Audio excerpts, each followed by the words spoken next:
Mass Assembly 2022. We literally just started. They just started with the prayer here. So let's go to the stage with Reverend Dr. William J. Barber.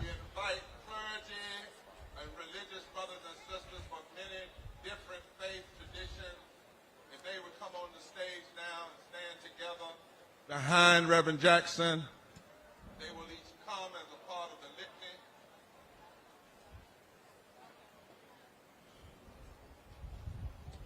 Good morning, Poor People's Campaign, a national call for moral revival. I'm Alvin O'Neill Jackson, Executive Director of the Mass Poor People's Low-Wage Workers Assembly and Moral March on Washington and to the polls. We prepare now for a moral grounding as we receive the blessing of moral grounding from faith leaders across this land. I have the great joy of introducing our dear sister and friend, beloved, the Reverend Dr. Terry Howard Owens, General Minister and President of the Christian Church, Disciples of Christ, officer of the National Council of Churches, and just back from the World Council of Churches in Geneva, Switzerland. She comes today to lead these faith leaders in this moral framing and grounding. Welcome, Reverend Owens.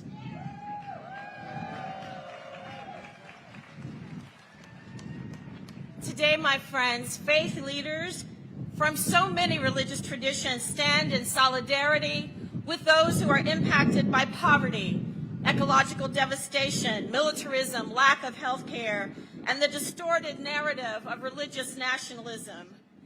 No matter how you call the holy, all of our sacred texts compel us to create a world in which there is enough for us all.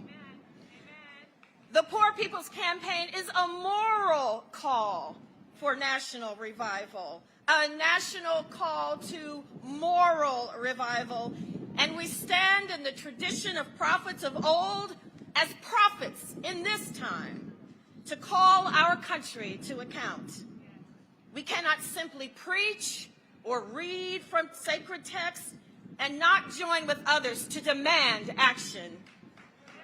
We cannot simply gather in our houses of worship or offer only thoughts and prayers when people all around us are suffering and dying. So now is the time for action. Now is the time to join together as this movement for wholeness and justice. For silence is betrayal of all that we believe and hold dear. To be silent is to make hypocrisy of the faiths we profess. And so now we hear the leaders of our faiths. We join together today as moral leaders from across religious traditions to call the nation to mourn, repent, and reconstruct how it treats poor and low-wealth people. From across a nation with unprecedented wealth that continues to legislate evil and ignore the least of these. Thank you, Bishop Buddy. I'm Sheila Katz, CEO of National Council of Jewish Women. Shabbat Shalom. We gather on these streets in the spirit of the prophet Amos, who declared, hate evil and love good and establish justice in the public square. Good morning. I'm Son Cities, Lorisha Son Cities Efuntayo from Ile-Yemu in Brooklyn. Look at me, you might know it also as Santeria tradition, Afro-Cuban. And for today, I would like to share these words. We raise our voices with love and we raise it with lament. We raise it with praise and we raise it with protest. We raise it with truth-telling and we raise it with prophetic witness. Amen and Ashe.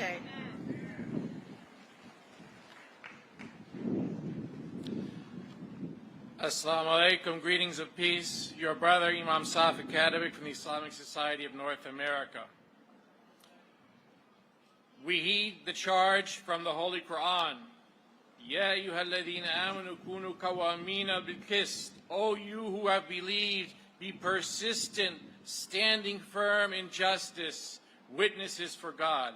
Surah An-Nisa, the chapter on the woman, chapter 4, 1 verse 35.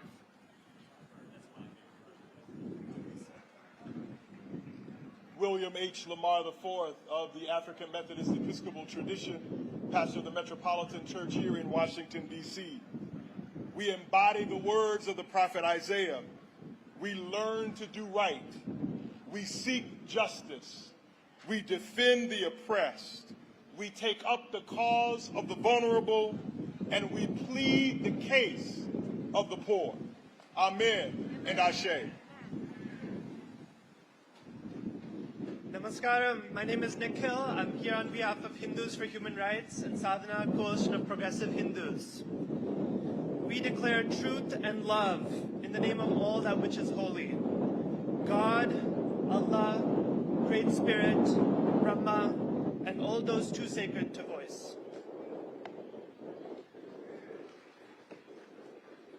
Good morning.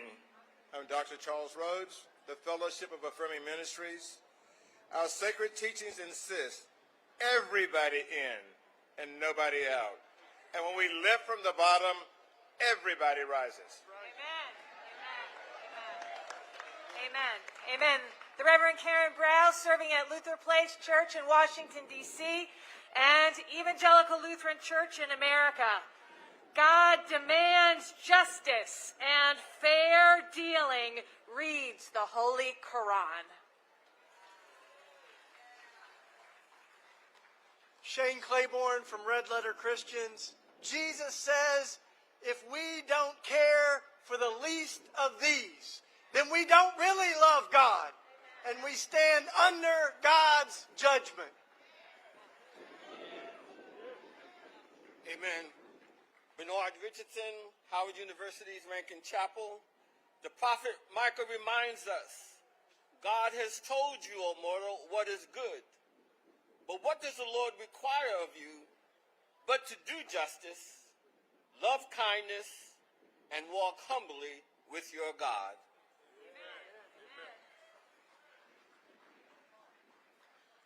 I am Sister Anne-Marie Miller from the Sisters of Mercy of the Americas. And in the Catholic social teaching, the holy words of Deuteronomy are clear. Justice, justice shall you pursue.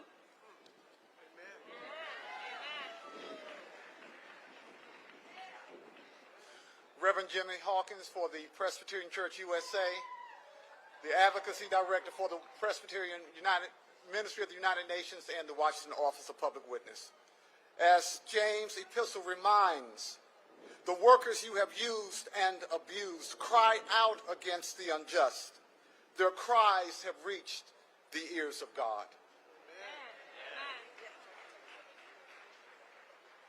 I'm Sandy Sorensen with the United Church of Christ, Washington, D.C. Public Policy Advocacy Office. Therefore, in this world of abundance, not scarcity, we cry out, there is enough for everyone's need, but there is not enough for such corporate greed.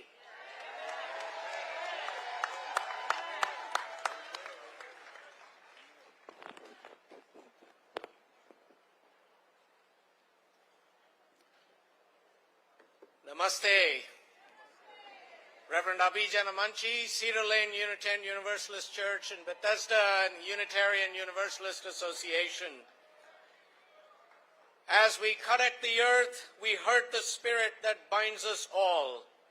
When we violate the river, the soil, the mountain, and tree, we violate the sources of life that God provided for all, not just a select few.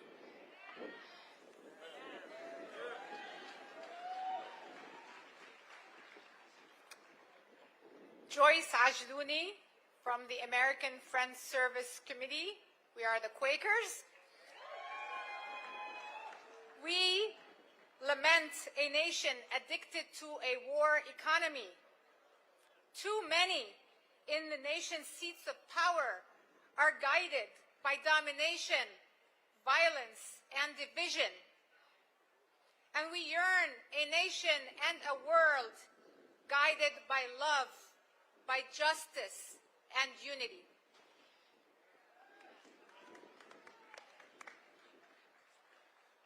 Reverend Adam Russell Taylor, President of Sojourners. We're an ecumenical Christian organization committed to peace and justice.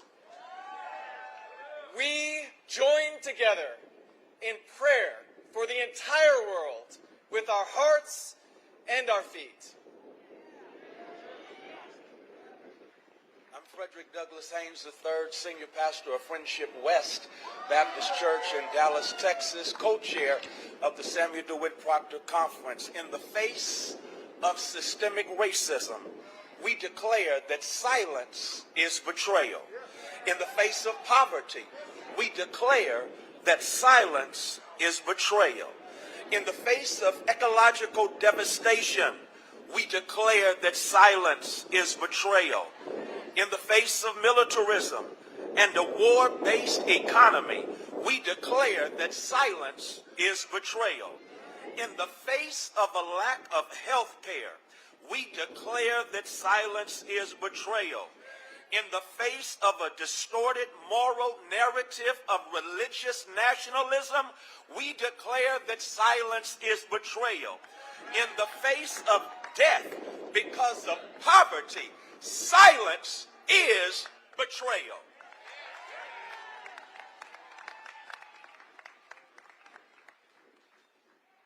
Reverend Maba Jonas, United Church of Christ, I bring greetings as the chaplain of Goucher College in Baltimore, Maryland.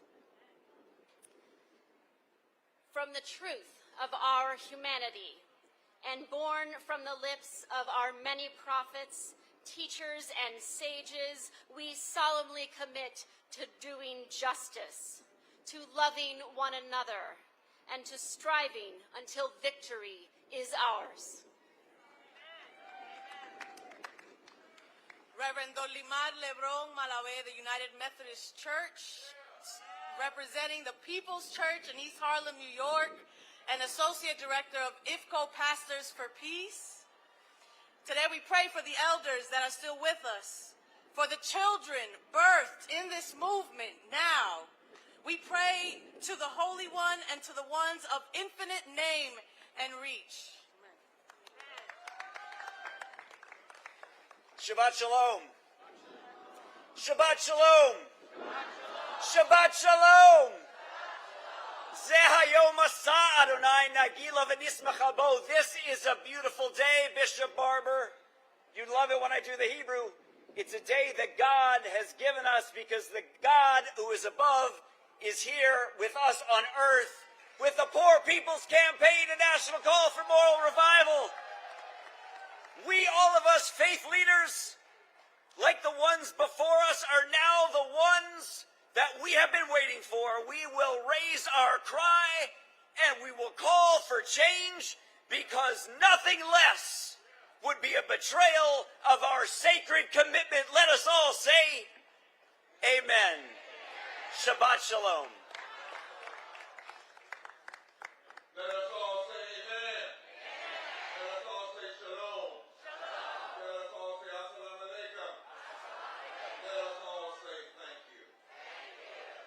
And now at this time, there's a powerful group of young people who said, listen, we don't want to be on the side of the movement, we're in the movement, and they are coming with a special drama presentation, Let America Be America Again.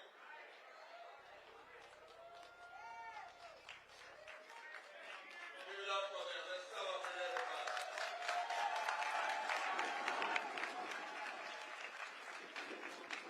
And I should have said something not so young, they're just young in spirit.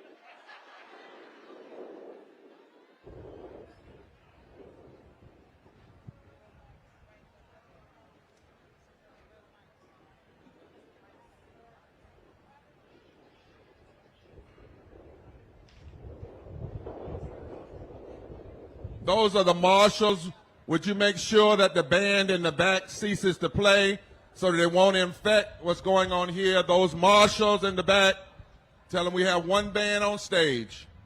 Amen. Let's go.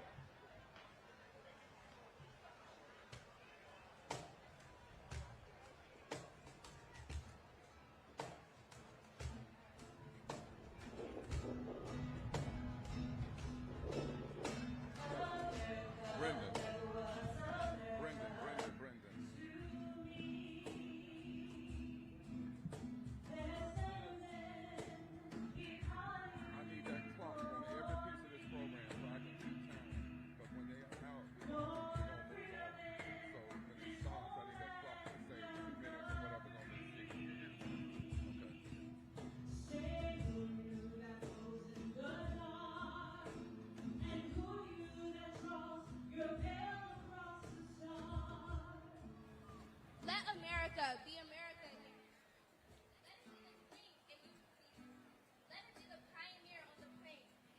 Folks, as you can see, we're here at this mass assembly.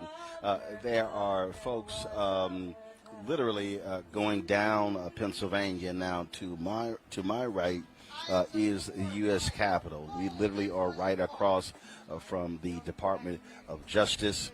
Folks, again, are gathered here with their signs, a new unsettling force. Everybody rises forward together, not one step back. This event has been planned for quite some time by the Poor People's Campaign, led by Reverend Dr. William J. Barber and Reverend Liz Theo Harris, folks from all walks of life in this country. Reverend Barber has consistently talked about the importance of low-wage workers, poor workers, and what really is going on here in this country. The Biden administration, and we're going to play an interview a little bit later with Reverend Barber. I talked to him before the march. They talked about how the failure of the Biden administration to meet with the Poor People's Campaign, meet with low-wage affected workers. They want the policies of this administration, the policies of this Congress to impact the poor. And in fact, what's quite interesting here, there's a significant contrast, if you will. This weekend, Ralph Reed, who is a white conservative evangelical, has his Faith in Freedom conference taking place at the same time. Donald Trump spoke at that particular event. You would be hard-pressed to find the poor being talked about at Ralph Reed's conference. If you want to understand real Christians, if you want to understand those who truly follow Jesus, I think you can look at the difference between Ralph Reed's so-called Faith and Freedom Conference and this particular gathering here. Just a moment ago, you had the efforts being led by clergy from all around the country. They actually opened this event up. And so that's an important distinction for folks to remember when we're talking about what is happening in this country, how we have too many evangelicals, white conservative evangelicals who have forgotten the poor, who don't talk about the poor, who don't bring them up. It's not a part of their agenda. They are more focused, if you will, on Republican policies, more aligned with the Chamber of Commerce than they are with Jesus. And so,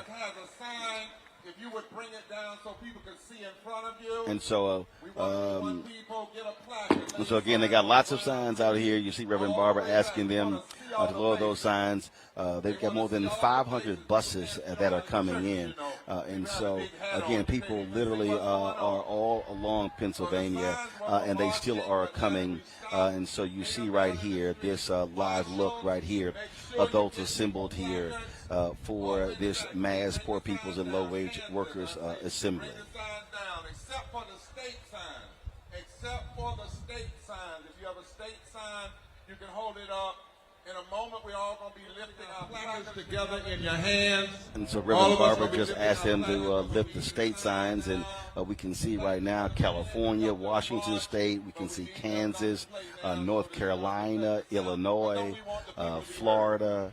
I'm trying to look, I can't see all the way down, but I'm seeing some of the other signs as well. All right. There we go. That's what we want folks to see. Issue. Thank you so much. We still got signs up in the back. Can y'all hear me back there? All right, we need your signs down. The ones that are carrying on the stick signs. Bring those down and pick up a placard. Bring the stick signs down and pick up a placard. Well, you know every movement's got a rhythm. And every movement's got a sound. And this band is made up of more than 50 impacted people pouring low wealth that says as long as we fight, they'll sing. And as long as they sing, we'll fight.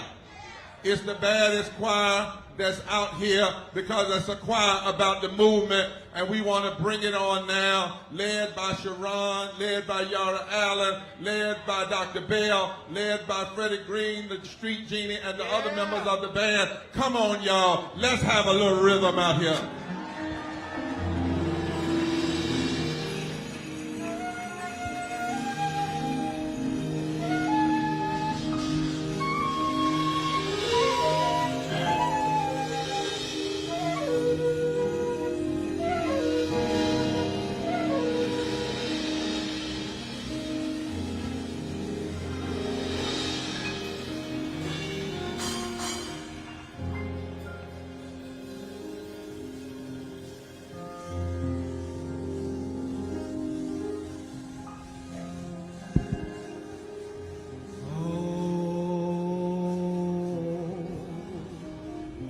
Oh, look at the people.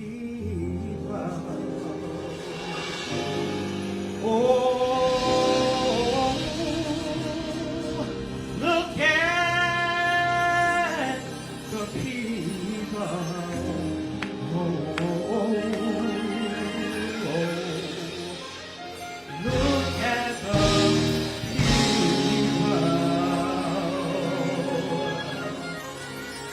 Look at all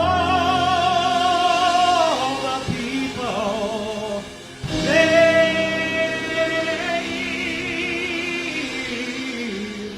deny.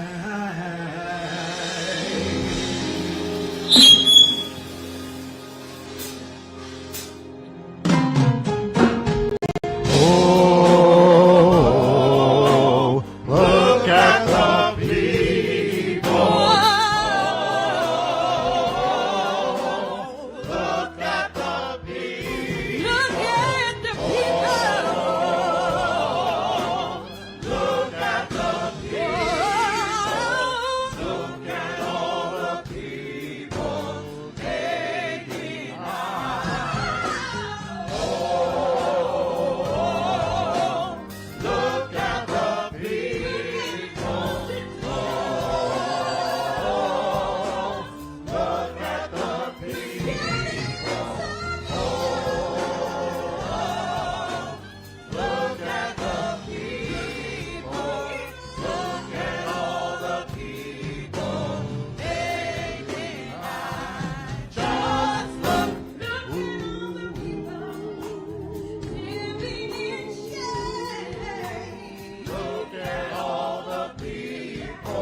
Look at all the people they deny. Just look.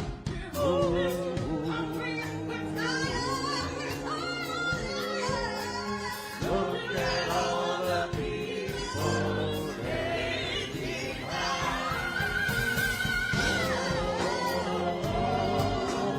Look at the people.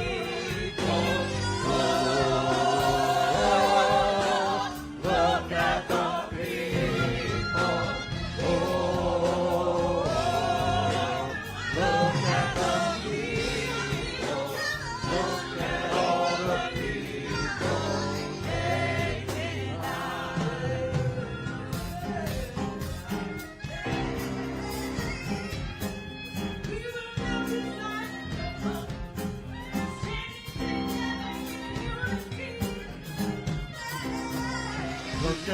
people deny. Look at the people they deny. Look at the people deny. Look at the people they deny.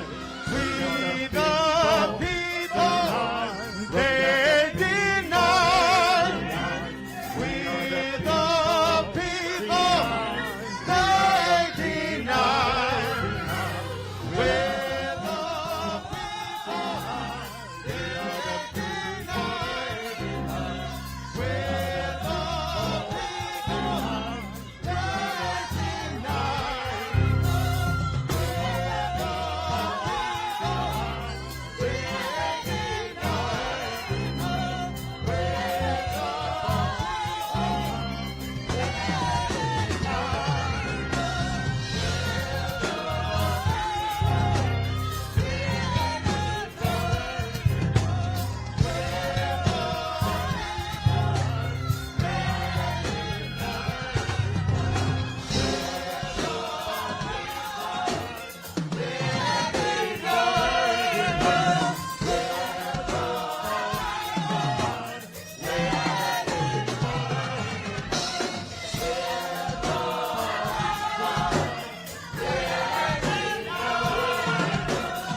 doing something nobody else did. No, we connect the movements. Now to connect the movements with a symbolic flame of connecting all the movements of the past to the movement now is Reverend Nelson Johnson and his wife Joyce Johnson from the Beloved Center. Would you come at this time?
We've been talking about this for a long time, been running promos and tweeting all about it. For folks who don't understand. Hi, Reverend Bonner. We've been talking with y'all. So glad. From Maine to Miami, from the far west of California to Washington, D.C., we are Generation X, Y, Z, and beyond. We built on the Black Liberation Movement, and we made it into the Black Lives Matter movement.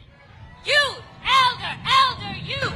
Youth, elder, elder, youth. Youth, elder, elder. I'm Joyce Hobson Johnson. I'm 75 years old.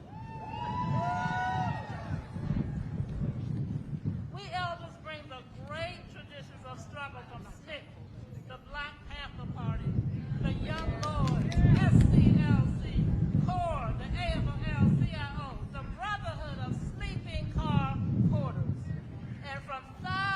and thousands of organizations and individuals whose names you will never know, yet you do know. We bring to you the fierce determination of that elderly sister from the Montgomery bus boycott in 1955, who after walking for months declared that my feet is tired, Amen. Amen. but my soul is happy. Amen. Lift up the light. Share the light. Elders, youth, elder, youth, elder, youth, elder. My name is Nelson Johnson. I am 13 years old.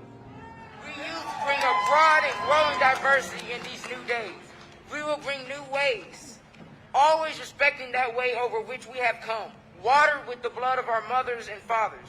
We will stretch across systems and culturally imposed lines of division as we strive to build a more powerful people's unity that can shape these United States and build a more perfect union. Lift up the light, sharing the light. Elders, youth, elders, elders, youth, elders, youth, elders, youth, elders.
Remember those movements, let us be reminded that people cost their lives.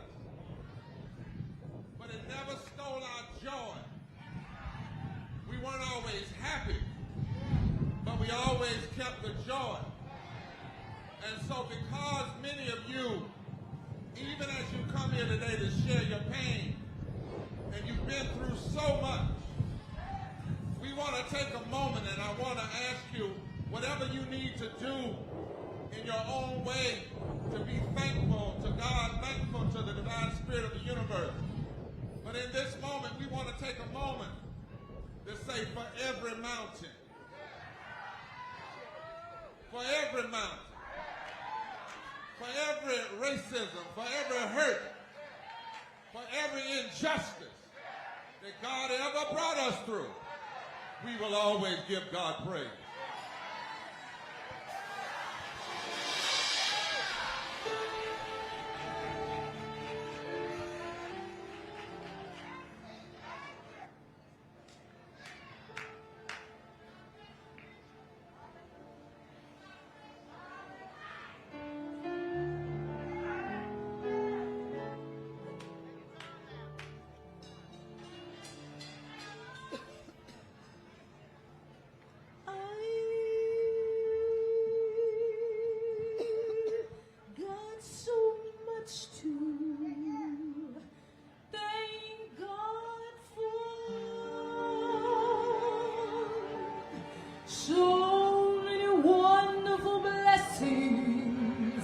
And so many open doors.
folks, one of the things that we have to understand, music played an integral part of the Black freedom movement.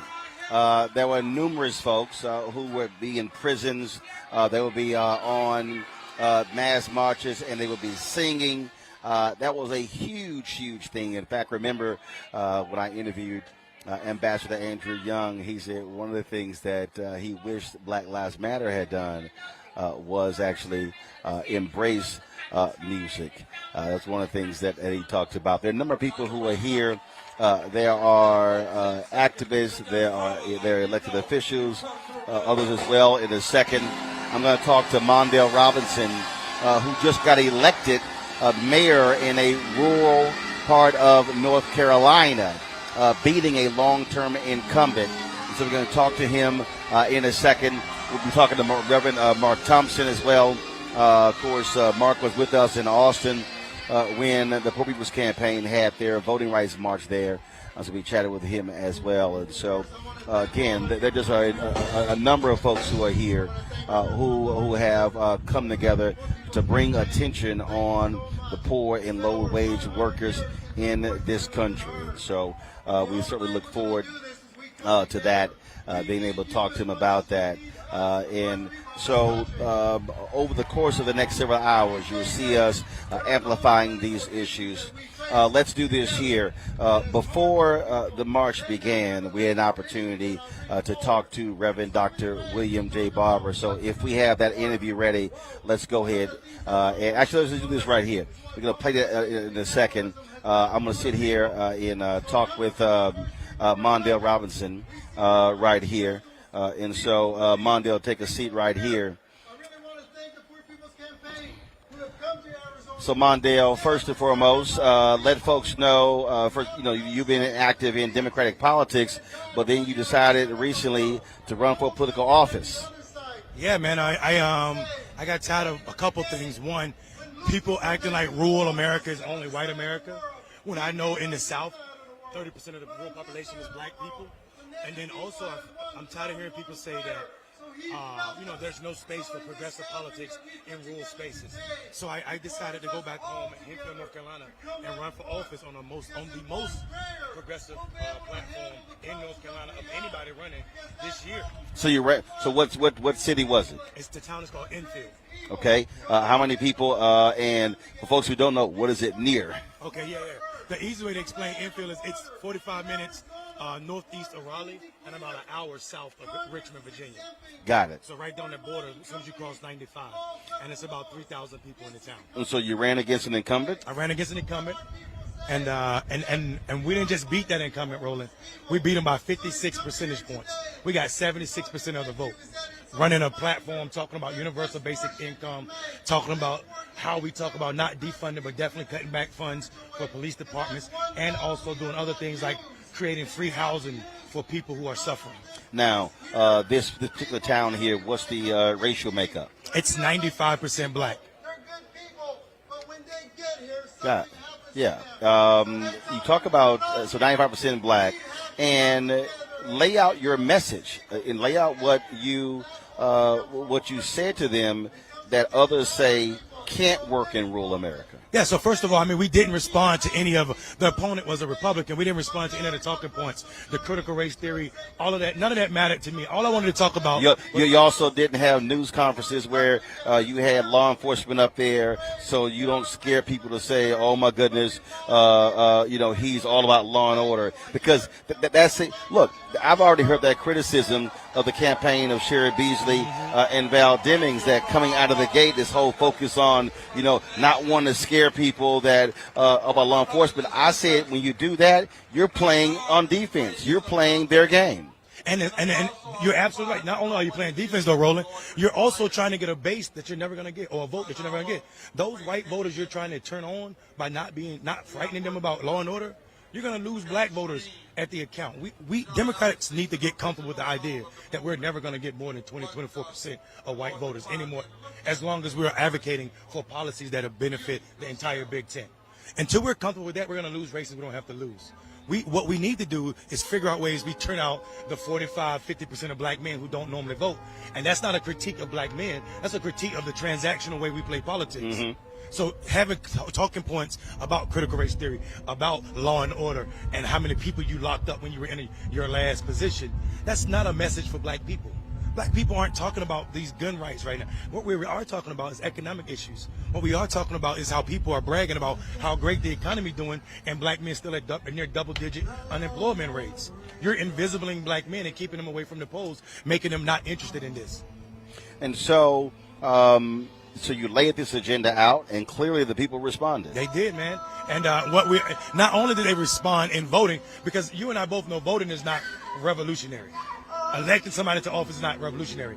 Unelecting an incumbent is revolutionary, right? When you're not doing what you're supposed to do. But what is we went from 10 to 15 white people at the board meeting every month to now having 40, 50 young black folk at the poll. We had more young voters vote for me. Wait a minute, hold on. Go ahead, brother. In a town that's 95% black? Yeah.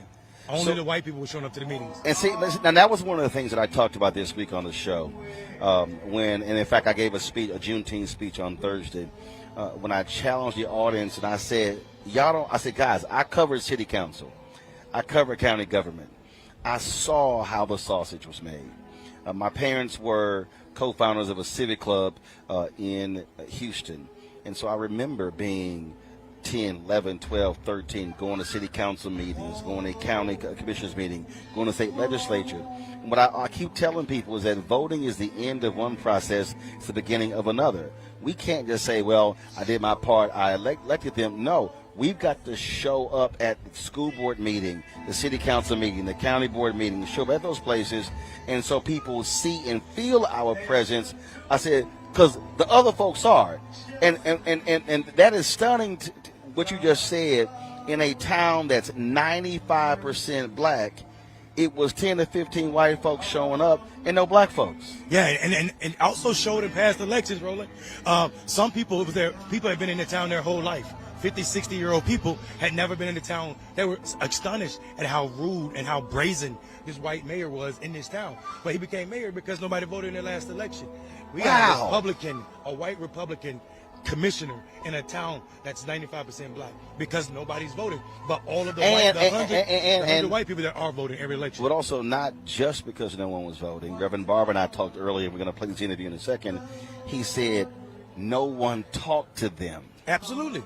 He said no one ever knocked on their door. Absolutely.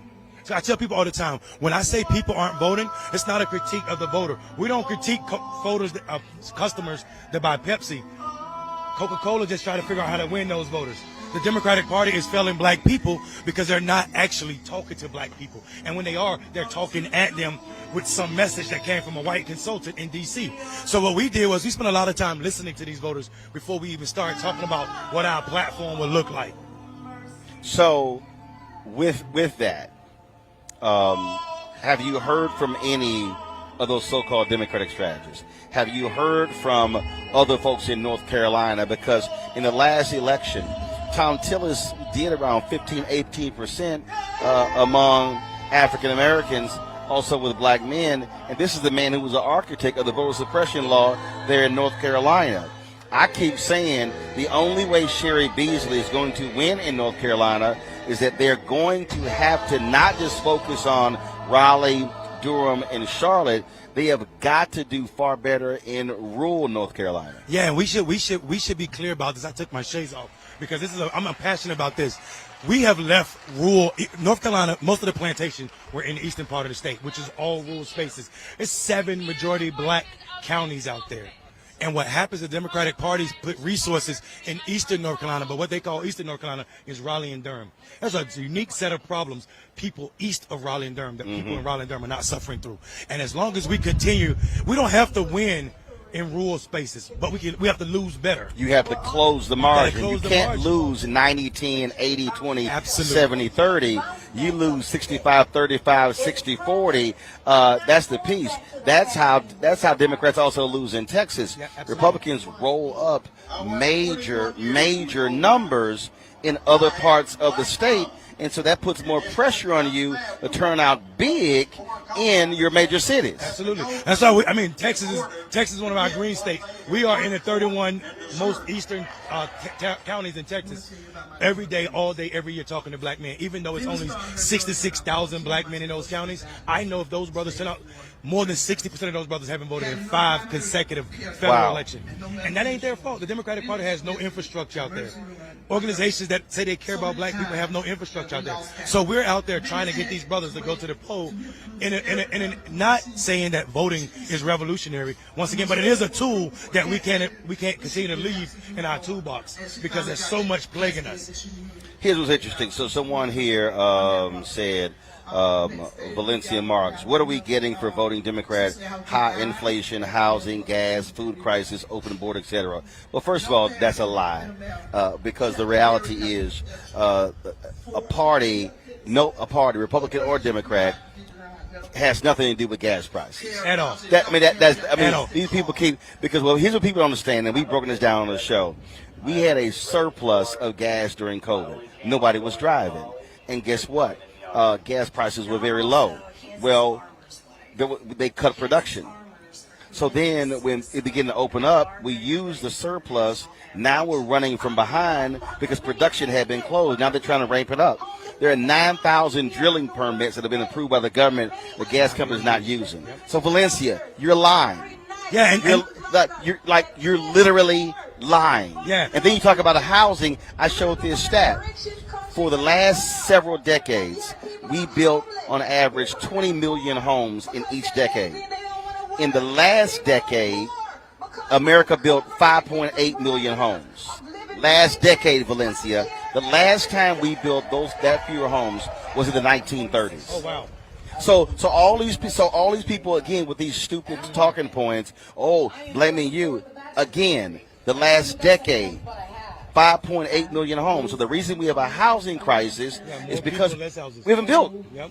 More people, less houses. And I also should add to what you're saying because it is a lie. And I'm glad you said it frankly because we allow silliness like what this talking point is to become part of our national conversation when we should just be direct. Also, the largest oil producer in the world went to war. A war of aggression against Ukraine. So that also has a problem and something to do with the fact that we're paying these high prices for gas. And inflation is not an American problem. We have inflation going on across the country. Across the world. Every industrialized nation in the world right now has high inflation. Absolutely. France, Germany. Absolutely. I mean, we can go on and on and on. So yeah, this ain't an American thing. And again, it's the folk who fall for the okie doke, who also these same folks who don't want to own up to Trump and the Republicans when they came in. They blew up the deficit with their spending as well. We talked about yesterday where the United States Senate wants to give the Defense Department $45 billion more dollars, even above what Biden is asking for. And I'm like, wait a minute, I'm sorry. It's been escalating. I remember, and I pulled the story up, when they signed the John McCain bill, the budget was $716 billion. Now the Senate wants to sign a bill that's $870+ billion. Right. I'm like, right. Really? Right. But then we can't afford other programs. We can't afford other programs. I think what people forget is we have the capacity to afford everything we need to. We just choose not to. Again, one of the things that Reverend Barber's been talking about has been the Biden administration's refusal to meet with them. They want to meet with him and Reverend Liz Theo Harris. He said, no, we want you to meet with low and affected workers. And in fact, right now he's talking about a woman in Alabama who died because of health care. Let's quickly go to the stage and we'll come back.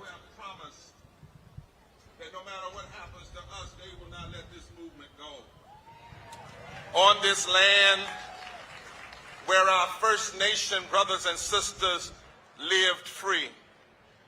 We come here from every corner because there are unnecessarily 140 poor and low wealth people in this country.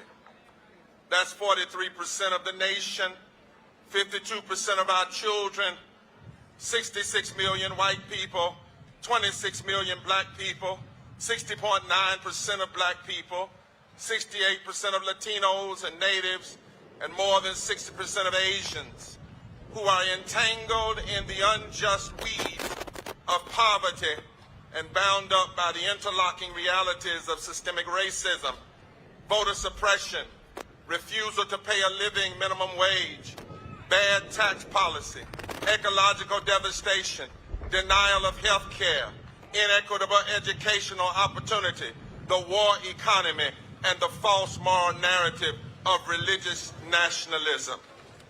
Here we are today. This level of poverty and greed in this, the richest nation in the history of the world, constitutes a moral crisis and a fundamental failure of the policies of greed.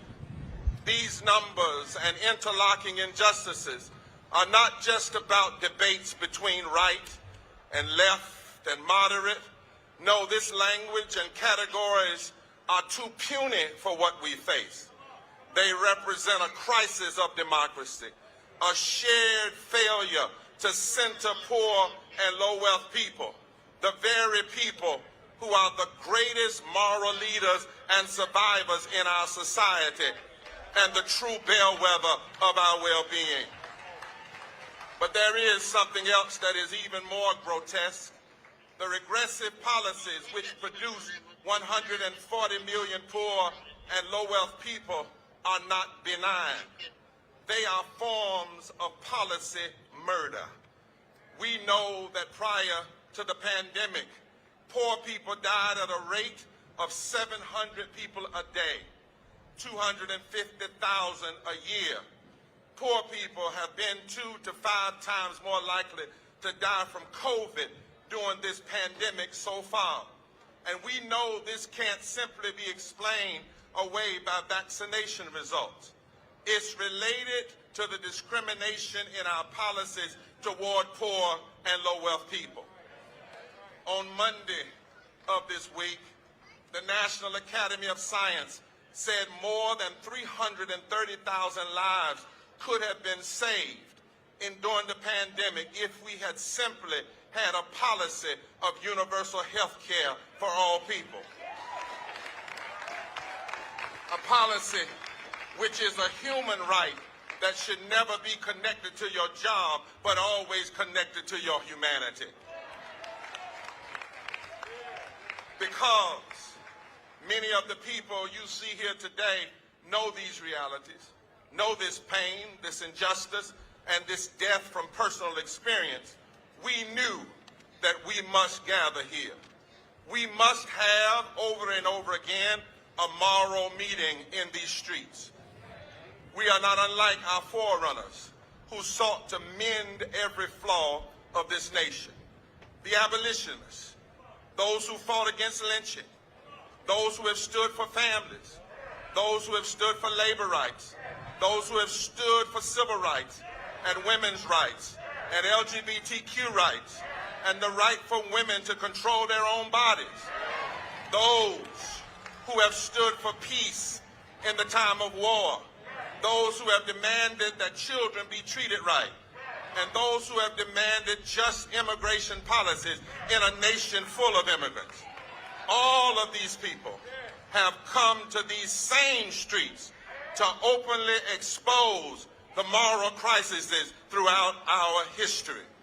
This sacred moral procession has been required at various points in our history to exorcise the demons of greed and hate and racism in our society. They have all recognized that there comes a time we must have a moral meeting, and such is this moment now. This is why we are here, and we won't be silent anymore. We come to this mass Poor People's Low-Wage Workers Assembly and Moral March on Washington and to the polls because we must meet this moment. We must meet in the streets. We must meet at the ballot box. We must meet at the political suites of this nation. We have to cry loud from the pulpits and the public square. And we know we're on solid ground from which to raise our critique. Our great moral and constitutional traditions, they give us solid ground to declare that we must establish justice and ensure equal protection under the law for all people. We know that when the nation is moving away from the principles of life, liberty, justice, the pursuit of happiness for all people, and there's been a long train of abuses, and the nation has become more profitable for a few and less perfect for others, we must correct the nation, and we can't be silent anymore. We know that our greatest moral traditions in Scripture call us to stand up, call us to mourn and refuse to be quiet. Is it not Isaiah that said, "Woe unto those who legislate evil and rob the poor of their rights and make women and children their prey"? Holy Scripture from every place calls us to repentance in a time of crisis. From Amos to Isaiah to the Gospels of Jesus, we are told we must gather a remnant of people who are willing to cry in the public square. We know that there are moments when in the anointing we must declare good news to the poor and recovery of sight to the blind. We must remind every nation that no matter how great she claims her gross domestic product is, or how powerful her military is, every nation is under divine judgment until they fully care and fully love for the least of these, the hungry, the outcast, and the left out. And we know that every religious tradition, from Judaism to Islam to Unitarianism, not only believe the divine moral of the universe exists, but moves us by the Spirit to bend the moral law with the weight of our nonviolent actions. Today, make no mistake, America, we are determined to bend the moral law right here once again in America. We are resolved not to stop until we no longer have to fight. We are resolved not to stop until we no longer have breath to breathe or strength to give. We are the Poor People's Campaign, a national call for moral revival. And together with our allies, we won't be silent anymore.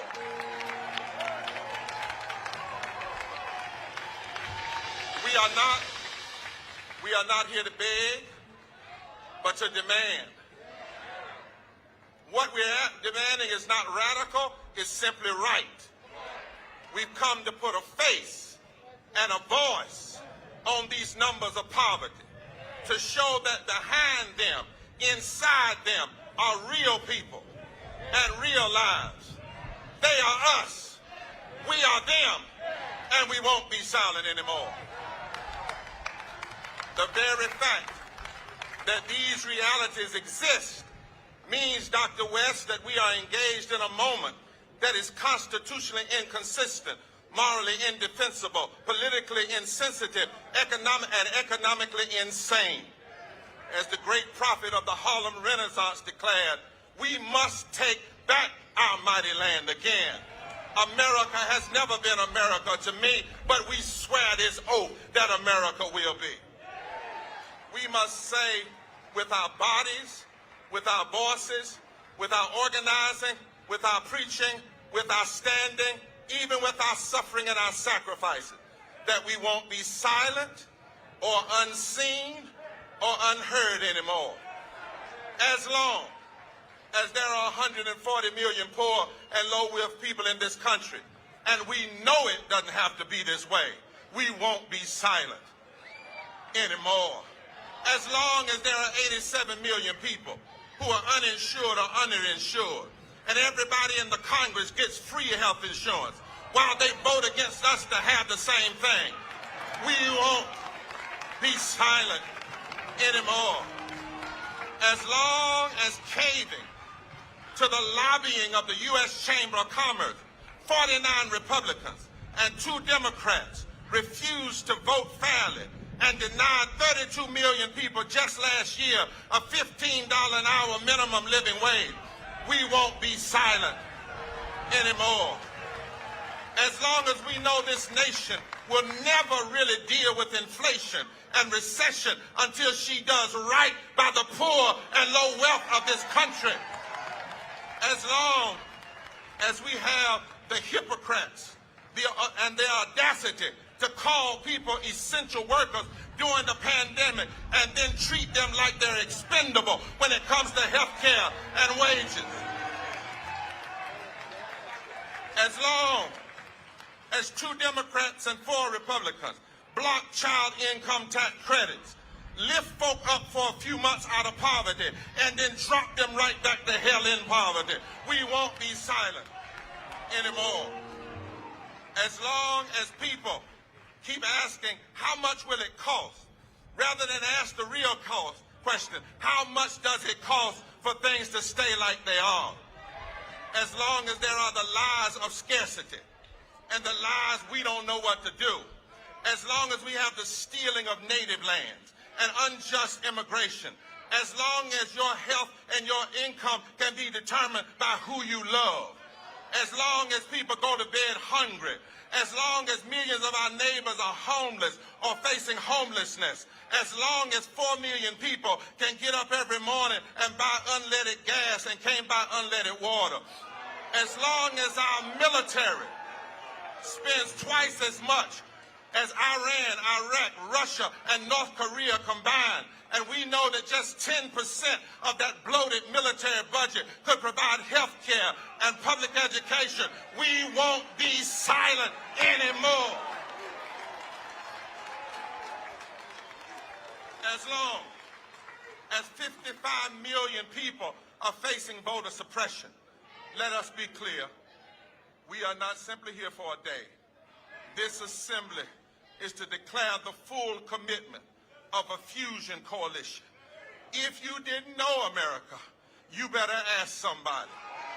We are black, we are brown, we are native, we are Latino, we are Asian, we're young, we're old, we're gay, we're straight, we're trans, we're independent, we're from California to the Carolinas, from Massachusetts to Mississippi, from Georgia to the Great Lakes, from the Apache lands to Alabama to Appalachia, from Montana to Missouri, from Alaska to Arkansas, and we ain't going nowhere.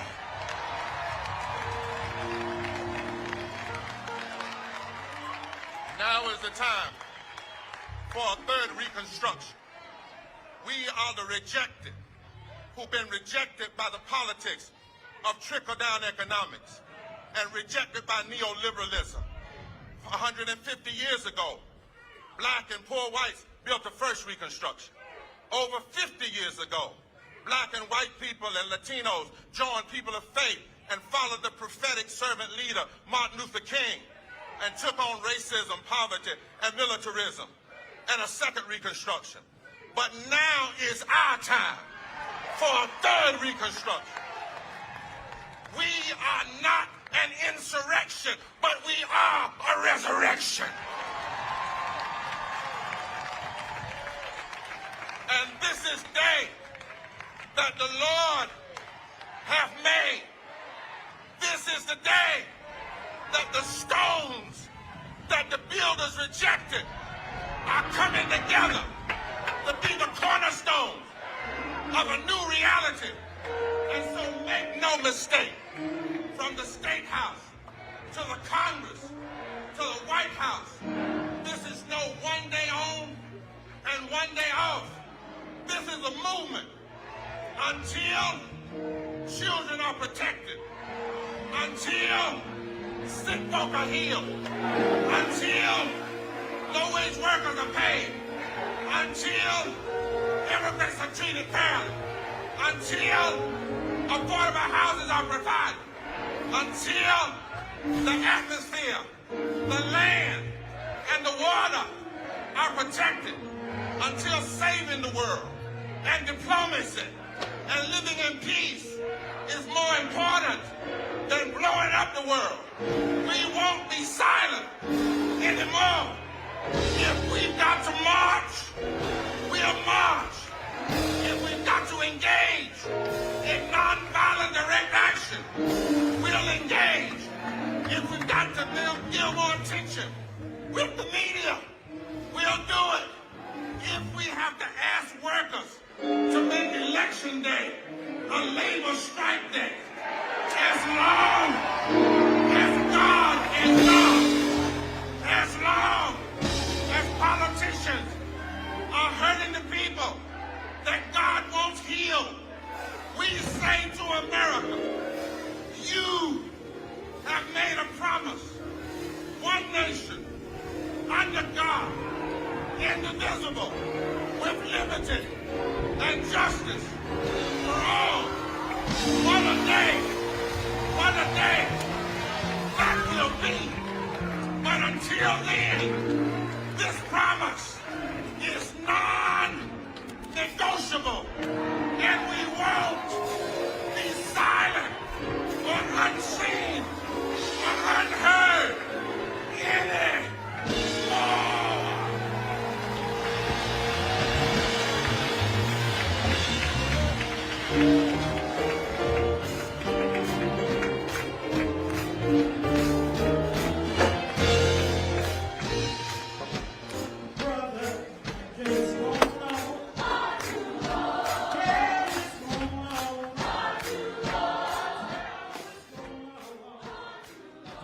Barber. So let me explain to you what Reverend Barber wanted to do. Normally when you look at these mass marches, you have all of these other speakers, and then they set it up as the main speaker with this large speech. He purposely chose not to do that. He said I talked to him before. He said he did not want to do that. He wanted to give his speech early on because one of the things that he has said in this particular effort, they don't want this whole deal as this sort of seminal figure, this one figure. It's designed to elevate the voices of the affected. So what's going to happen is a little bit later, you're going to actually hear poor and low-wage workers on that stage. And so he wanted to speak early on to sort of frame this event for all those who are following. A lot of other folks, it's about the ego of building up, and then all of a sudden they come in and give this final large speech where all the attention is on them. And Reverend Dr. William J. Barber said that's not what he wanted to do. And so powerful words there as he sort of laid the foundation for what this day is all about. We're going to go back to talking to Mondale Robinson, the activist and also now a newly elected mayor. When do you get sworn in?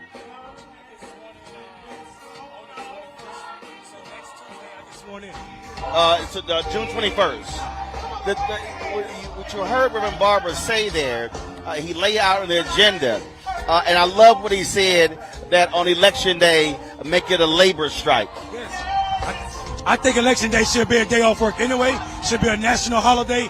I feel like we already vote on Tuesday, which is an outdated idea anyway. We're no longer farmers, and we don't need a day to travel to city center to vote.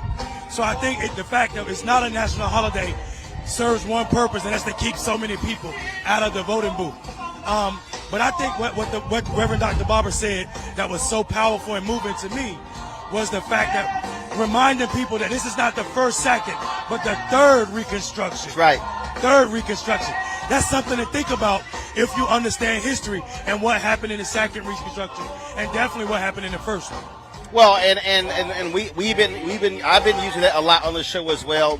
I was talking to John Hope Bryant, same thing. I said this is really the language we should be using, because we talk about reconstruction. You talk about, yes, reconstructing the nation, redefining our public policy, what our priorities are, what we invest our money in, and we talked about a little bit earlier.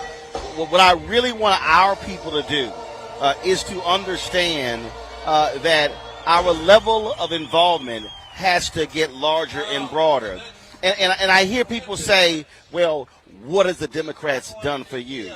No. What have you properly demanded? What have you demanded of them? And then how do you then get in their face to say, this is how we're going to penalize you? Well, you talked about y'all threw out an incumbent. Absolutely. And that, to me, is what drives me crazy when I hear people say, well, what have we gotten, what have we gotten? I have seen what happens when people show up and they put pressure. I've said to alphas and deltas and AKAs, I said we should be going to mobilizing, going to everyone. And you imagine what happens when 100 men walk in black and gold, in purple and gold, in blue and white, coming in their colors, and then the sororities, and then Eastern Star, then Prince Hall Mason, and the Links, and all these organizations. They're going to be saying, okay, who them people? Why they here? And I said, now imagine if we then rotate. Okay, y'all take the city council, y'all take the county meeting this month, y'all take the school board meeting this month, and then the black community at large who's not in the organizations will finally say, oh, now we see y'all and see what y'all doing. Yeah. That's mobilization organization. Yeah. I think we are obligated in the black community to use every entity that's already organized to change what's happening and how politics play. I always cringe when I hear black people say, what are our leaders going to do for us? That's not, if you're asking that question, you've already failed. You're turning over your fate to someone else. Tell your leaders what they need to be leading. When in fact most of those people belong to entities, so they should be asking that question in the meeting. Immediately. What are we doing? Look, I had somebody send some tweet. Did they invite the Boule to the Poor People's Campaign? I'm in the Boule. I'm here. I love it. So again, that's one of those dumbass lines we just sort of threw out. What the Boule doing? Again, I'm here, and when I'm in the Boule meeting, I'm saying, what we doing? See, so that's why when people throw this stuff, it's silly to me. The real deal, it's a lot of us who belong to groups who want to stay safe and only stay in our walls. That's just the real deal. I'm glad you said it, brother, because, I mean, that's a dangerous position to take. I'm not saying nothing's going to happen to you physically, but, you know, people get upset that you said that. But that's the fact. So many black people in our space are comfortable. Yes. And they're not willing to sacrifice their comfort for the Poor People's Campaign or the platform of the. So I think what happens is we owe it to our people, all of us in our position, to say, okay, I don't need an invitation to be on stage, right? To understand that I need to be here. There you go. I don't need an invitation to be a speaker, but I still need to be there. There You go. So well, that's why for me, when I look at all these so-called new black media people, legacy black media people, I'm being perfectly honest, y'all. This is the media riser. If these cameras were on us, so for everybody to understand, there's media right here. There's media that's below us. As I look down here, I don't see a whole bunch of other black media. I'm talking about again, you got Urban One, all the Radio One stations, TV One, Black Enterprise, Essence, Blavity, The Griot. We can go on and on. Again, where are they? So therefore, what are folks covering? That to me is also part of the problem, because we're not properly informing our audience. And for me, that's why I don't cover no health and beauty stuff. I ain't covering all the entertainment, that gossip stuff. This is the kind of stuff that we got to be telling our people about, so they understand the issues. As we sit in the midst of the third Reconstruction. Right. And I didn't even think about what you said, and all of those organizations that you named, and I would say the Root too. And all of them. It's unbelievable that I looked down when you said that, and none of them here. So what and are they covering? Again, what are they look, covering? if they are here circulating, I want to actually see it. But here's the other deal. Even if they're not here, why aren't they running the Poor People's Campaign feeds on their social media, on the digital platforms? And so you don't actually have to do what we did, bring in our cameras and lights, everything. You can easily grab that RTMP key and the stream key. I'm just, again, this is the issue that I have when we talk about our entities. Who's actually there speaking to the actual issues.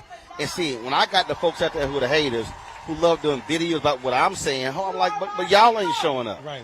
Y'all, you ain't on the ground. Right. And that's part of the deal. I think that what has to happen is we have to be willing to challenge ourselves. We want to challenge everybody else. And we've got to challenge ourselves to do more. Absolutely. And I think we until and I tell people all the time, this is the reason the iPhone was the greatest, and this is not an advertisement for Apple, but the reason the iPhone was the greatest invention since the combustible engine is because Steve Jobs gave the world what we needed and didn't know we needed. Right? I feel like as long as media companies are feeding us beauty stuff, gossip, Kim Kardashians of the world will continue to make more money, and black people will suffer because of it. I'm not saying that Kim Kardashian is the only thing that's going on in our community, but the media spend more time talking about that divorce than they do about issues like this. There's I have had a complete ban on anything on my shows Kardashian since 2009. That's smart, brother. I don't care. I'm just like, my deal is I ain't talking about it. Reality show contestants cannot come on my show. Right. Now, if they come on, if they're discussing a policy issue, they can come on and discuss that, but I'm not going to refer to their show. Right. See, again, this is the issue for me is what are we feeding our minds? And what I keep saying is black people are laughing ourselves to death. We're so focused on sports and entertainment, and we're locked into that. And that to me is a fundamental problem. And then we go, oh, I didn't know. Well, you didn't know because you were watching some bullshit over here versus feeding something. Y'all, just a few moments ago, a young brother, Tank Parker, if y'all go to my social media, he walked up to me. He was with his mom or dad, and he walked up to me and handed me some money if I bring the Funk Fan Club. He's watching the show. Yeah, he wasn't more than 9 or 10. And so I have other young kids that walk up to me. My mama watches the show. Your daddy watches the show. That's what I'm talking about. What mama and daddy watches, what mama and daddy reads, what mama and daddy listens to has a direct impact on what their children are listening to, reading, and watching. So when mama and daddy is informed on the issues, their children are informed. So now you have a person come 18, 19, 20 who ain't walking around clueless. Right. And not only are they not clueless, they can't be hoodwinked, as Martin said. I think that's a powerful statement about this fact that we're so comfortable laughing, trying to pretend that our reality isn't what it is. And I also believe that this is why we have so many trash politicians that are elected, re-elected, and continually re-elected, even though they're not doing anything. I'm so over representation being enough. Just because you look like me, that's not enough. I mean, if you look like me and you're elected, you should be doing so much more. Anyway, I think the difference between you and a lot of people in the media, and I know you aren't supposed to go to war with people with a printer, but I'm telling the truth, is how many people did what you did? You said I'm done with this roller coaster that these white people keep trying to put me on, and you just went uncensored. Well, and the thing though is, even when I was at CNN, I never left Black on Media. Yeah, right. That's fact. I never left. Fact. And that was the thing. People like, oh, you started wearing African outfits when you left CNN. Fool, I got married in one. 21 years ago. Clearly, they ain't get the invitation. Which predated CNN. Again, that's sort of the thing there. Mondale Robinson, y'all, gets sworn in on Tuesday, newly elected mayor in North Carolina. Man, we appreciate it. Keep speaking. And again, teaching these other people how you can win with a strong progressive policy in a rural state. Yeah, man. Thank you so much for having me. It's always a pleasure being around you, brother. I appreciate it, Mondale. Peace. Thanks a bunch. Folks, we've got some affected workers who are now speaking on stage right now. Let's go back to the Moral Assembly 2022 main stage. Don't have 2 bathrooms. 2, you go to the bathroom, they time you. When you get back, you got a message across the screen from HR. I'm like, what's going on? That's like, you was away from your machine 20 minutes. I said, I went to the bathroom. I can't go to the bathroom? Pretty much they told me I can't go to the bathroom. You fired. Yes, they fire you for being off your machine. They call it TOT. that's time on task. That's why I'm here. I'm not giving up. That's why I'm here to fight. I need everybody. Everybody. We're going to do this. That's why I came from Alabama. We're going to do this. They tried to fire me on medical leave. I had Give it up, my dear sister. last year. Give it up. I had a surgery last year on this arm.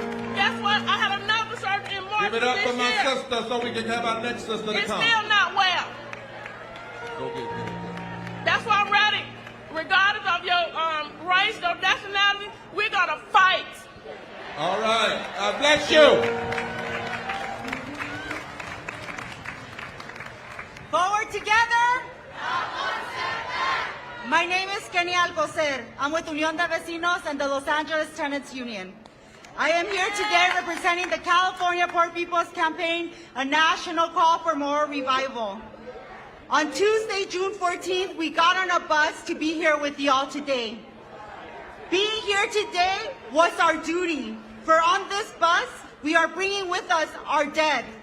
92,085 who have died from COVID. We are bringing 2.6 million undocumented folks from California.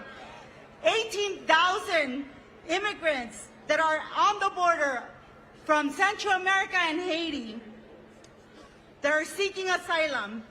We are bringing the more than 1.5 million tenants that were not able to pay their rent and are facing evictions. We are bringing the more than 161,000 homeless folks in our communities. We are here today because we see that in Los Angeles and in this nation, there is no political will to finish poverty, systemic racism, ecological devastation, or the war economy. We are here to demand housing for all, rent forgiveness, adequate health care for all, a living wage with benefits, access to affordable and healthy food, to abolish ICE, to abolish the police. We are here to protect voting rights. We are here to fight for immigration reform. We are here. We are the poor and dispossessed, and we are here. We are here to say, solo el pueblo salva el pueblo. We are here, we are saying we will not be silenced anymore.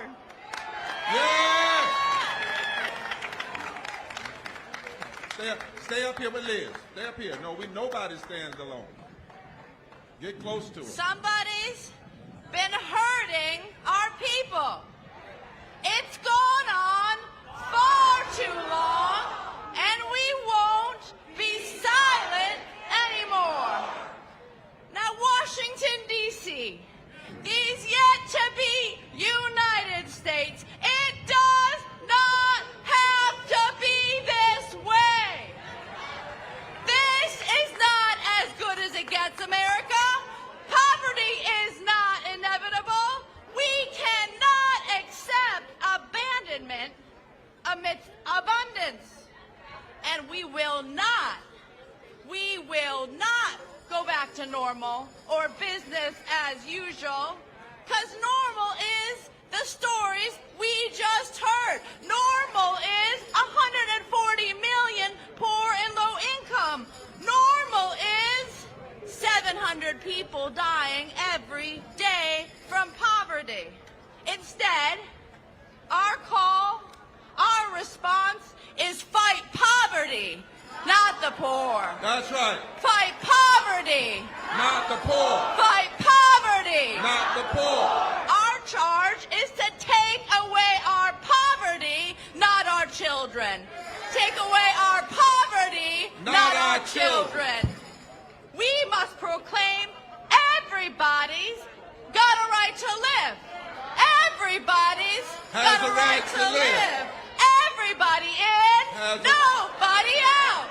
Everybody in, nobody out. And we must show this nation that when we lift from the bottom, everybody rises. Because that is who we are. We're the Poor People's Campaign, a national call for moral revival.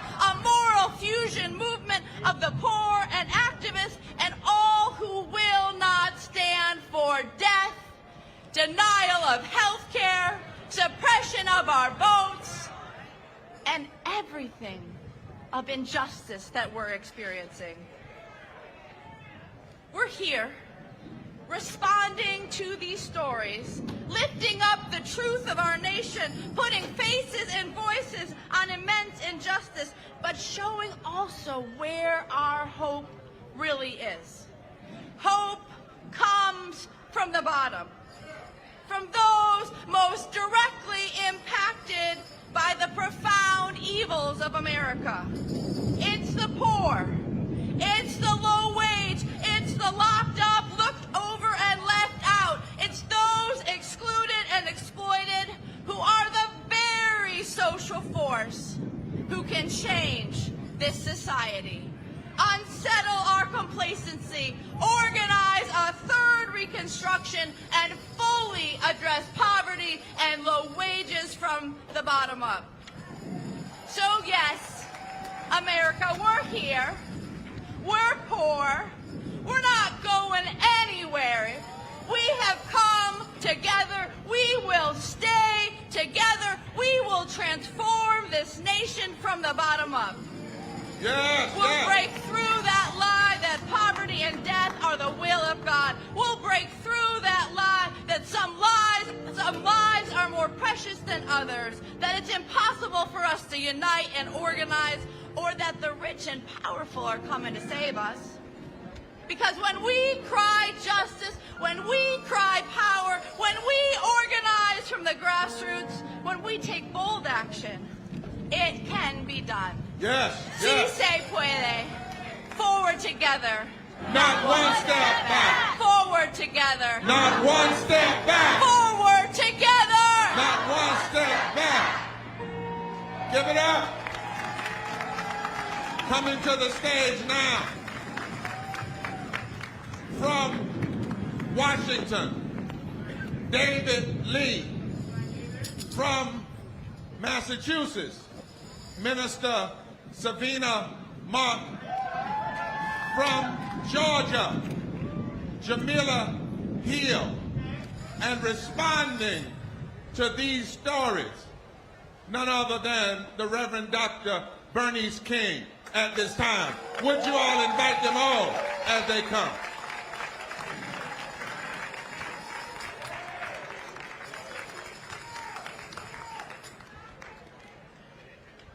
Forward together!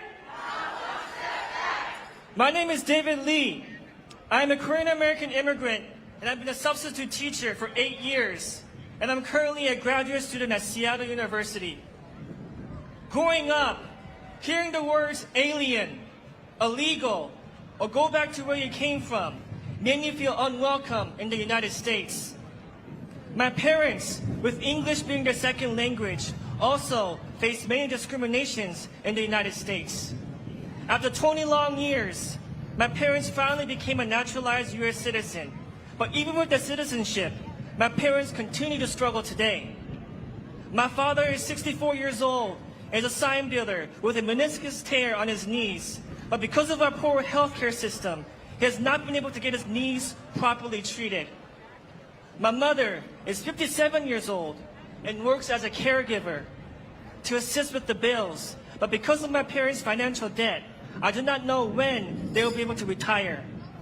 Also, with the recent rise in Asian hate crimes, I have realized that regardless of my parents' immigration status, they are not safe in the United States. In response, I have heard our government advocate for the AAPI community.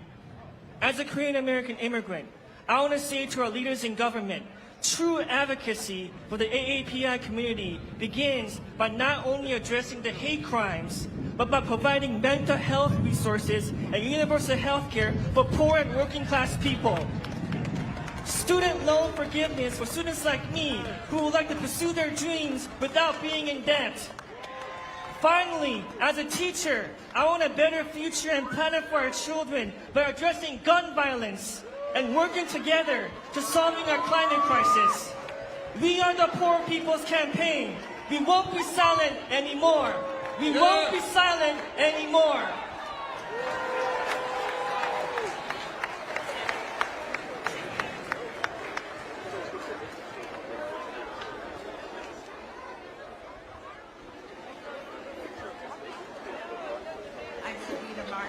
from Roxbury, Massachusetts. Poverty-related issues led me to this fight. It's a shame that in this nation I experienced social domestic violence of poverty. I served in the military. I had to fight years for my military benefits. In Massachusetts, we have over 85,000 veterans that have incomes below $35,000. This is the war on the poor. Domestic tranquility is not being secured. I felt cheated, thinking how this country would rather appropriate funds for national defense, having the power to declare war instead of providing funds to lift the load of systemic poverty. And this is wrong. A visible expression of homelessness or poverty is homelessness. That's not promoting the general welfare. It's promoting poverty. While the rich have a winter mansion and a summer home, I have no home. This is social violence in every form. No house, no health, and no hope equals death in the streets. The rich continue to exploit the poor. Unfair housing policies lock us out of affordable apartments. Rents are high and wages are too low. Teach him. We need to cancel the rents. This is why we are fighting. We may be homeless, but we are not helpless. This is why I am in this movement, the Poor People's Campaign. We are the hope of tomorrow. I am one of the 140 million. While vacant high-rise buildings sit empty, stomachs are empty. Where is the security and blessings of liberty, I ask? How can we go to church on Sunday and walk over a homeless person on Monday? No! We are the workers, and we are the people that built this country, and this is ours. And we won't be silent anymore. Thank you, Sabina.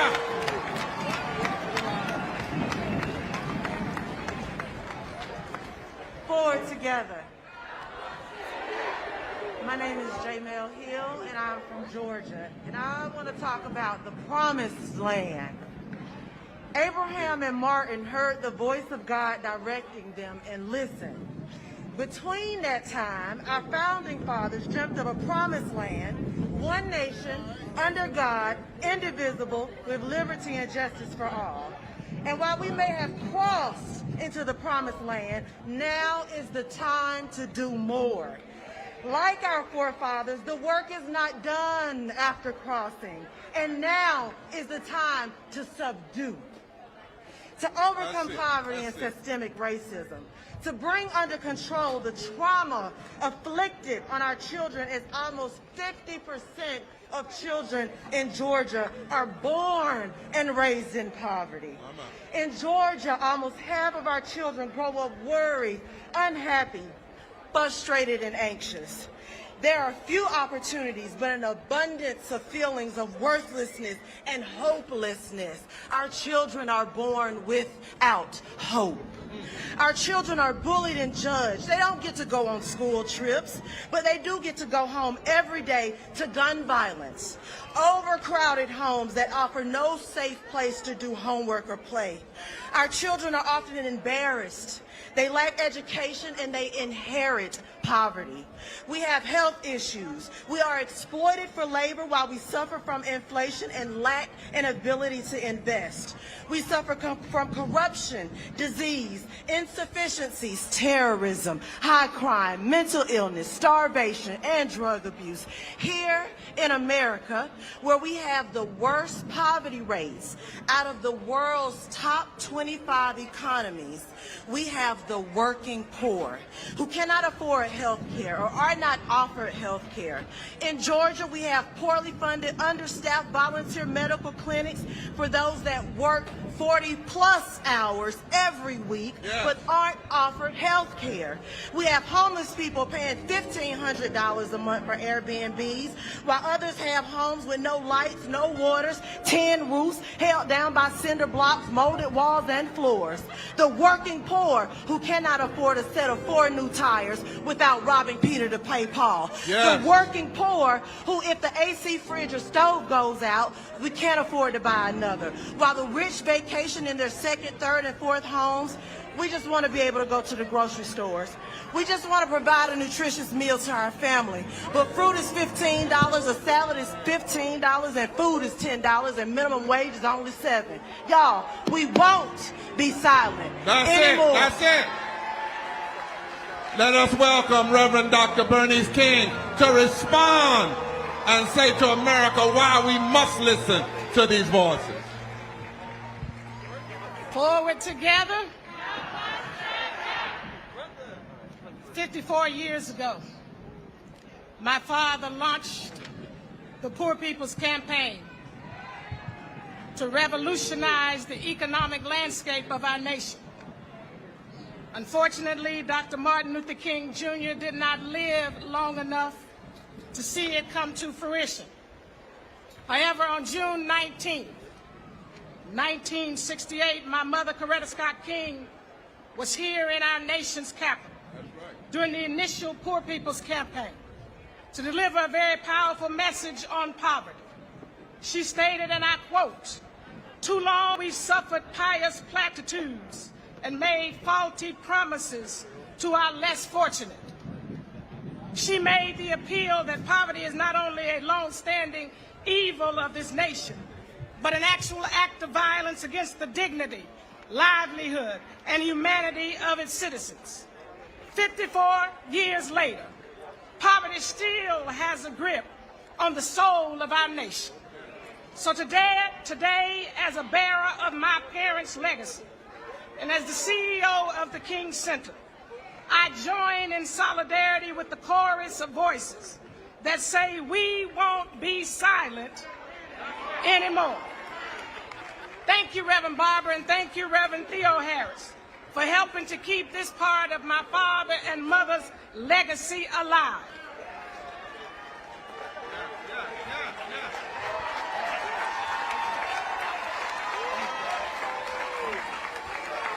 And thank you for keeping the movement going. Today, we are here to awaken the conscience of the citizens of this nation.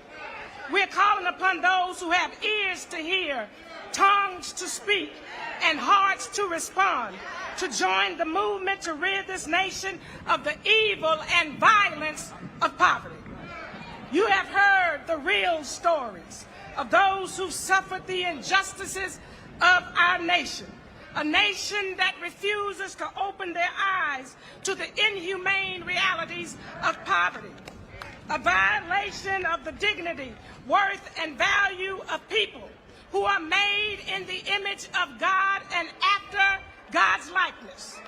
As we listen to these voices, we can attest to the reality that poverty in all of its forms is violence. We have a moral responsibility to speak up, to stand up, to show up, and never shut up until all of our brothers and sisters can rise from the shackles of oppression, depression, suppression, and the real violence of poverty, until they are set free to live with the dignity of a livable wage, humane living conditions, just working conditions, access to affordable health care and housing, and the freedom to participate in government, the freedom to prosper in life, and the freedom to peacefully coexist. When I was growing up, my mother used to always remind me and my siblings that somebody has to cut off the chain of violence. Well, I'm asking all people of goodwill and conscience to join us in cutting off this chain of the violence of poverty. I'm asking all citizens, power brokers, and politicians of this nation to pledge their voices and their work toward the elimination of poverty. For those who would argue that there is a deficit of human resources, my response is absolutely not. The deficit is in the human will. 54 years ago, when my father launched the Poor People's Campaign, he called for a revolution of values. and a radical redistribution of wealth. I make that same call to our nation today. And do not be fooled into thinking that the issue of poverty is someone else's problem. As my father said, we are caught in an inescapable network of mutuality, tied in a single garment of destiny. What affects one directly affects all indirectly. Have you considered how the existence of poverty in our nation affects all indirectly? Think about it. The last time I checked, the least of these is quickly turning into the most of these.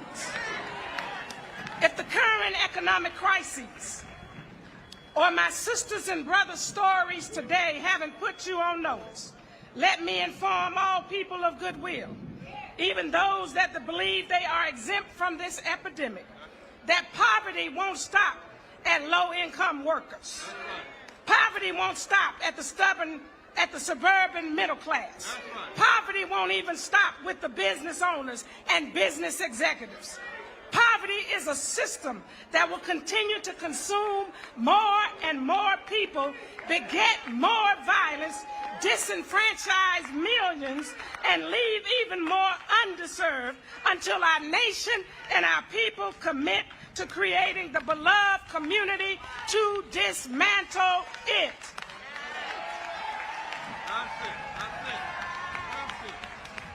And it's going to take all of us to do our part to make this happen.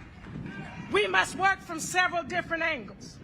While there are those in our society who are turning a blind eye and a deaf ear to the ever-increasing rent for poor and low-wage workers, stay tuned, because I'm working on a pathway to transition them from being renters to becoming homeowners without the requirement of a credit score.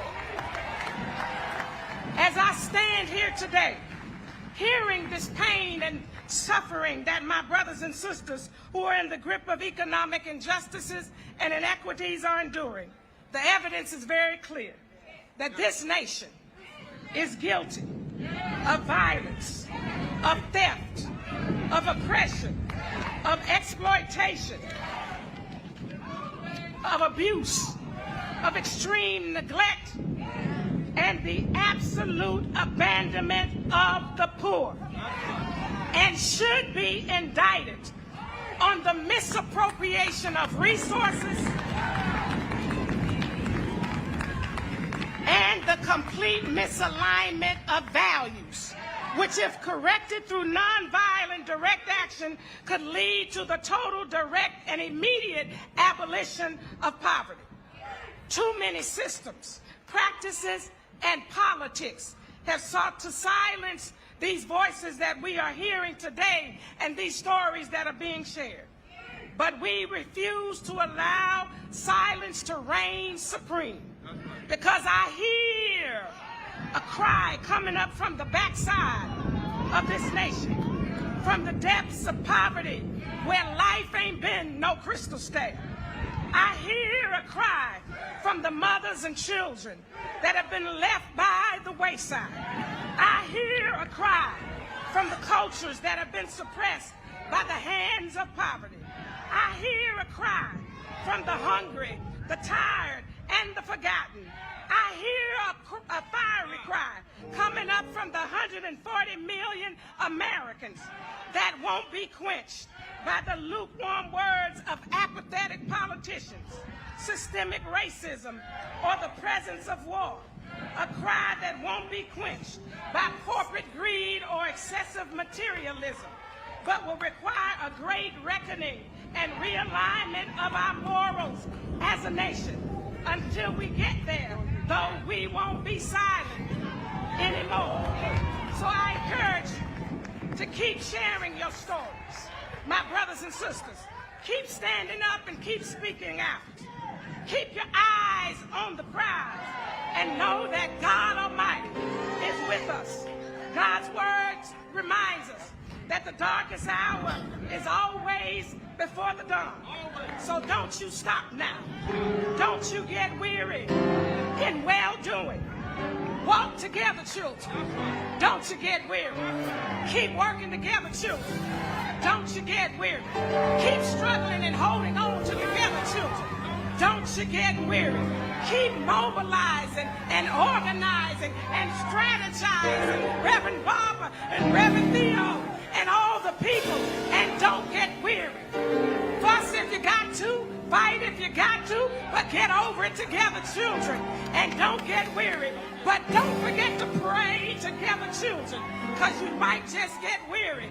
But one day, if we continue to walk together, children, we will be able to eliminate poverty, and a new day will dawn. But until then, we won't remain silent anymore.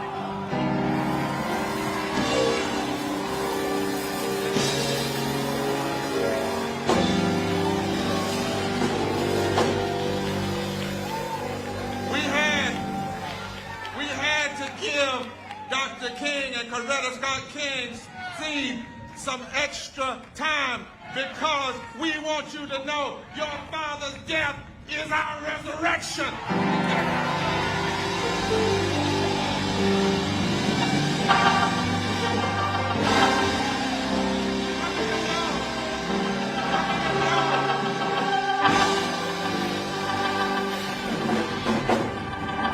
If you can stand a little longer and hear the rest of these 30 states.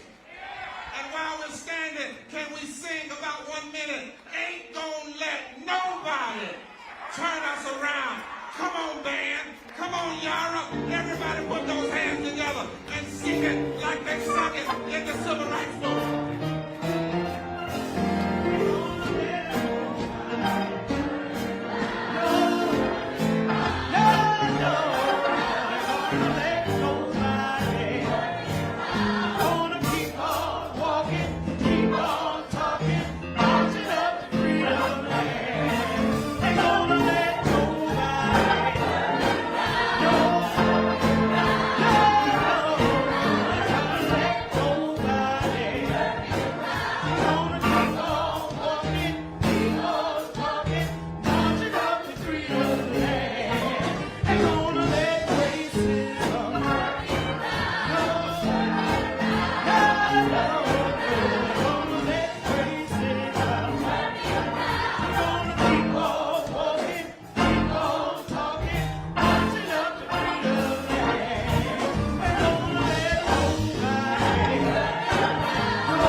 Preacher.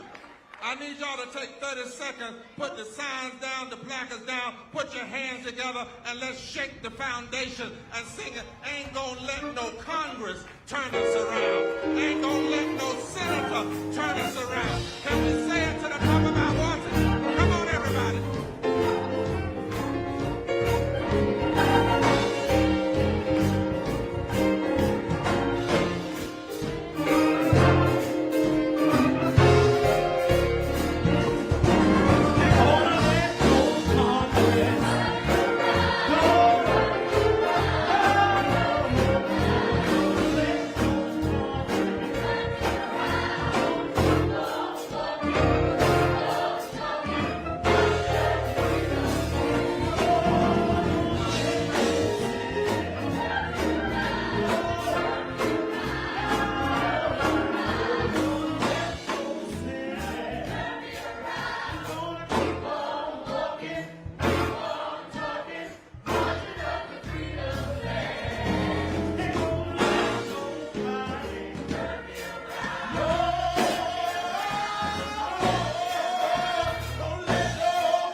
and not have a strategy for after the meeting.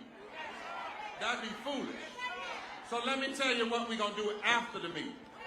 Number one, we demand that all congresspersons in the United States publicly acknowledge the reality and pain of 140 million poor and low-wealth people and stop lying and saying that it's only 39 million people. Number two, we demand every congressperson commit to creating and supporting legislation that reflects a third Reconstruction agenda.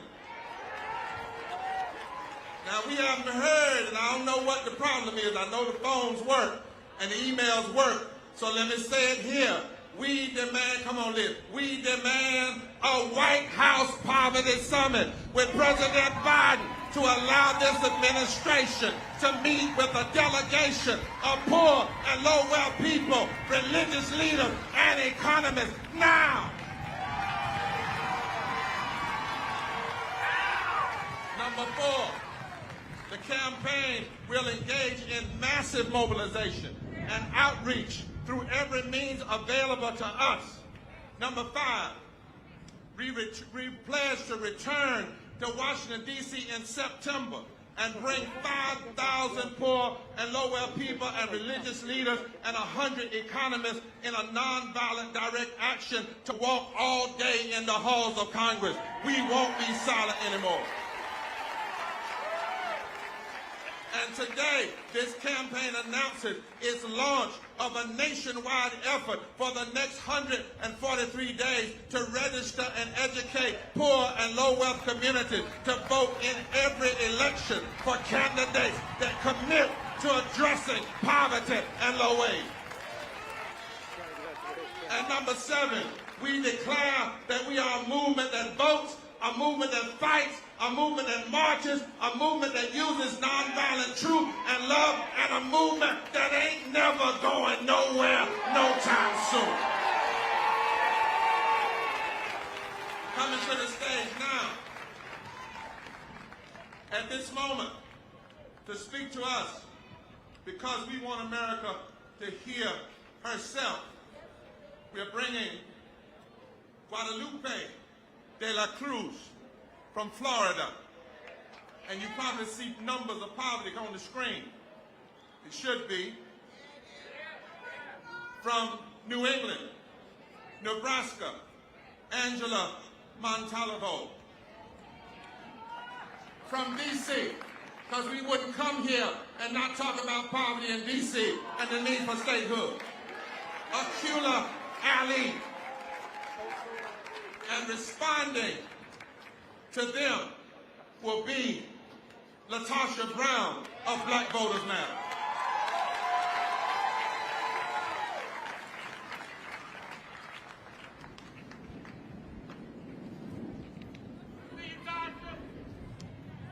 Florida, where you at? Hola, mi gente. My name is Guadalupe de la Cruz from Homestead, Florida. There is a phrase that I grew up with all of my life. Hay que trabajar porque nacimos pobres. That means you gotta work because we were born poor. I'm a daughter of immigrants who were farm workers for many, many years. My family often lived paycheck to paycheck. They worked under some of the harshest conditions in South Florida, exploited and abused. Today, I find myself in some of those same positions as my parents. I'm a single mother and can't afford an emergency. And we have been living in a state of emergency for years. There is no way that I will ever be able to give my daughter an opportunity to thrive if I stop working. I am forced to choose between spending time with my daughter and finding a second job to make it happen this month. Fear and embarrassment have kept me from telling my story of struggle. Times when my lights were cut off, not sure if I was gonna make the next car note, or even if I was gonna make rent. I'm here to say enough is enough. We should not be cornered and forced to choose one necessity over another. Florida families should not be under attack. We cannot afford to have people working in unlivable wages. We cannot afford to have no health care. We cannot afford to have families ripped away because of unjust immigrant policies.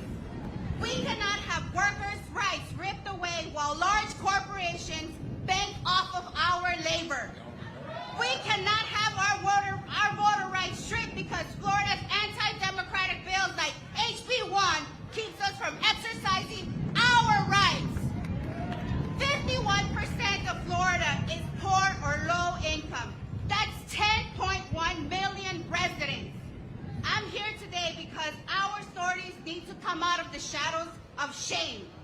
And I'm reminding our government that the many stories that you have heard today from my friends should not be happening. 10 million people are not in this current situation by choice, but because government has chosen to create systematic laws because they chose to create systematic laws and implementations of oppression. And that's why we're here to say no more. No more. Forward together. Not one step back. I will not be silent anymore.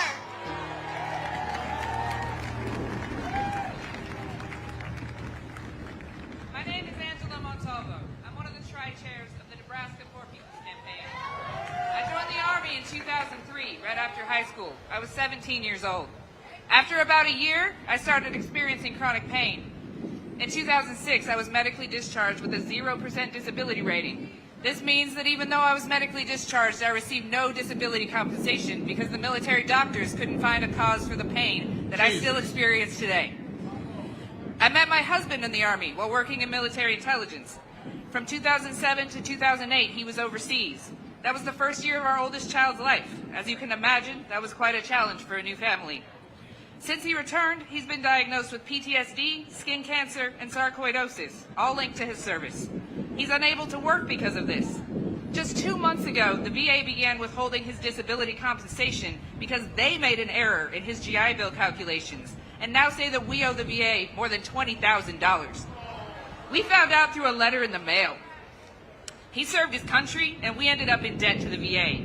We are just two of the over 34,000 low-income veterans in Nebraska. We make up to 25% of the Nebraska veteran population.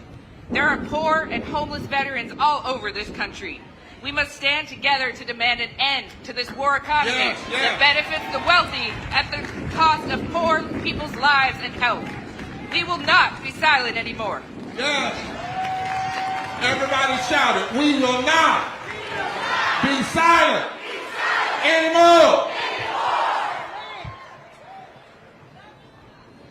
Welcome to D.C.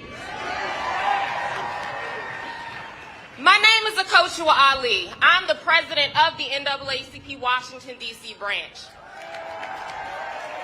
But more importantly, I'm a D.C. native, a D.C. resident, and I live in Southeast, Ward 7, east of the river here in Washington, D.C.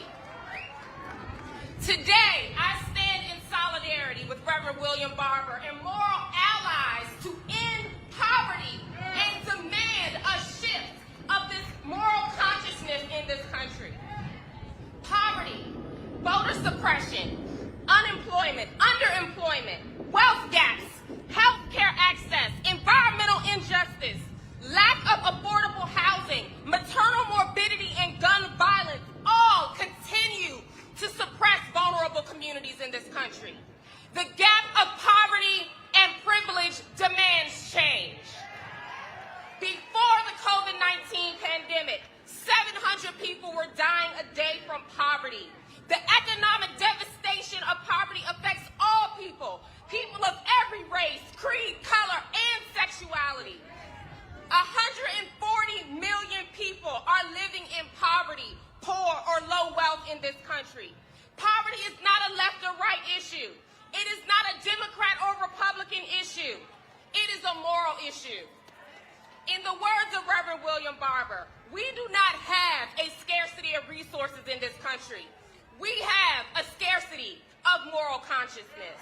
So today, we rise to confront systemic racism, poverty, and privilege. We need quality health care, quality housing, quality public education, livable wages, reproductive justice, protecting a woman's right to choose, and we must protect voting rights. But we must demand statehood for the District of Columbia. I can't talk about voting rights without talking about statehood for D.C. Without statehood, the people of D.C. do not have the right to pass our own laws without congressional approval. D.C.'s fight for statehood is an egregious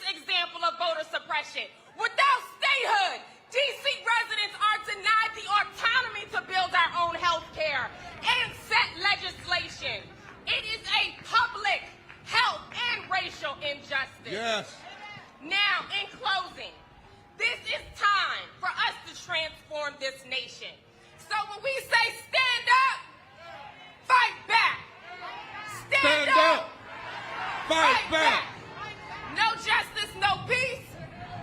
Peace and power. Thank you all. Yes. By and by, Lord, when the morning comes, and we all the saints will come together as one. We will tell the story how we overcome, and we'll understand it better by and by.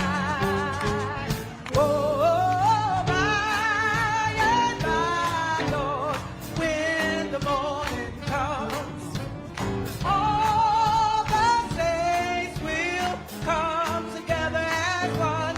We will tell the story how we overcome, and we'll understand it better by and by.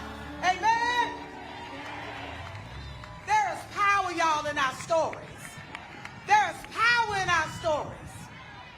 Part of what oppression is meant to do is to make us believe that we don't have any power. It's to make us to believe that we don't have purpose. It's to make us believe that there is something else that is needed other than our presence. But I want you to say, my presence is enough. I want you to say it from the dark depths of your spirit, because you need to understand this. It's not about where you went to school. It's not about where we live. It's not about our zip code. My presence is enough. Say it after me. My presence is enough. And so we stand on that principle in this country, that no matter where we live, no matter what my background is, no matter who I love, no matter what I can do, at the end of the day, I am deserving to be treated like a human being. I am deserving of housing. I am deserving of a job that I can take care of myself and my family. I am deserving of health care. I am deserving to be loved and respected and valued. And we got to believe that, brothers and sisters. And so I'm going to ask you to do something for me. Everybody out here, I always ask folks, I want you just to take a moment wherever you are, and I want you to close your eyes. I want you to just take everything out of your mind right now. I want you to close your eyes, and I'm going to ask you a question. I want you to hear this question with your spirit, not with your mind. My question to you is, what would America look like without poverty? What would America look like without racism and sexism and homophobia? What would America look like? That's it. Now I want you to open your eyes. I don't know if you were able to see anything, but that is the America that we desire and that we deserve and that we're going to stand for and that we're going to fight for and stand in this space with you. And so in that, as I get ready to end, even in this weekend, as we're coming here in Juneteenth, like this is the Juneteenth celebration will be on tomorrow, where there were enslaved Africans that came to this nation, like in our bodies were sold, our bodies, all of our labor. It has been in that same spirit that this country has exploited the bodies and the work and the wealth and the wisdom of all of us. But no more. No more. Because God said that the last shall be first and the first shall be last. Brothers and sisters, it is time for us to take our rightful place. Because I heard somebody saying, oh, freedom, oh, freedom, oh, freedom over me. And before I'll be a slave, I'll be buried in my grave and go home to my Lord and be free. Give it up. Amen. Give it up. Brown, co-founder of Black Voters Matter. We're joined right now by Reverend Dr. Frederick Douglass Haynes, Friendship West Baptist Church in Dallas, also an alpha man. Of course, Poor People's Campaign co-conveners, Reverend Dr. William J. Barber, our fraternity brother, picking up the mantle of our brother Martin Luther King Jr. as well. Reverend Haynes, this is one of the things that Reverend Barber and I always talk about, and he mentioned from the stage, is that it drives me crazy when folk have marches and protests, but the whole focus is on that day. And what they have done, which is why I have said, Reverend, I stand with you 100%, is they are constantly about mobilizing, organizing, getting data, knowing who's there, collecting the information, and then begin to assemble people and move them when it's necessary. It's a waste to have an event and just for that day. Right. And one of the things I love about Bishop Barber is he has picked up the mantle of Dr. King so that we organize with an objective, we march with a mission. We are real clear why we are here in terms of continuing the legacy of Dr. King, but then he listed the 5 pieces we're going after in terms of ending the false narrative of religious nationalism, of the war on what? The environment, the war economy, standing up for poor people. We are real clear on why we are here. And again, for me, this is how we celebrate not only the legacy of Dr. King, but how appropriate it's Juneteenth weekend. Juneteenth, and I saw you say this, Juneteenth is not just about going to a park and partying. Juneteenth is about organizing, mobilizing on purpose, because that's the only way we're going to turn this thing around. And of course, when Bernice King talked, she talked about, of course, her mother, Coretta Scott King, continuing this. She often said, they killed my Martin when he started talking about the money. Right. In his book, Where Do We Go From Here, Chaos or Community, he talked about, again, America dealing with economically the poor, the disenfranchised. This is about money. Right. And I said earlier, and I tweeted this, that the same weekend right now, Ralph Reed is having his white conservative evangelical conclave going on, and Donald Trump spoke. And it's called the Faith and Freedom Conference, and you ain't going to hear the poor come up at all at that.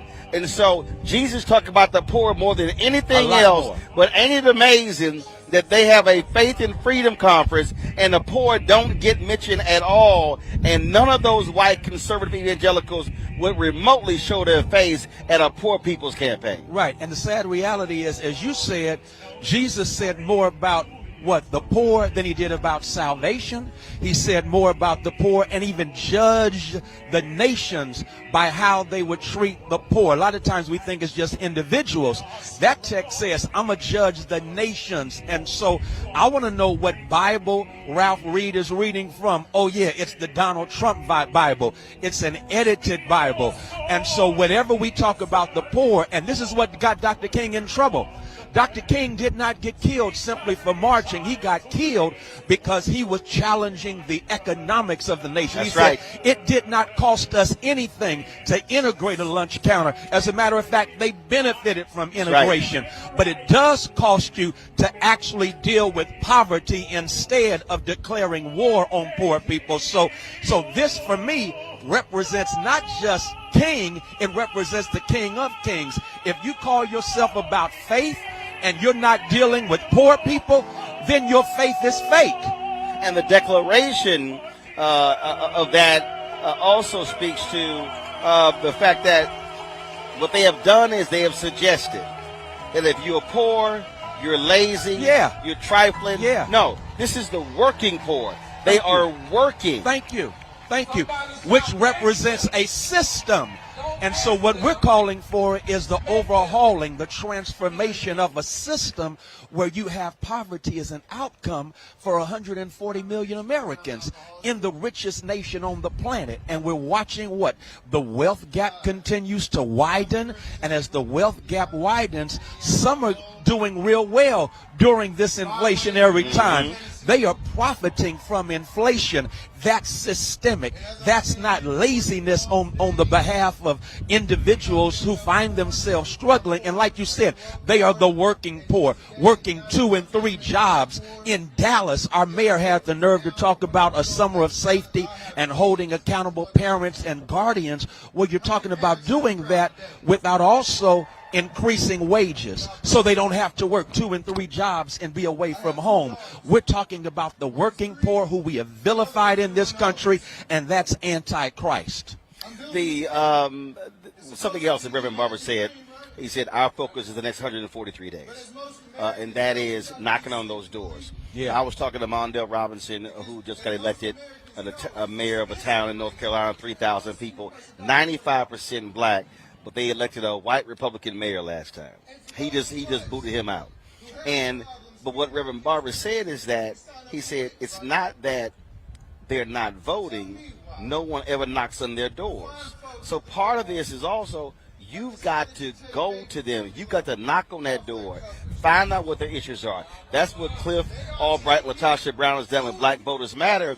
And so what I keep saying on the show to all these people who are commenting, who are complaining, you can't just sit there and say, well, what have they done? Right. No, what have you demanded of them and put that pressure on them and pushing them? And I keep saying to our audience, go ahead and sit at home and see what's going to happen. Yeah, yeah. Go ahead. Like, we see exactly what they're going to do. Right. They've made it perfectly clear. Right.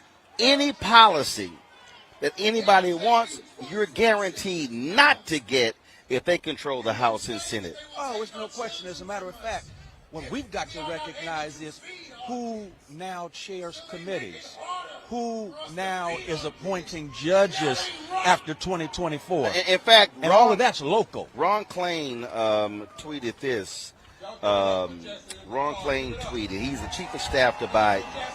He said in 200 years, the U.S. Court of Appeals, in 200 years, I'm just going to read it. It is important. I don't understand why they haven't cut an ad on this. He said, in 200 years, 8 black women have been appointed to the U.S. Court of Appeals in 200 years. Biden has appointed 11 in 2 years. Wow. And again, that has to do, it starts with our voting. So again, we sit back and do nothing. Nothing leads to worse for us. Let's just be real clear on that. And so it's very important, and they keep, and that's been the refrain here, we won't stay silent anymore.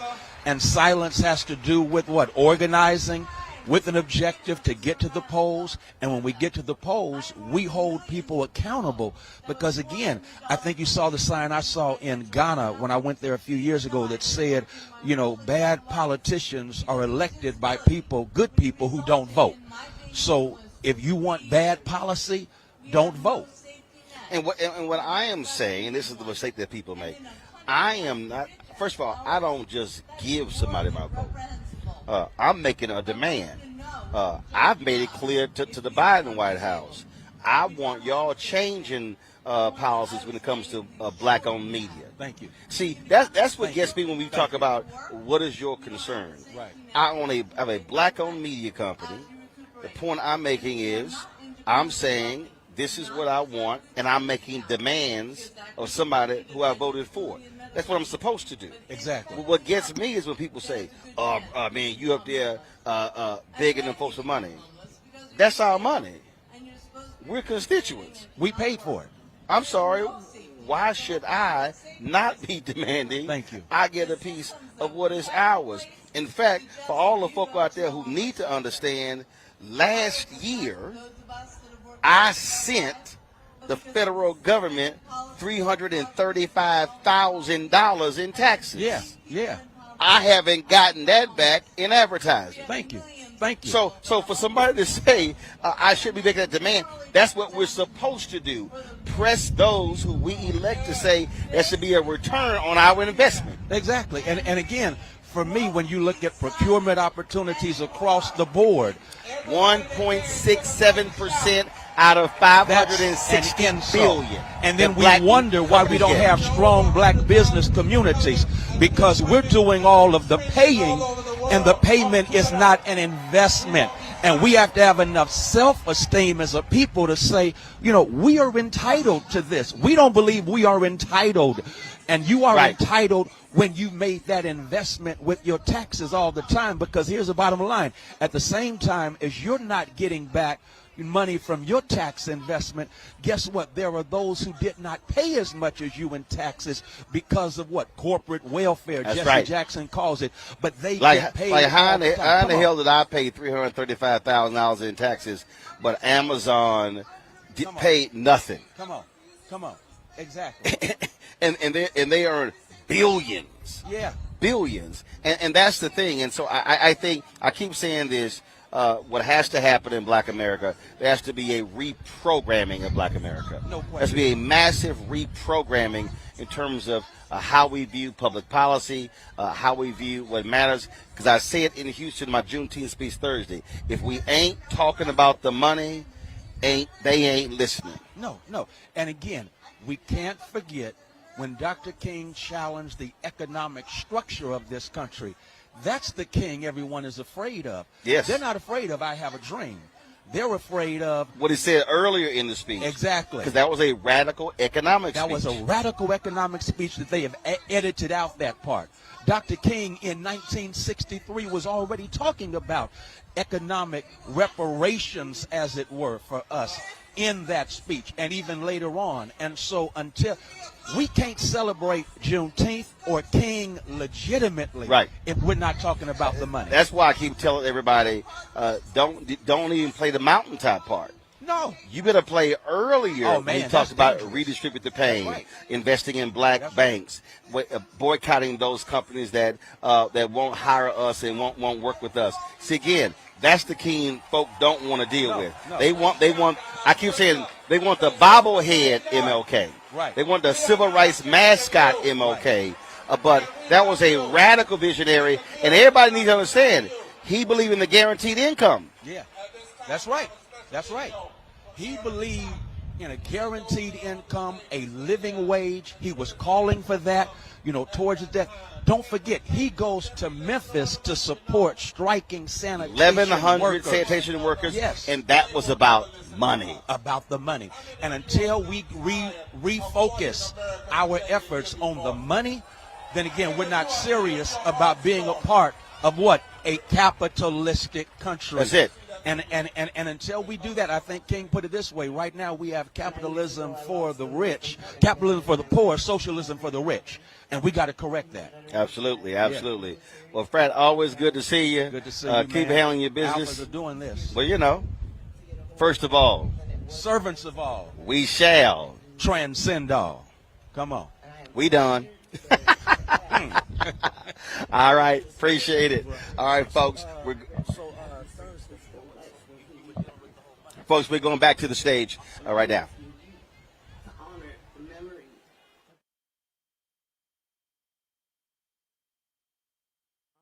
Poor and abandoned young people all over this country by making it possible for everyone in this country to get the health care we need, including mental health care. A lot of our people die young. Overdoses, being homeless in the winter, police brutality, suicide, all of which ties back to poverty and to lack of access to health care. I do the work that I do because I don't want people left on their own to battle with this system the way my family was. Yes. Now, at this time coming, just before Phyllis, Denise Coleman from I keep saying LA, from Louisiana, but there are some others that are standing with her. Would you all come to the podium now, and they'll introduce themselves. They live in a place called Cancer Alley. What? Cancer Alley.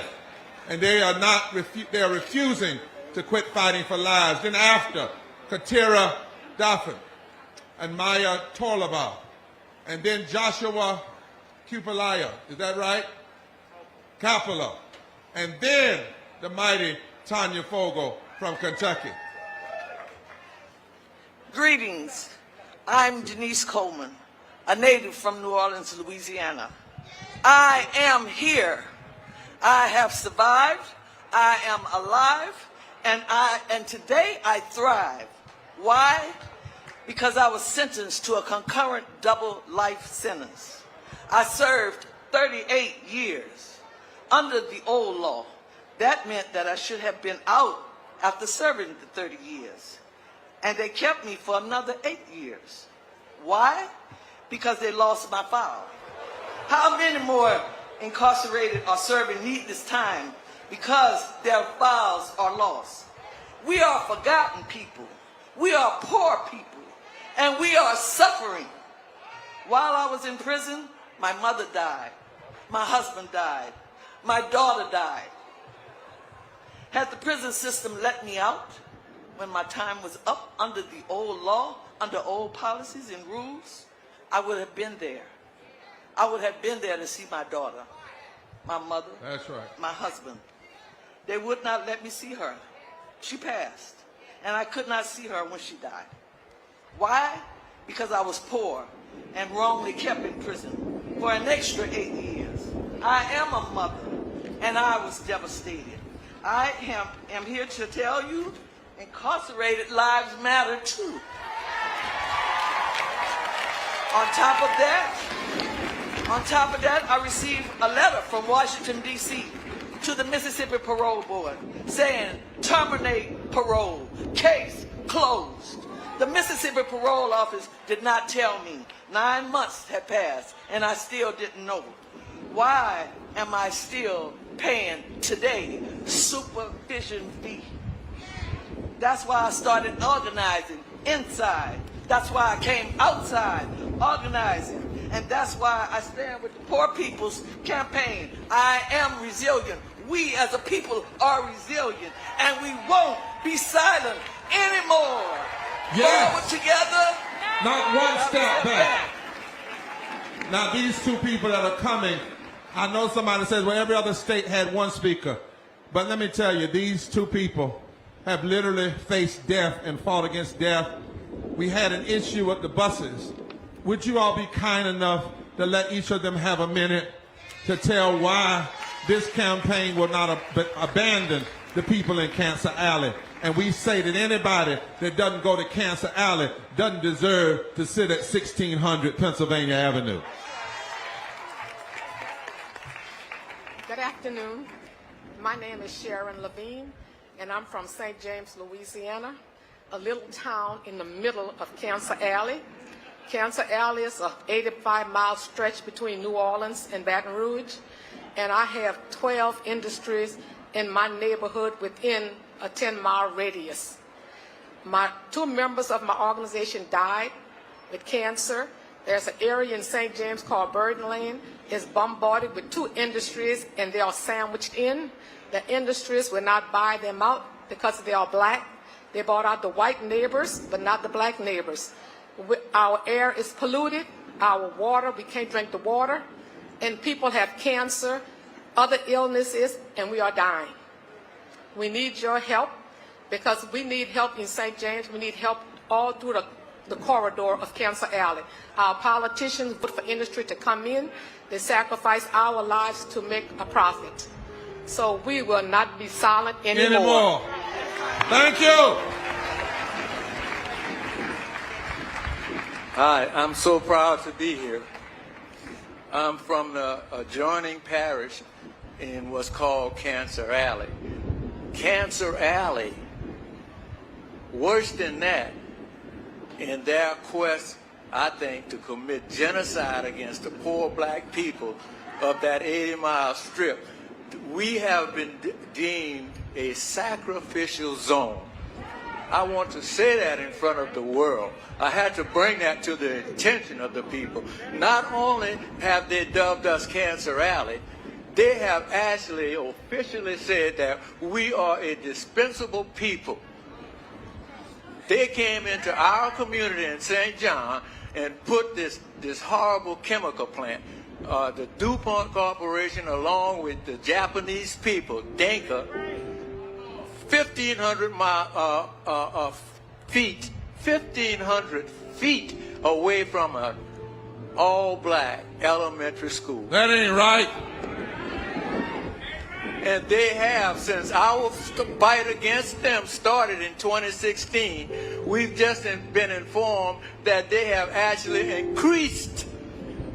DuPont Denka has the audacity, My God, the temerity. They are such cruel, awful people in seeking corporate profit that they have increased the poisons on that school of 400 to 500 black children as of today. and my brother, we are not going to leave that alone. And we will not turn around in our fight. And Yes! we will not be silent. And we Yes! thank you and Reverend Barber and his organization. Thank you very much. From Oklahoma,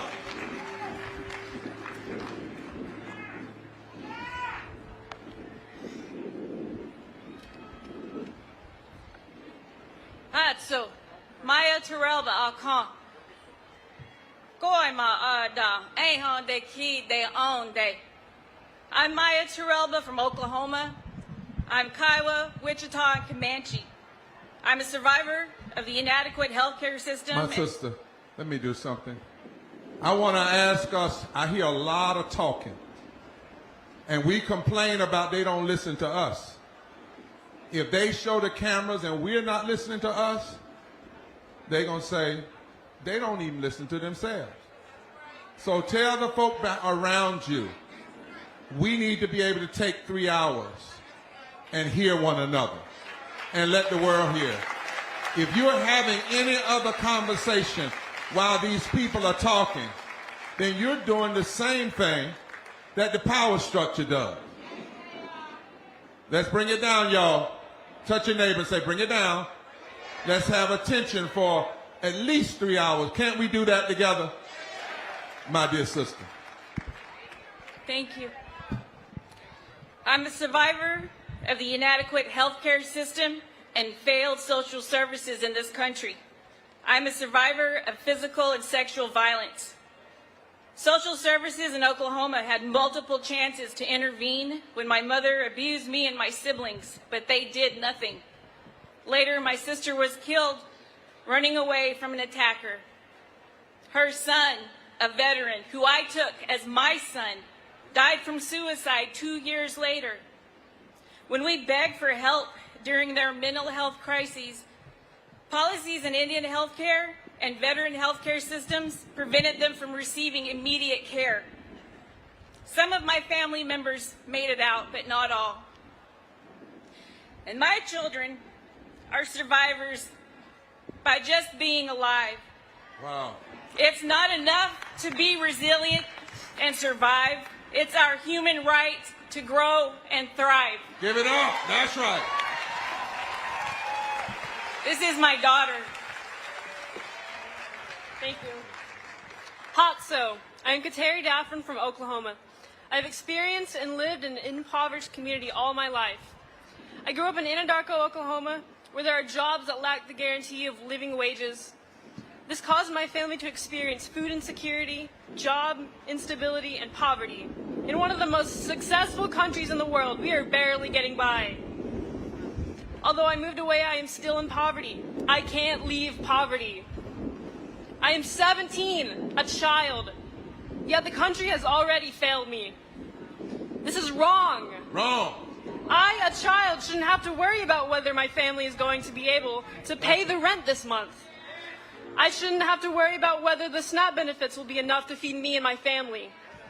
I am not old enough to vote, but I am one of the many teenagers experiencing this injustice. I shouldn't be the one to have to carry this burden. How do you expect me to contribute to your American dream when I don't even know if I'll have a home next week?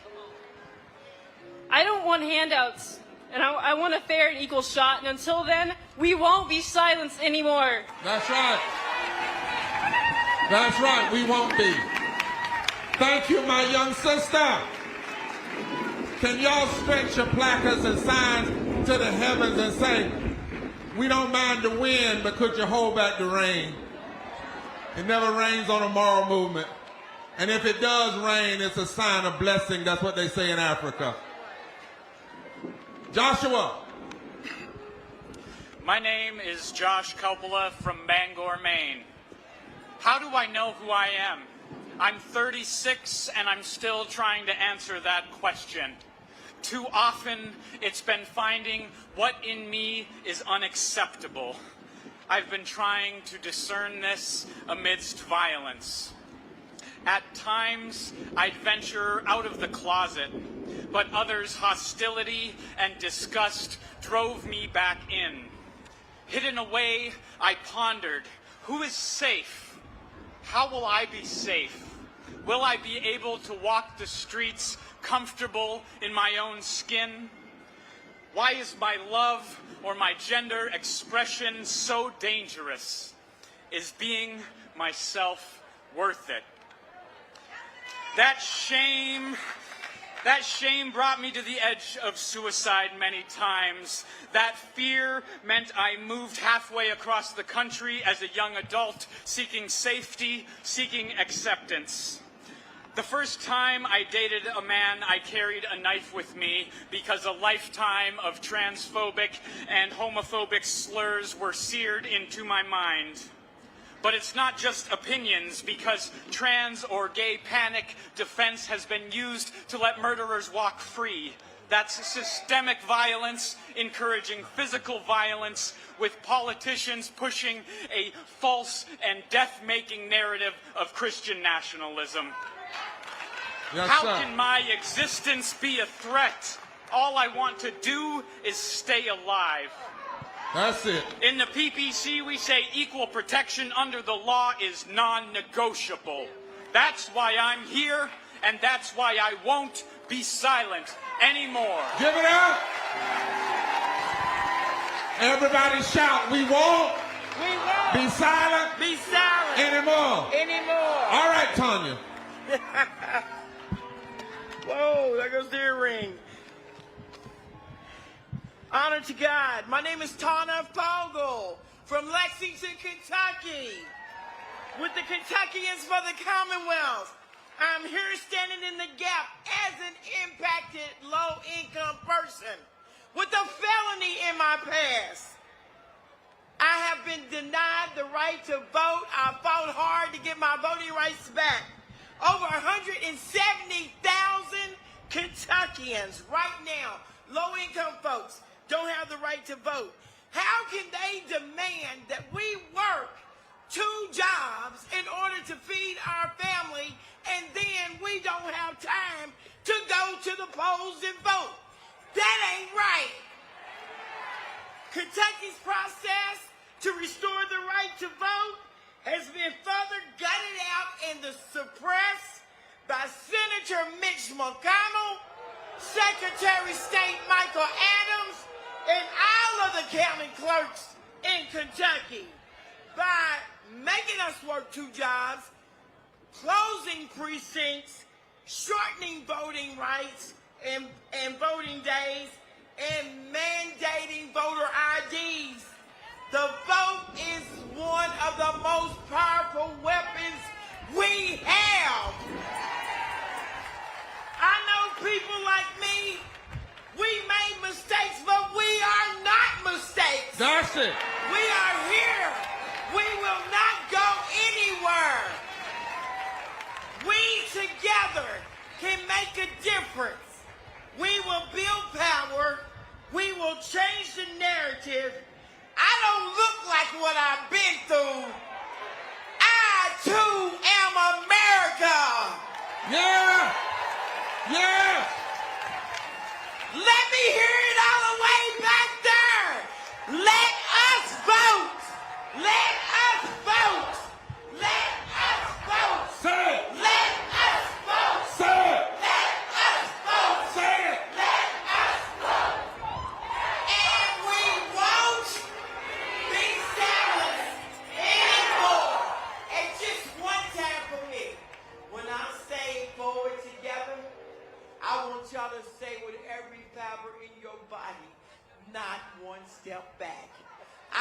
hear it all the way back there with them hundreds of thousands of people that I can see. Forward together! Not one step back!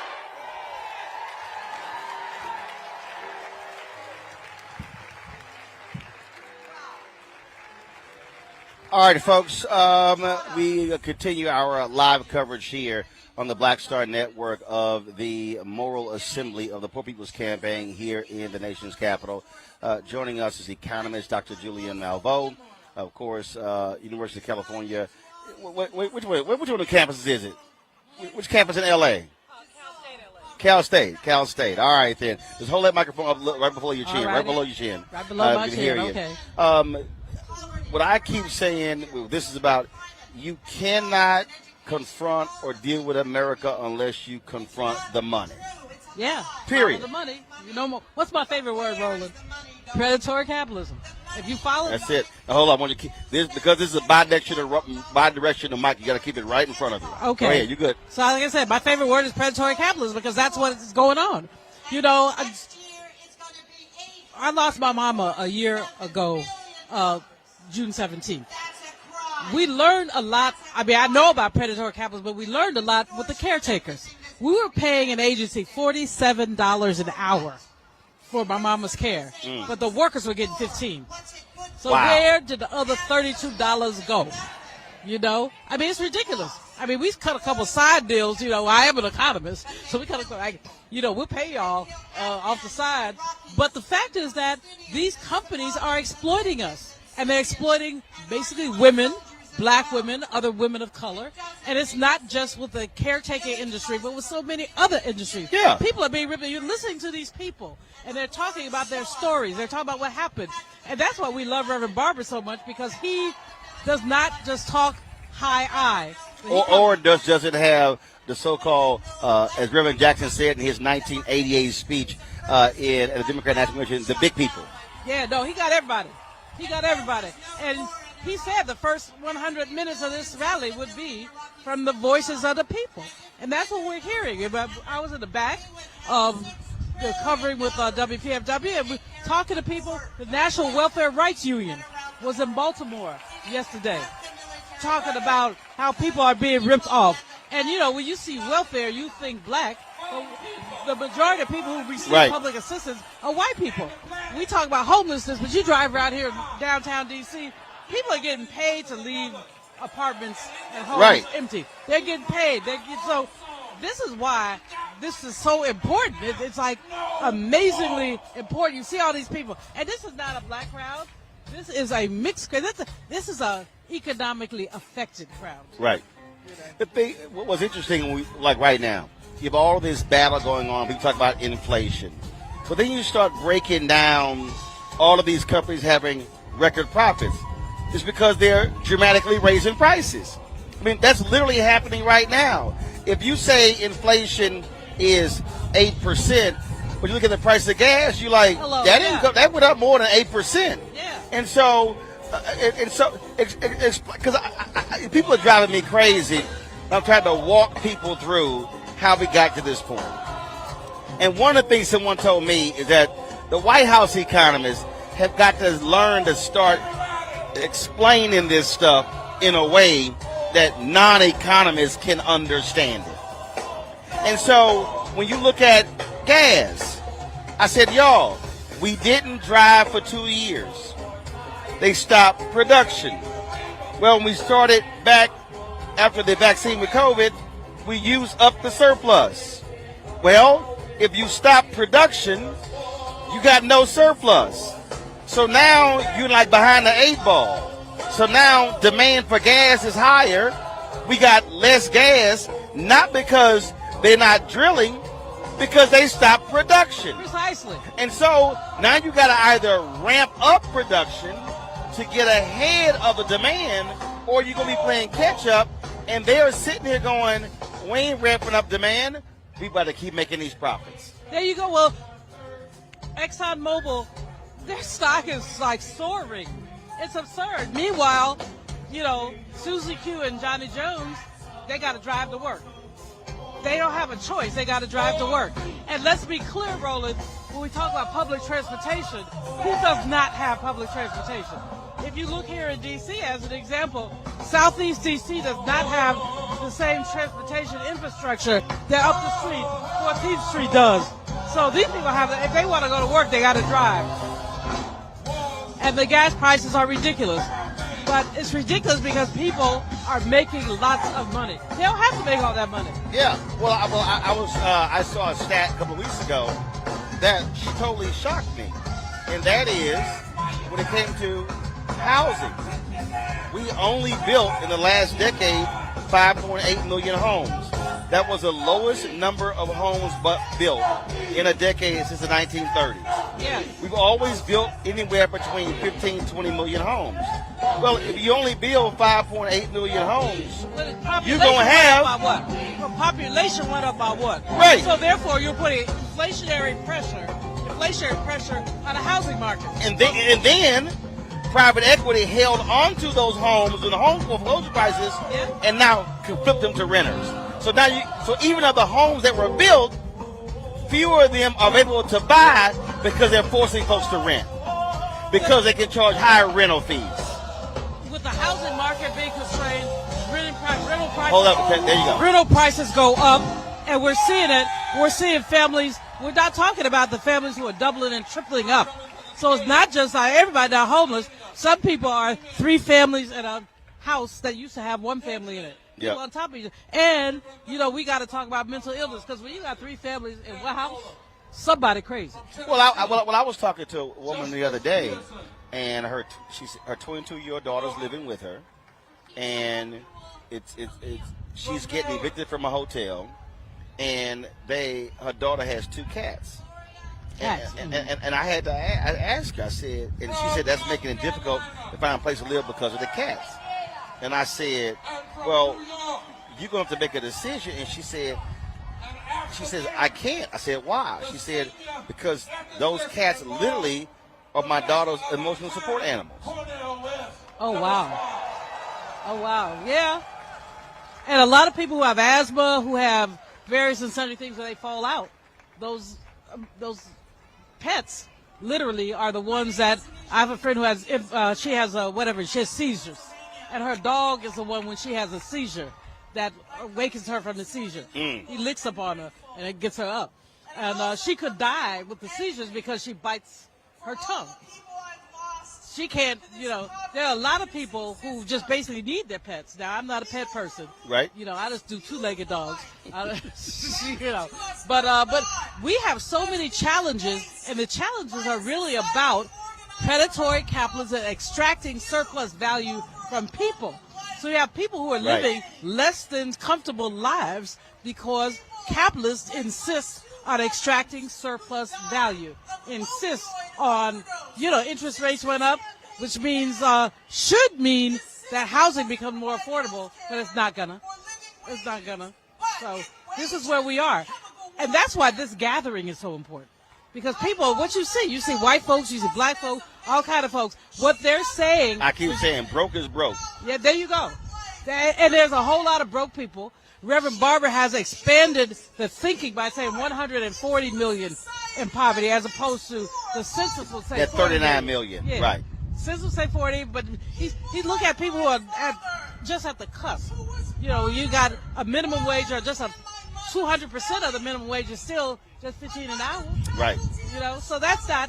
And in some of these states like Idaho, these middle fiddle states that we don't think about, people are living very, very poorly. They're below the radar.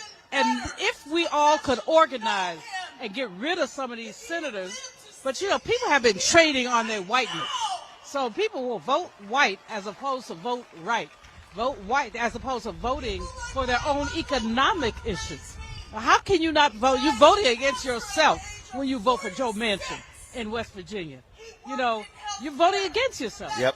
You're voting against yourself when you vote for Kristen Sinema. And quite frankly, in some cases, you're voting against yourself when you're voting for some of these yellow dog Democrats who basically are not about us. That's it. Julian, glad to have you out here.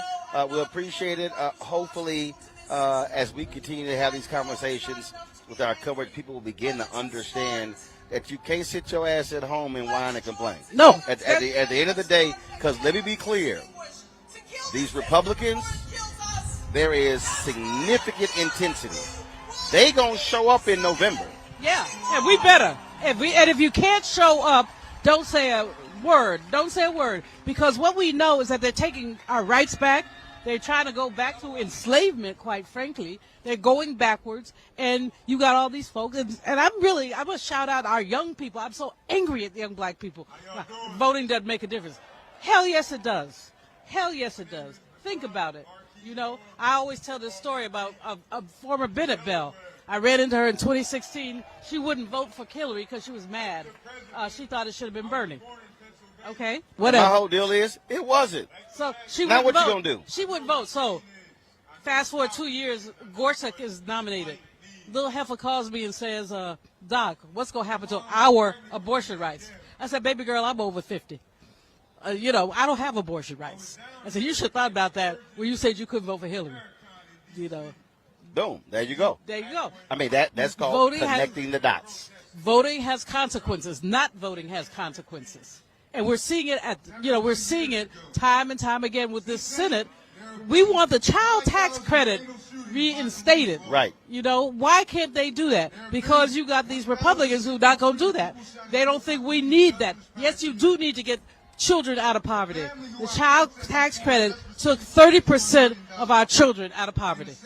Okay, so you got to answer this.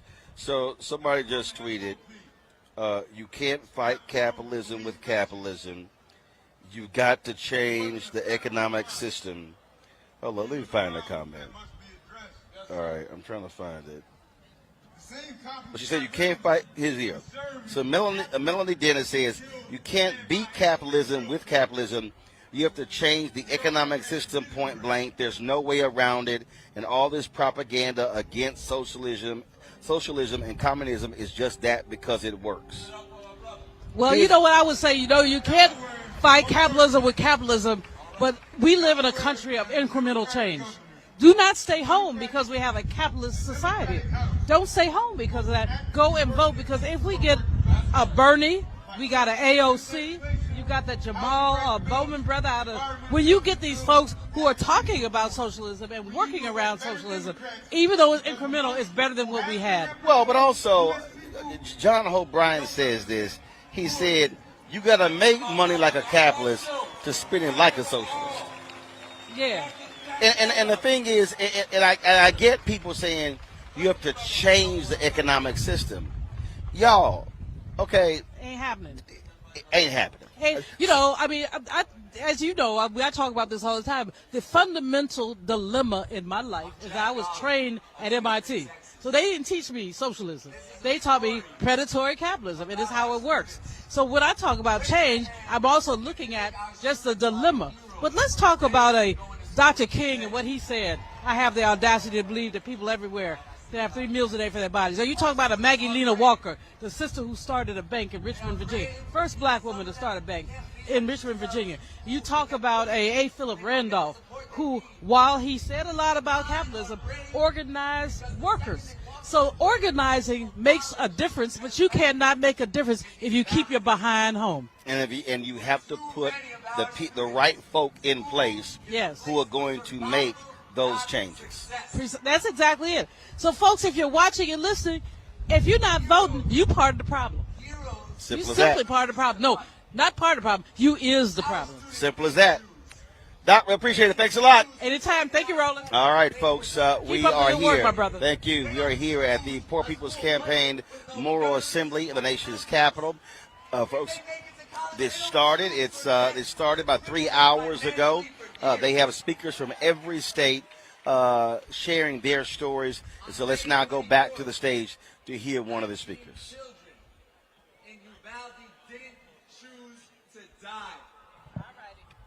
All right. On May 25th, I chose to lie.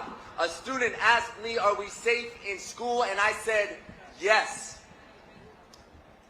I looked them in the eye and told them I would protect them no matter what, knowing all the time that my body would not beat an AR-15. That's right. My students do choose to dream. They dream of creating art and starting local businesses, and I kneel next to their desk and declare it's possible, as if by saying it seriously I can make it true. Yes, I'm willing to give my time, my money, my life for my students if that is what it takes. But I am unwilling to tolerate a society where that is what it takes. Give it up for my brother. I won't keep lying, and we won't be silent anymore. Would somebody say with me, as we look at that brother, that teacher, and say, our children shouldn't have to be brave. They should only have to be children. Justin Pearson from Tennessee.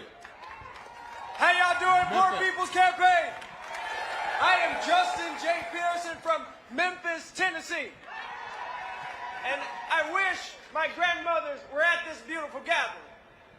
I wish they'd be able to assemble here, but they're not. See, they, like many poor and low-wealth people, have died from the systemic injustices that have disrupted our communities for too long. Pollution, environmental racism, and injustice killed both of my grandmothers in their 60s. And now it is continuing to plague our communities, but they didn't die only as martyrs. They were witnesses to the possibilities of our country. Yes, sir. They were witnesses to a faith, Bishop, that the folks who built that Capitol who were enslaved had. They were witnesses to a faith that we now carry forward, that they will try to crucify us. They will try to have systems that destroy us. They'll try to build pipelines through our communities. They'll try to poison our waters, but we know that there's resurrection possible. We know that there's a resurrection of people who care about the last, the lost, and the least possible. There's a resurrection of the 140 million happening. But not only that, they let me know that there is a divine intervention possible. It's a divine direction that they gave us, a divine direction that we have in our bodies. And that direction is this, is that the last, the lost, and the least will be first. It's a divine direction that says we will have clean air and clean water and clean soil. It's a divine direction that has the shouts of 140 million people saying we've got one way to go. No matter where those who are against us stand, against us or in front of us, we've got one way to go. No matter how much money they have, no matter how many politicians are in their pockets, we've got one way to go. Yes, and that's forward, together. Yeah. Not one step back. Yeah. Forward, together. Yeah. Not one step back. Ohio. Yes. My name is Rukaya Zabrabdum Sakalim, and I'm the CEO and founder of the Musketeer Association, representing the state of Ohio. I am here to speak against racism and greed. We must bring this injustice to a stop now. I was born in a society that racism and fascism was the way of life. I was born in it. Not any education would be brought to us because we were a black skin. Not any health care. I know how the civil rights began. I was there. My family chose to take the beat down, to take the torture, to take the absolute death in order to bring to light the inalienable rights belong to all of us. And they would not be silent anymore. So on this day, I step forth. On this day, I represent those mentors who taught me how to speak this truth. We are human. We are the flower garden of mankind. You will no longer take our blood or our children anymore. And I'm not going back there to those days and times, and I will not let any of you. So you vote them out. If they will not change this injustice, vote them out. All my spiritual people of this, of this flower garden, stand up, lock arms, and say in one resounding voice, forward together. Forward together. Not one step back. Not one step back. And that is why I am here, for you to speak that truth and walk that walk. Thank you. Reverend Gloria Jones from Maryland. Give it up for our dear sister. We welcome everybody. Praise God, everyone, and thank you for being here. And thank the Poor People's Campaign for allowing me to participate. My name is Pastor Gloria Jones Swearinga. I am a pulpit associate at my home church, which is Greater Abyssinia, 88 Lyons Avenue, Newark, New Jersey, where the amazing Dr. Alan Potts is senior pastor. I'm here in behalf of persons with disabilities because I just learned the other day that the Americans with Disabilities Act, the ADA, our passport to full inclusion is still an unfunded mandate. That law was legislated into being in July of 1990. And I don't mean to be rude. I don't mean to be disrespectful. I got some friends on Capitol Hill. But both sides deserve a front row seat in the Hall of Shame for that level of neglect. Every year they celebrate Disability Day. But I never heard of celebrating nothing. I know what it's like to be made deliberately homeless. That's right. And no disability ADA response in Prince George County. I know what it's like to be deliberately separated from a child, deliberately and illegally. This is illegal stuff, y'all, because there was no ADA response. But I also know a God who is able to do exceedingly abundantly above and beyond anything that we can ask or think. And I know this is not the time to give up. It's the time to step up. Give it up, Bob. It is time to speak up. Give it up. It's a time Give to it up.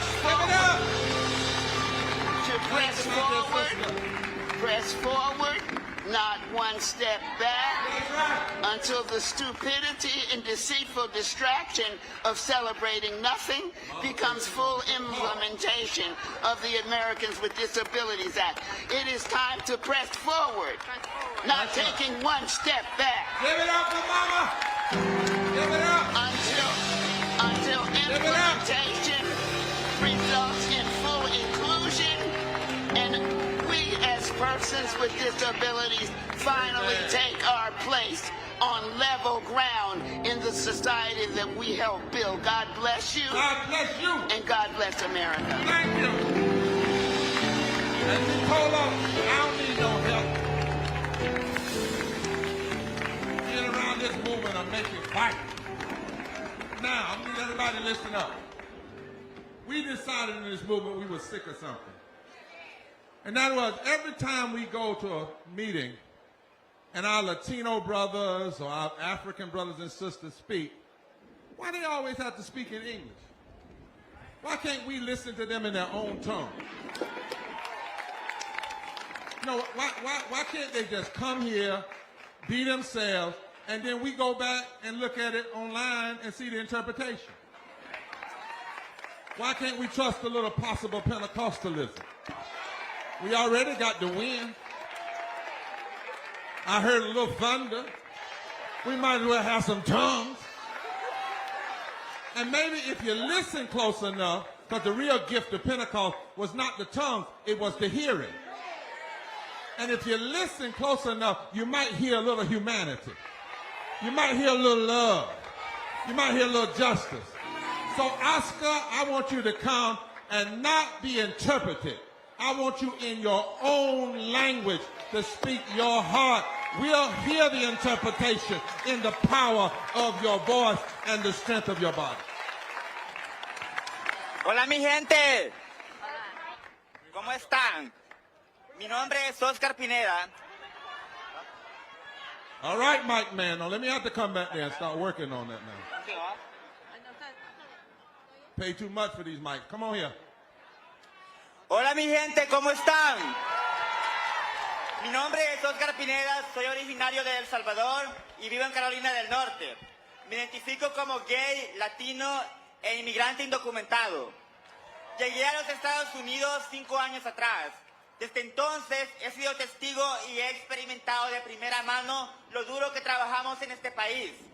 Nosotros como inmigrantes indocumentados contribuimos de manera significativa al desarrollo de esta nación. No obstante, a pesar de las muchas horas que trabajamos o los múltiples trabajos que tenemos, nos resulta casi imposible salir de la pobreza. Somos discriminados, marginados y excluidos por un sistema al que aportamos miles de millones de dólares con nuestro trabajo y actividades económicas. Yes, sir. Nuestro trabajo es fundamental y necesario. No existe una sola casa en este país, restaurante, campo de cultivo, fábrica o construcción que no hayan sido trabajados por inmigrantes indocumentados.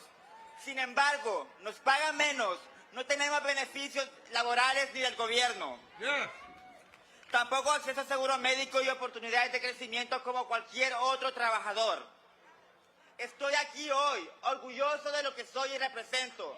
Hoy levanto mi voz por los más de 11 millones de inmigrantes indocumentados y las más de 140 millones de personas pobres en esta nación que vivimos bajo las sombras de los Estados Unidos y que luchamos día a día por mejores oportunidades y mejor calidad de vida para nuestras familias. No estamos dispuestos a seguir viviendo oprimidos y privados de derechos fundamentales, mientras somos señalados y perseguidos como perros. Basta de separar a nuestras familias, basta de arrancar de los brazos a los niños de sus padres. Merecemos respeto, merecemos una vida digna. Todos nosotros, cada uno de ustedes, somos esenciales. Merecemos una reforma migratoria digna y justa, sin distinciones, sin excusas, sin demora. No guardaremos silencio un minuto más. Exigimos respuestas, exigimos cambios y los exigimos ahora. ¡Adelante juntos! ¡Ni un paso atrás! Oscar. ¡Adelante juntos! ¡Ni un paso atrás! Oscar, teach us how to say forward together, not one step back in Spanish. Teach us. Forward together. Forward together. No one step back. Say it in your language. Forward together. Adelante juntos. Adelante juntos. Ni un paso atrás.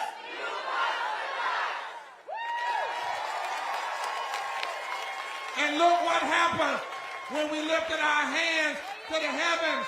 When we allowed tongues in the room, the clouds moved and the sun came out. It's Pentecost right here. A moral Pentecost right now. Dr. West, the other youth, the young West, Reverend West, before Dr. West.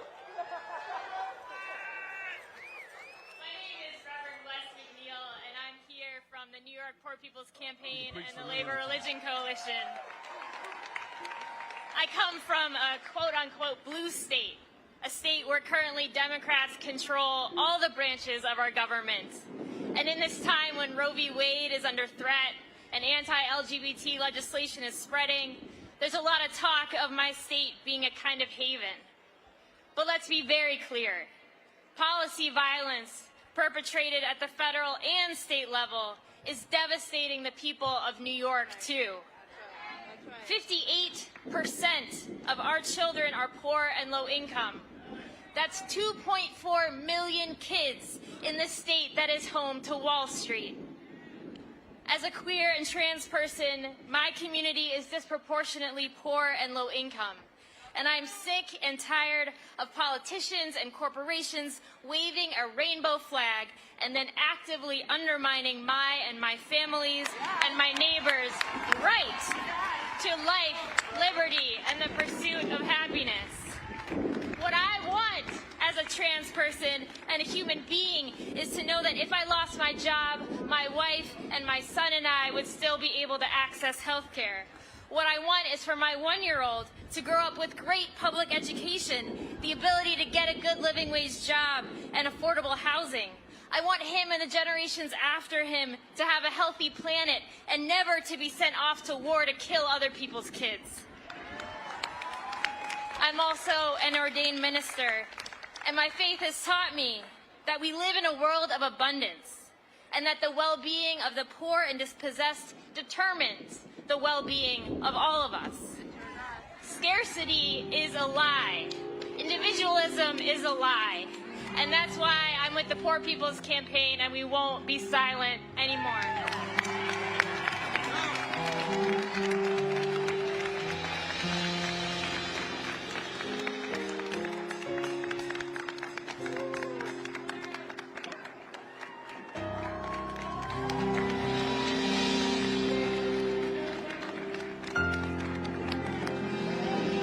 Let the word go forth here and now that the Poor People Campaign is on the move. No matter what color, no matter what gender, no matter what sexual orientation, no matter what religious identity, we decide to love. And when you love folk, you hate the fact that they're treated unjustly. You loathe the fact they're treated unfairly. And if you don't do something, the rocks are going to shout out, and the sun is going to shine, and the clouds are going to move. I want to thank my dear brother William Barr. I want to thank my dear sister Elizabeth Thea Harris for allowing God to use them in such a way that they are, in the language of John Coltrane, a force for good with a love supreme that embraces each and every one of us.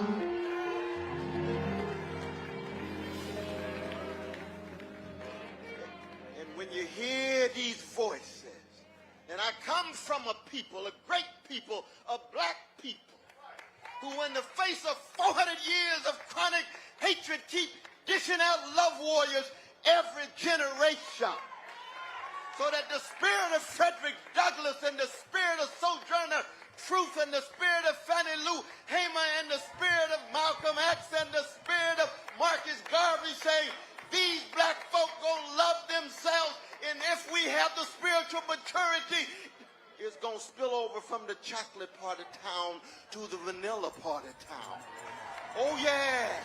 It's going to spill over our precious indigenous brothers and sisters whose land was stolen as a precondition of the democracy. It's going to spill over to Spanish speaking. It's going to spill over to Asian. It's going to embrace everybody. But let us be very clear that this Poor People's Campaign was rooted in the legacy of Martin Luther King Jr. and Fannie Lou Hamer and James Lawson and Diane Nash in the 1960s, where we tried to break the back of a barbaric Jim Crow and Jane Crow and American apartheid, with the lynching on the one hand and the discrimination and degradation on the other.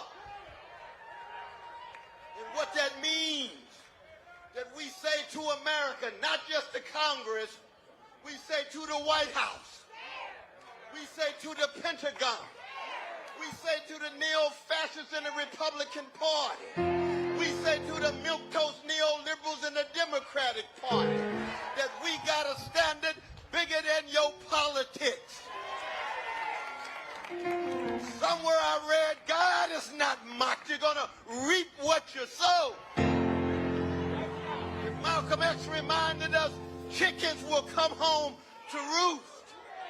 And so when you hear the magnificent voices of such dignity in all parts of the country, and we are international. We in solidarity with oppressed people in Africa, in Asia, in the Middle East, in Latin America. How come? Well, I'll tell you why I am, because I'm a product of Shiloh Baptist Church. Just like my brother's a product of the black church. I was told in vacation Bible school that if the kingdom of God is within you, then everywhere you go, you ought to leave a little heaven behind.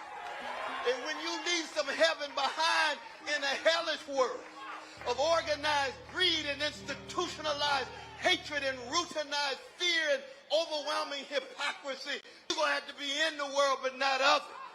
And so what we constitute is precisely that attempt to be in this empire, but not of it. We have moral and spiritual greatness that behooves us. That's why we're here. And let us never forget the rich humanity of the voices that we heard that would straighten our backs up. And Brother Martin used to say, anytime everyday people in the language of Slash Stone, anytime ordinary people in the language of James Cleveland straighten their backs up, you're going somewhere, because folk can't ride your back unless it's bent. Let us forever move forward together and never ever, not one, not two, no step back. Thank you for both of the work that they have done. Let us work together, struggle together, go down together. And in the language of Duke Ellington, go down swinging, because it don't mean a thing if it ain't got that love swing in it.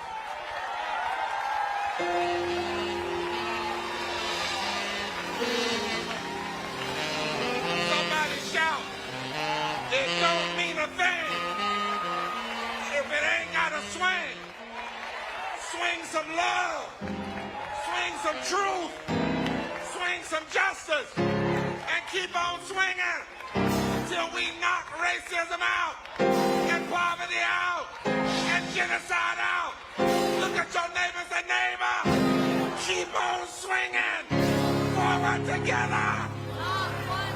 Not one step.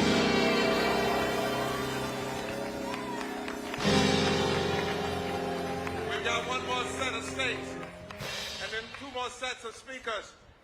But go to the video. You all know Erica Alexander, who was the great producer of Good Trouble, who used to be on Living Single but is an activist par none, a voice that will not ever be quiet or stop speaking. She's a queen among us. And she sent a word. She had to go back to LA, but she wanted to send a word. And she said, you know, Reverend Bob, this is what we have not done. We've not put the stories.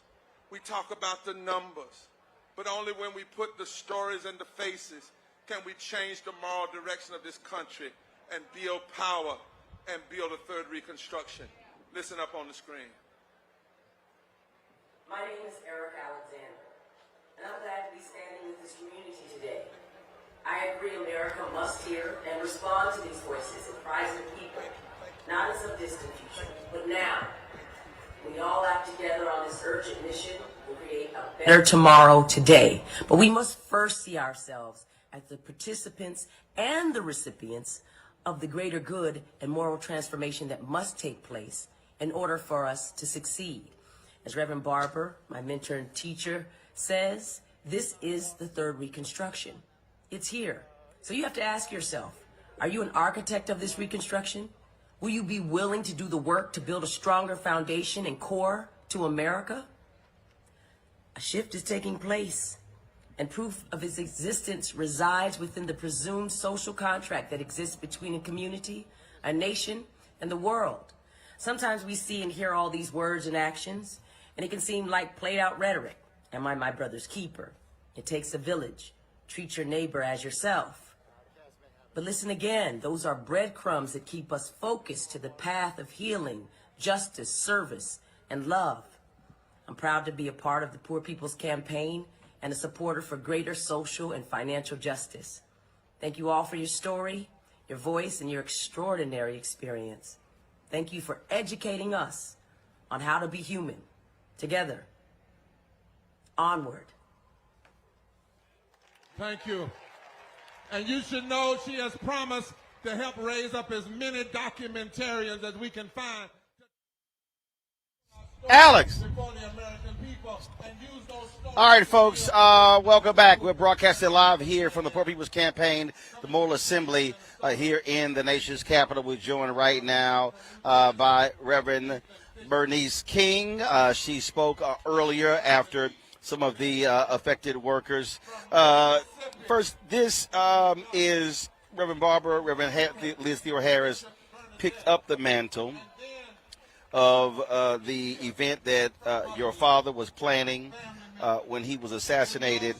And the thing that people don't understand is that just because they see this multiracial assembly here, that's actually what he told his SCLC staffers then. Did not want it just to be African Americans. Right. And at that initial meeting, there were white folks from Kentucky and from other places. Mm-hmm. They wanted, he said, put a face on the poor, not just poor black people. Right. Yeah, I mean, he was galvanizing the whites from the Appalachians. He was galvanizing our Native American brothers and sisters. Back then, I guess it was called Mexican Americans. Yep.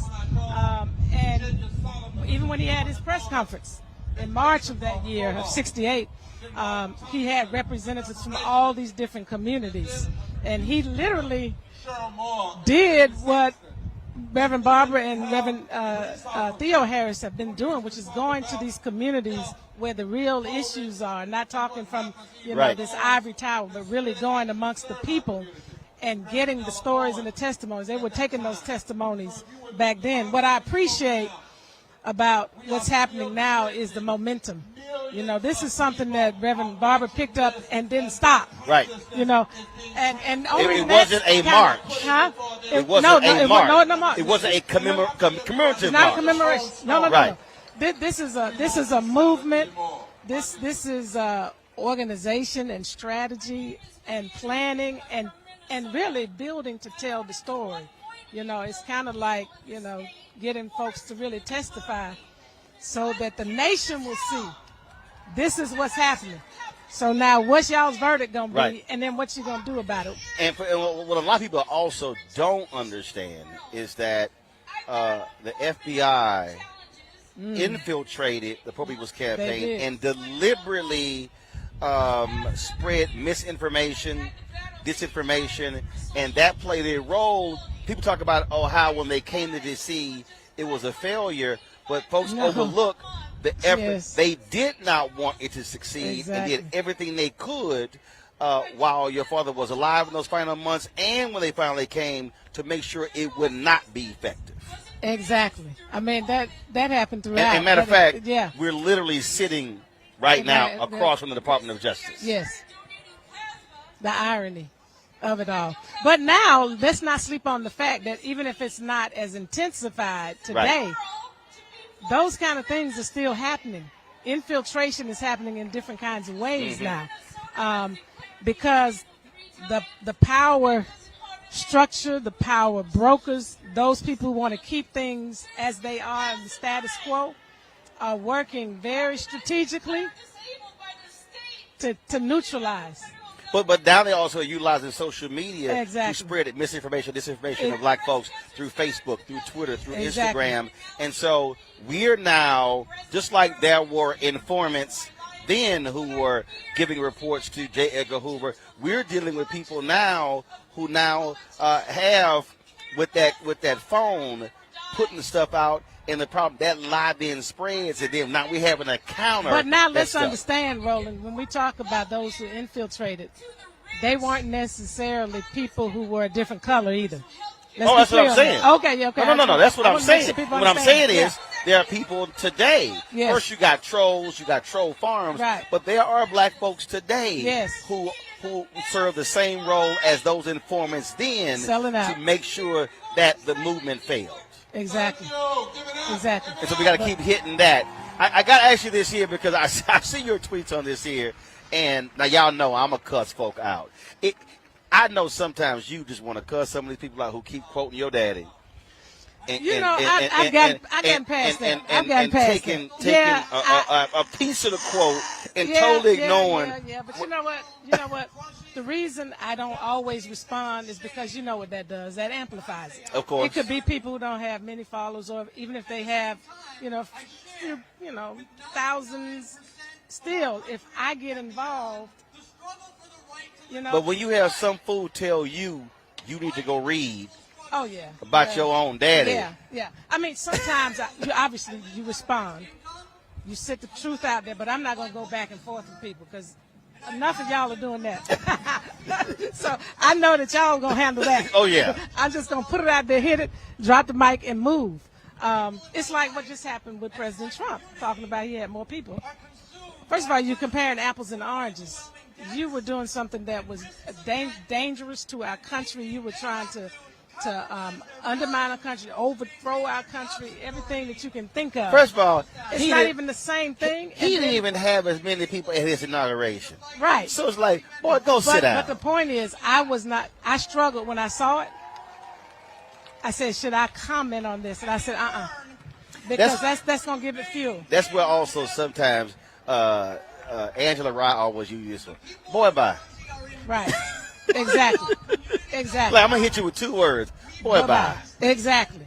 That's what we have to do. I had this conversation earlier with Reverend Freddie Haynes because what I keep, and Julian Malvo, Monday Robinson, is that when we're talking about the Poor People's Campaign, we're dealing with American money. And your mom kept saying, when my Martin started talking about the money, that's when they killed him. Yeah. And America, and I keep telling folk they got to read Where Do We Go From Here, KSL Community. America, they ain't got no problem us talking about mass incarceration, criminal justice reform. Exactly. I said they might fight us on that, but okay, let them be preoccupied. But when we start talking about the money, right, then stuff all of a sudden shifts. But because of social media, I think sometimes we don't need to talk about it. We just need to be about it. You understand what I'm saying? But be about it, but what does that mean? What I'm saying is, whatever we are doing related to the money to empower the black community, right, we don't need to broadcast all of that. Some of it you have to. Oh, I agree. But I think sometimes we do that. We post too much on stuff. For me, when I say talk about it, what I mean is we've got to get people to understand that if you're talking about mass incarceration, you then have to say, well, what causes mass incarceration? Yes. John Hope Bryan says this: you ain't never seen a riot in the community with a credit score of 700 or higher. Right. And so what happens is, if you show me all the issues we're talking about, there's a direct correlation to income. Yes, and so I think, and I've had some people go, well, man, why you always talking about money? I said, well, if you ain't talking about the money, you ain't talking about America. Right. Because that's what it boils down to. I mean, that building right down the street, that's Capitol Hill. That ain't politics. That's money. That's money. That's appropriations. Yes, that's corporations. Yes. Yes, they run the United States of America. Yeah. And we don't need to get that twisted. Oh, I tell them, I said, there's only one agency share along with the White House. There's only what? One agency that shares along with the White House. Treasury. Yeah. Power, money. Exactly. That's it. And so that, to me, when we understand Poor People's Campaign, low-wage workers, that's what we're dealing with. Yeah. We're dealing with money and those who don't want to give more, those who want to keep more, and then want to keep millions in this condition so they can continue doing what they're doing, which is why this wealth gap has just blown wide open in the last 30 years. Exactly. You don't have an argument for me on that one. Next step, you mentioned up there you're working on something dealing with housing. Mm-hmm. Talk about it. I can't talk about all of it. No. So Ashley Bell and I, who used to be the Southeastern Regional Director of the SBA, are working together on a fintech platform to create an opportunity for those who are renting to qualify for mortgages via our platform. So as long as they pay their rent on time, the credit's on us. Because most times when you have to apply for a mortgage, you got to have a certain credit score. obviously you got to have the down payment. Right. And we have a fund that's going to help to supplement the down payment of people. And so, you know, it's a lot of pieces to it. We're going to be talking about more and more in the launch Labor Day weekend.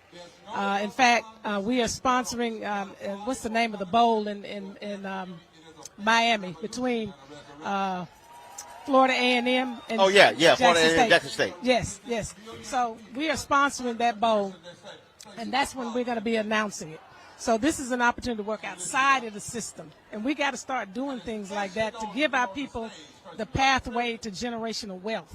Because, as you know, we lost a lot of homes during the mortgage crisis. 53% of all black wealth lost with home foreclosure crisis. Yeah, and what does that do? That also impacts our schools. And what it did was, when a small business, when they gave out $23 billion in loans in 2013, we only got $385 million because we had no home for collateral. Right. That's how it works. No, you got to go. You mighty coordinating the blue. Yeah. It's hot now, though. Let me take out the song. But I want this is a powerful saying. Impact over fame. That's okay. All right, then. Yeah. So hold up. You got is this a different slogan over here? No. This is a young lady. Okay. Brand. Okay. So I told her, you know, I rock it for her. Coordinated. Yes, coordinating all the way. Just need to have the blue shades. Yes. No, they're not blue, they're black. But I do have the blue ones now. See, I left them at home. But it's good to see you. Good to see you. I appreciate it. All right, and I want to talk to you more with Ashley. Okay. About what we're doing. Okay. So we'll reach out to you. Ain't no problem. Because we need your help to get it out. We on 5 days a week. I know how to reach me. Just 5. Just Not 5. 6. No. We live 5. Live 5. We on 7. 24/7. Black Star Network. Black Star Network. All right. With Roland Martin. That's right. Y'all, let's go back to the stage.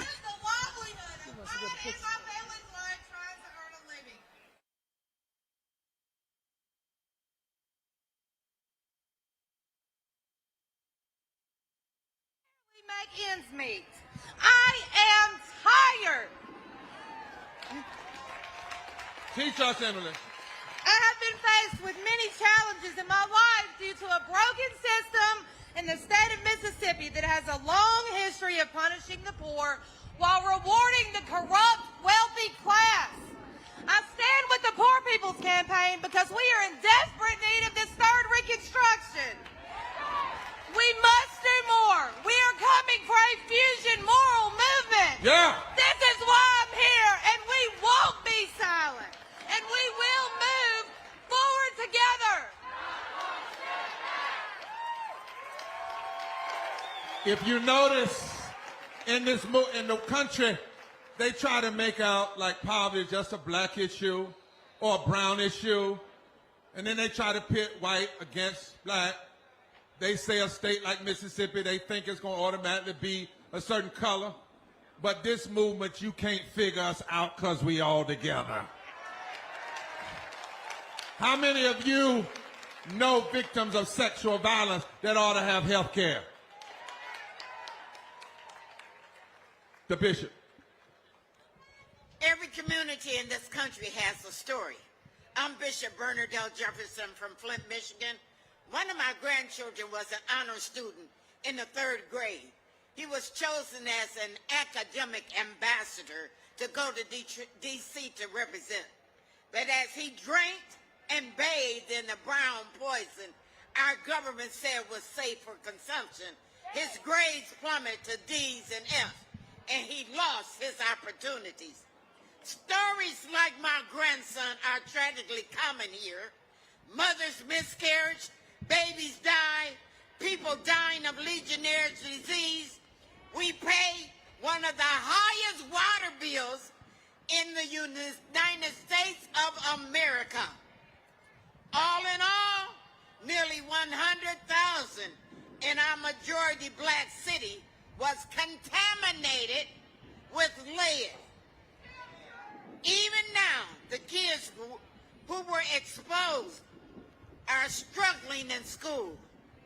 And 8 years later, it's still broken. A wood-burning biomass plant near Flint Elementary School is causing pollution associated with high asthma rates. And as Ajax asphalt plant is currently under construction near a low majority black neighborhood right across the street from the housing project where one of my grandchildren live. What if she can't breathe the air? It isn't right. That's right. That we should have to fight so hard. That's right. Simply for our children to have safe water and clean air. That's right. But we will. Clean air to breathe. But all over this country, we're fighting just the same. And you can't stop now. I will not stop. That's right. I will not take back. I'm here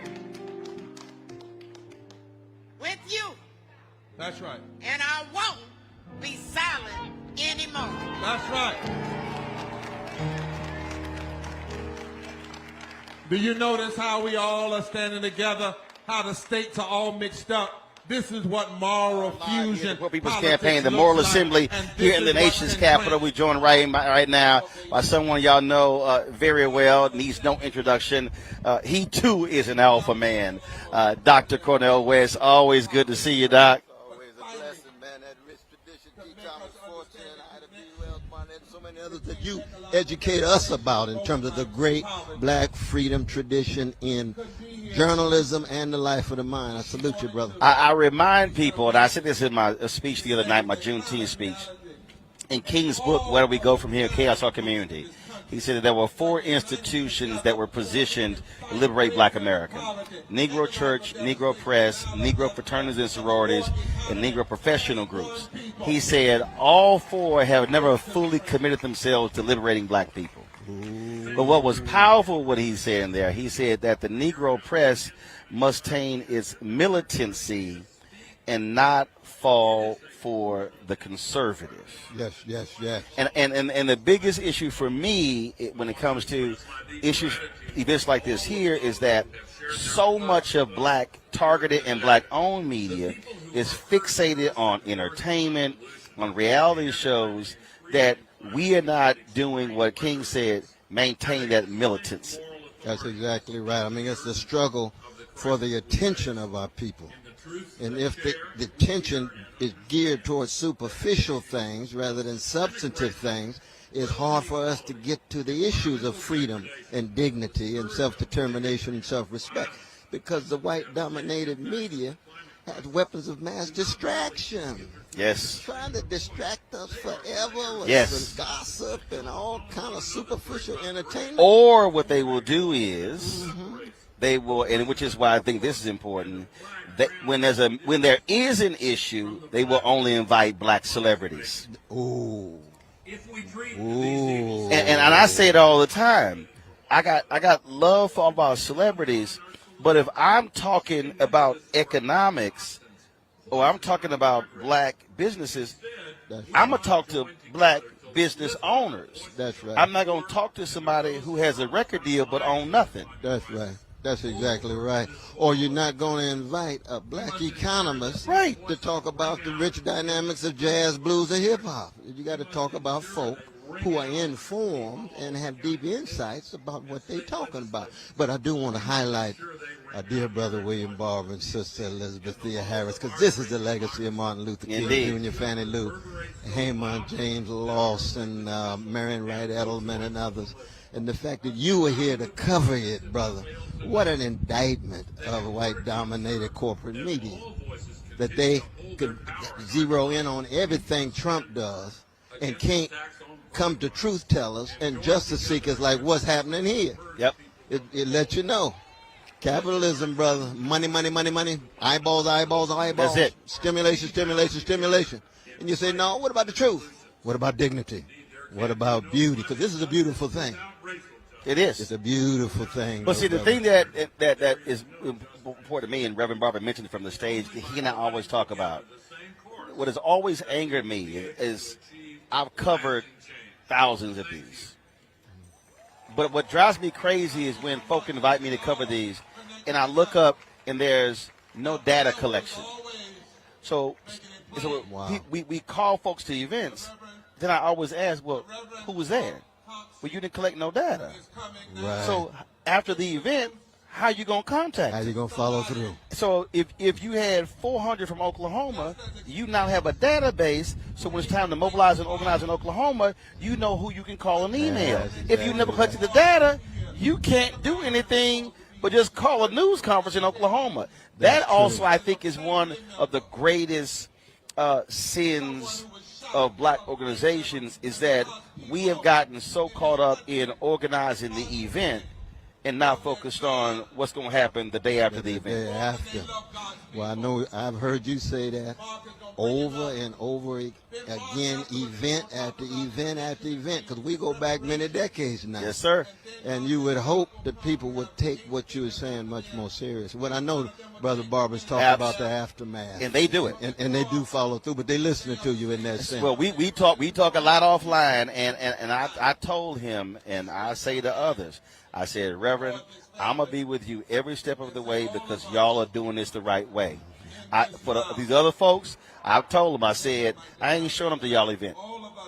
I've told them that. I said, if you are not actually going to do something beyond the event, I'm not showing them to the news conference. I make them invite me to the 6-month follow-up meeting. The 6-month follow-up meeting. But brother, you've been a great exemplar. You've been a great exemplar of self-determination, self-respect, though, because when you think of your own trajectory, well, you could have done a whole host of other things, CNN and all of that, and saying, look, I'm going to create a black institution. I'm going to have black folk working. Black interns, young folk, HBCUs. HBCUs. You know, we've been there together Yes, throughout the stages. Yes, sir. And I say, brother, rolling strong as ever. And now everybody talking about Texas, Juneteenth. Boom. Everybody talking about Texas. Oh, Erykah Badu, Lightning Hopkins, the little Archie Bell and the Drells. But also about Willie Hutch. There's more black folk in Texas than any other state in America. Gerald Horn and others told us that. Yeah. And the fact that we also know blacks, the enslaved folk didn't have to wait to hear. You had a white supremacist Confederacy army that kept black folks enslaved after Civil War. It was a threat that broke the back of that, you see. And that's very real. That's very real. So Texas, I'm telling you, I mean, it ain't just Beyonce either, God bless her. Texas got a whole lot going on. And for those of y'all who don't know, y'all might say, well, Dr. West, he taught at Harvard, all the rest of these places. No. Where you from? My mama's from Orange, Texas. Boom. My daddy's from Tulsa, Oklahoma. And Shiloh Baptist Church on the chocolate side of Sacramento had all kind of different black folk now. Plus, there was that great Creole migration that came from Louisiana. They stopped in Texas. Ain't none between Texas and California. California, that's exactly right. That's why you can find some good gumbo in Oakland. Ooh, you ain't lying. You ain't lying. Well, my grandparents are part of that creek. They stopped in Right? Houston. Oh, yeah. From Opelousas, Louisiana. Lord. Good God Almighty. But, brother, I salute you, man. I appreciate it. You've been Definitely. talking constantly during Obama's presidency. You got criticized for it. In Trump, Biden, again, about the poor. I got to get your comment on this. So Trump was speaking in at Ralph Reed's Faith and Freedom Coalition. And that's white conservative evangelicals. Poor didn't come up anywhere at a Faith and Freedom conference. I mean, well, one is, Trump's he's been a neo-fascist gangster for years, even before he ran for president. We happen to have such a decrepit electoral political system that somehow he could win. And so we know he's not going to bring up that issue at all. But also the Democrats. Or Ralph Reed not going to bring it up. Ralph ain't going to bring it up. And right those, there and those evangelicals. Right there in the text. Jesus talking about what you do to least of these you do unto me. Jesus runs out the money changers in the temple and is crucified because he ran them out. You don't hear that Jesus talked about. When it's not just Ralph Reed, it's true for churches across the board. Right. You know? But even the Democrats, brother, they got to talk about poverty. Biden, I don't understand why he has been in there 17 months and will not meet. And again, Reverend Barber's been walking me through every step of the way.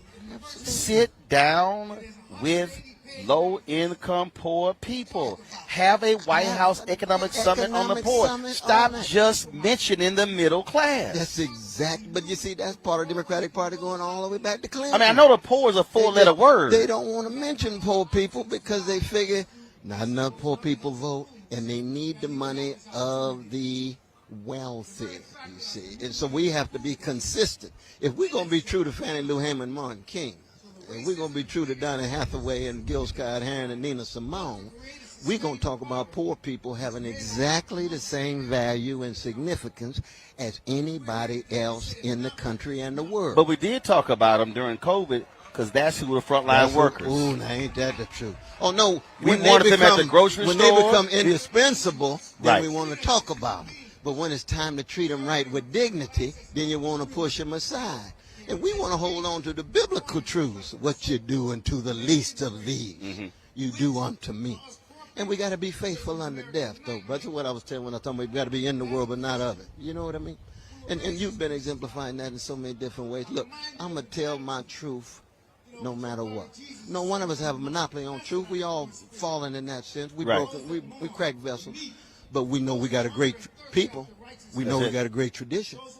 And what Sojourner Truth and what Harriet Tubman had to say and what Ida B. Wells had to say, we got to take heed of that. Yeah.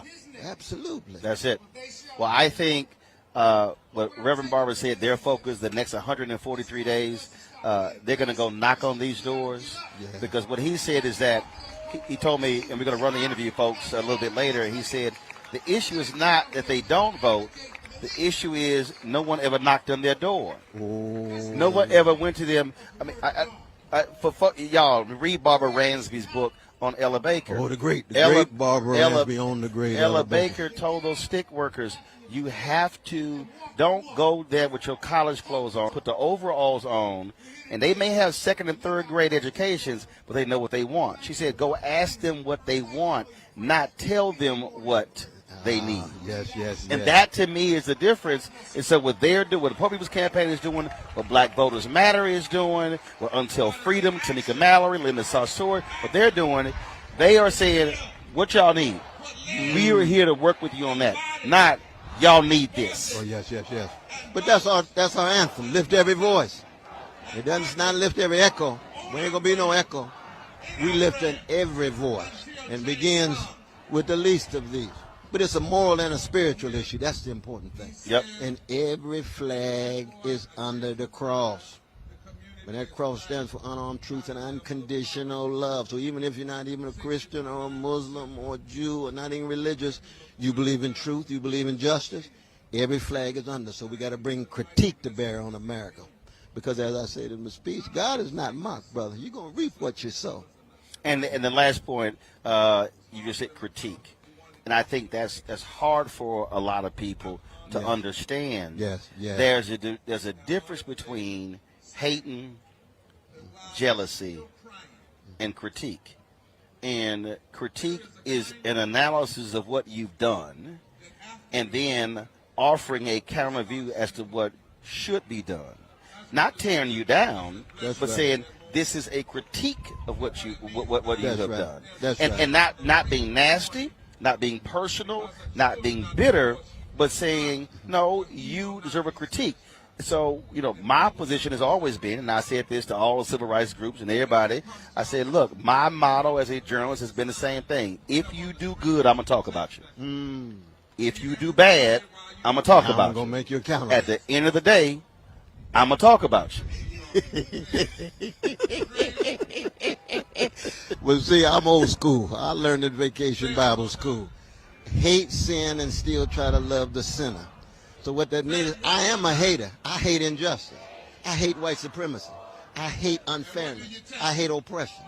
But I try to stay in contact with the humanity of those who are involved because they can change. But I'm going to tell the truth. Right. No matter what. Why? Because I got some hatred and greed in me.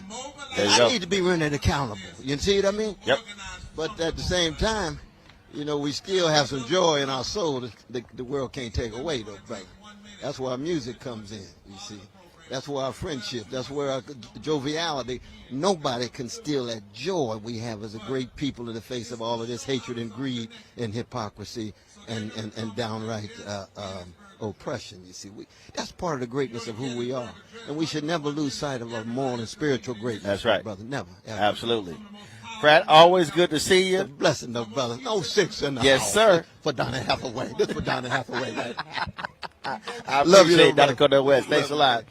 Folks, we're going to return back to the stage of the speakers here at the Poor People's Campaign Moral Assembly.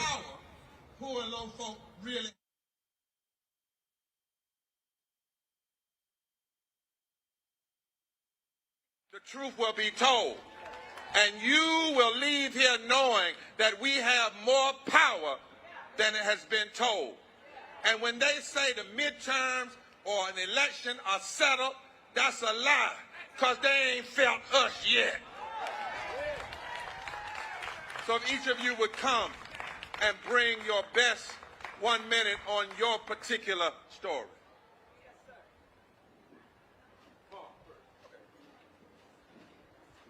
Bishop Barber has asked me to talk about the legislation H.R. 40 reparations, which is a bill in Congress, amen.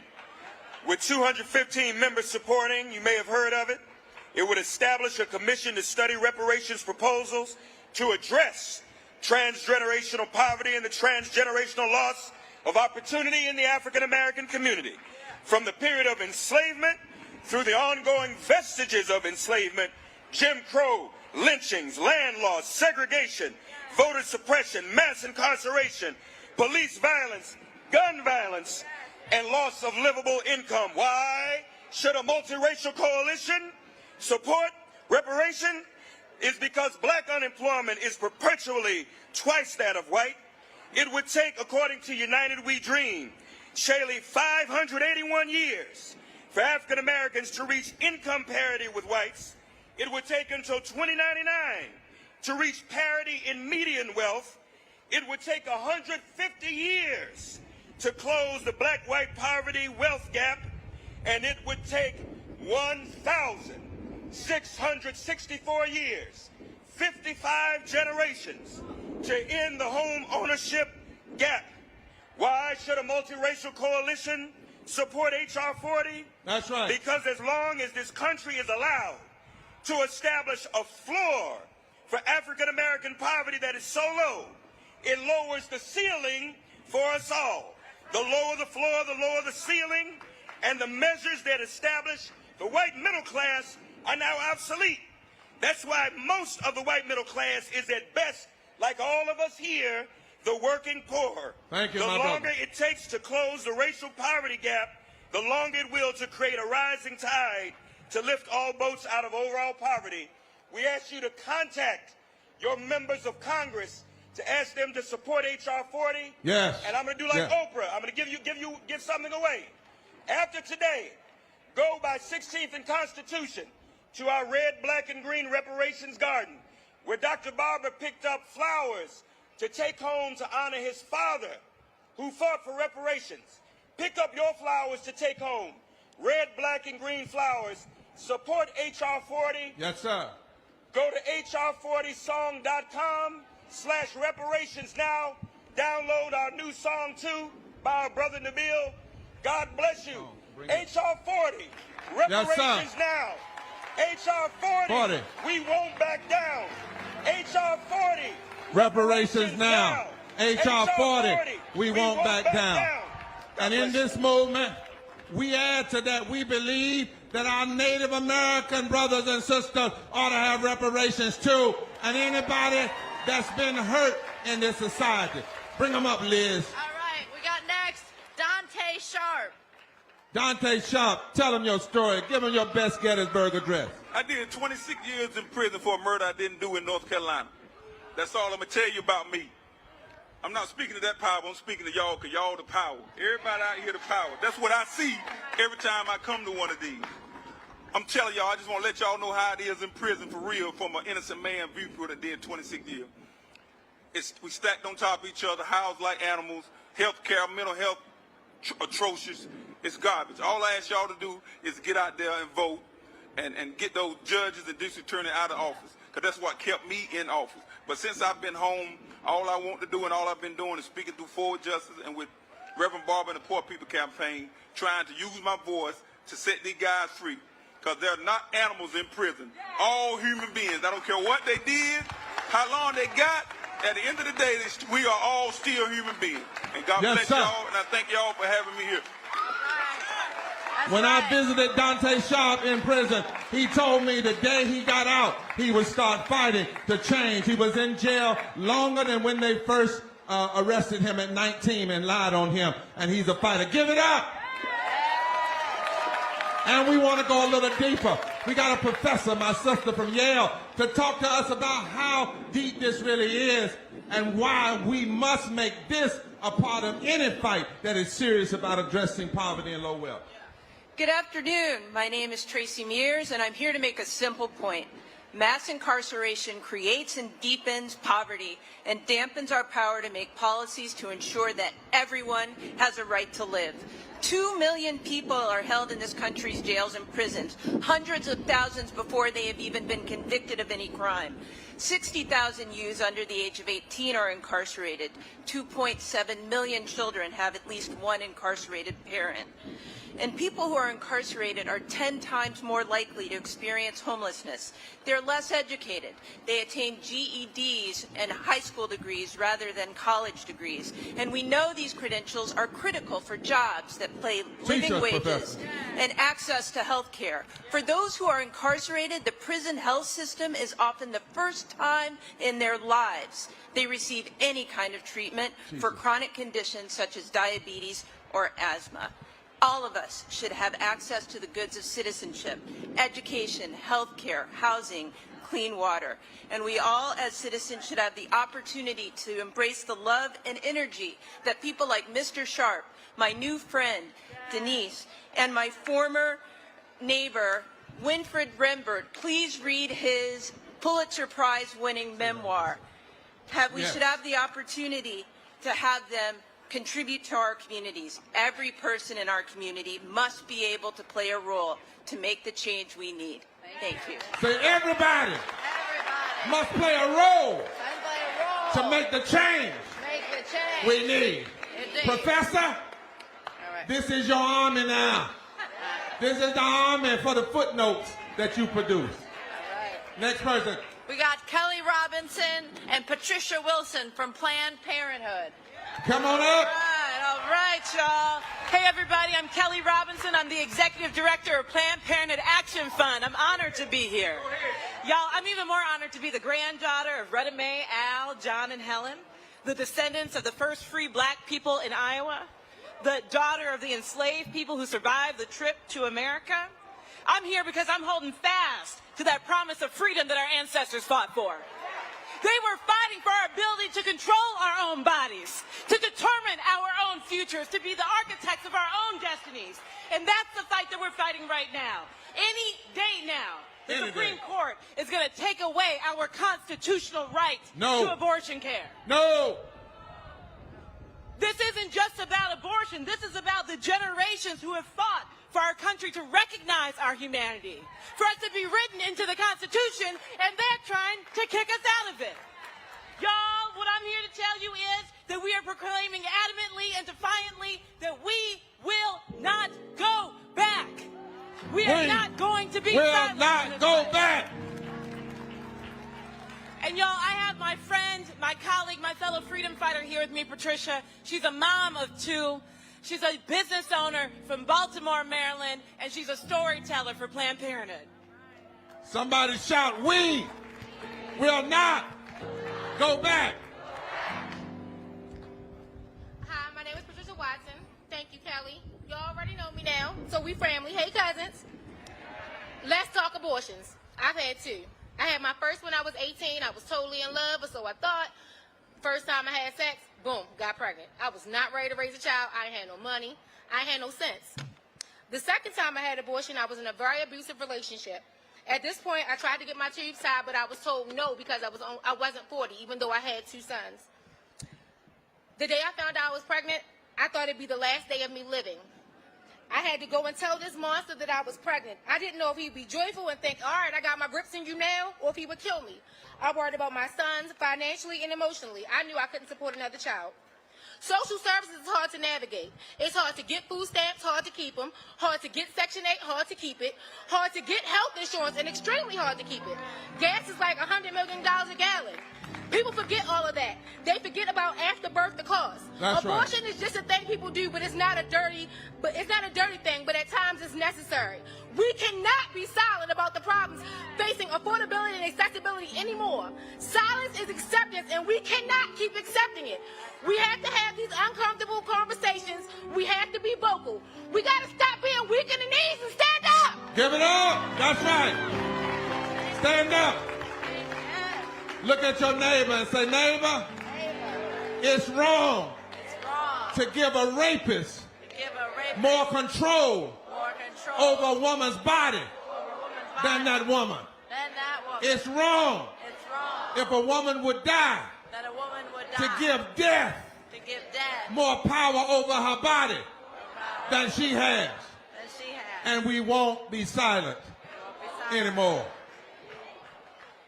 All right, our next two speakers are Reverend Cheryl Moore and Sydney Saxon, representing our youth. I'm Pastor Cheryl Moore of Zion Temple United Church of Christ in Durham, North Carolina. The indomitable Marion Wright Elderman once said, and I quote, "If we don't stand up for children, then we don't stand for much at all." Well, America, we are here today to stand up for our children. We are here to stand up for the nearly 20% of our children who live in poverty in our country. 28% of all African American children, 23% of all Native American children, and 22% of all Hispanic children, and 8% of all white children live in poverty in our country. America, you promised that no child would be left behind. Yet poverty is the primary reason for educational disparities and equitable resources in our communities. We are here to stand up for children from low-income and no-income households who struggle to keep up because America has let them down. That's right. We are here to stand up for children who have difficulties feeding their minds because they're trying to figure out how to feed their bodies. Children who have the right but have to stand up against too many wrongs. Children who have the smart but don't have the substance. Children who have deserve a piece of heaven but are living in sheer hell right now. America, if we don't stand up for our children, then we don't stand up for much at all.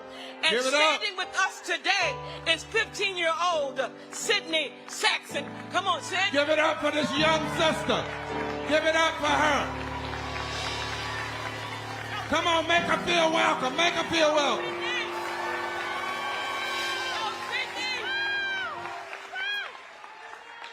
In his I Have a Dream speech, Dr. King said, instead of honoring this sacred obligation, America has given the Negro people a bad check, a check which has come back marked insufficient funds. I'm tired of the clear funding divide we can see when we visit other schools, and I'm tired of having to teach some of my friends things because their schools cut it out of the curriculum. America loves to talk about how children are the future and use children as examples when they want to fight for change, but they still have us begging for change. That's right. I'm tired of begging for fair treatment in this great country. I'm tired of begging for my life in active shooter drills. Aren't we tired of the thoughts and prayers that you gave my mother's generation when Columbine happened? Then why are we still giving them to my generation now? I wonder when America is going to get their own stimulus check to give kids the funding they deserve. I'm tired of picturing my future being me on the street with a dirty cup and a ripped up shirt that says, "You can keep your coins, we came for change." Yeah! America! Our children are not our future. They are our right now. So stand up right now. Stand up. Right now. Stand up. Stand up. Right now. And we want you to know that while we challenge every rogue, every police system that would kill people, we have people in our community that are firewomen and firemen and policewomen and policemen who try to do the right thing. Many of them don't even make a living wage and are put to suffer without health care. Representing That is Reverend Dr. Della Owens to tell a story and to call this nation to listen.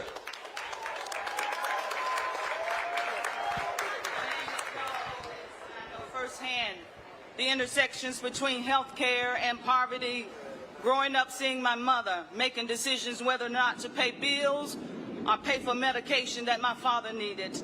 And having worked as a city employee with the North Carolina, you're not considered vested until after working 5 years with the agency.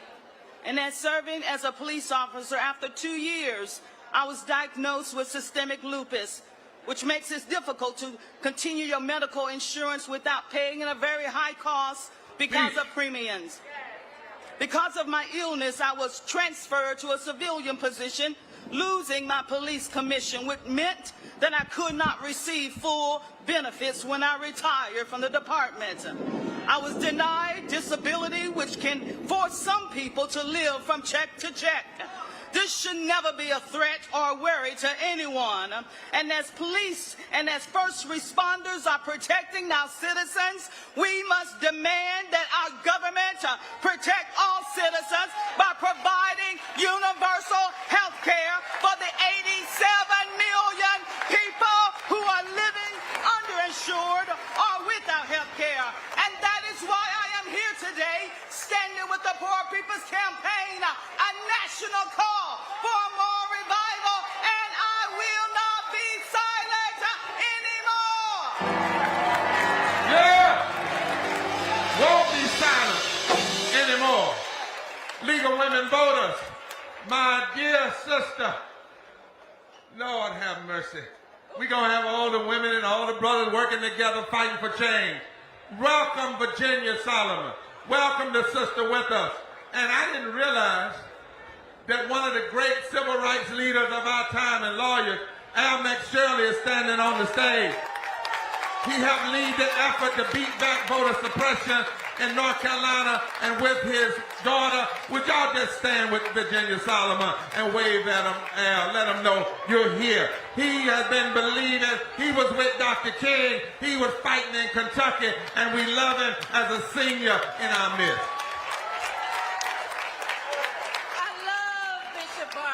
Let me tell you. But today, this is a power revolution. Say it with me. This is a power revolution rooted in love. And we are here putting our elected officials and those running for office on notice. Don't ask for our vote if you are not going to legislate on behalf of marginalized people. Don't tell us you support voting rights if you aren't passing legislation to protect and expand the ballot. Don't tell us you support a woman's right to choose, but you aren't willing to codify Roe v. Wade into law. Don't tell us you believe every person deserves equality health care, but you aren't fighting to make that a reality. Don't talk about a $15 hour minimum wage. Legislate an increase to the minimum wage. We are here to say we are no longer asking. Now we are telling, and we shall not be moved. We will not stay silent anymore. Peace, love, and power. That's Gettysburg. Hello, I don't think anybody's told you enough, but you're all beautiful, and thank you for being here with me. My name is Jessica Roloff, and I'm here for my mother and every other parent who goes to sleep at night crying because they can't provide for their children.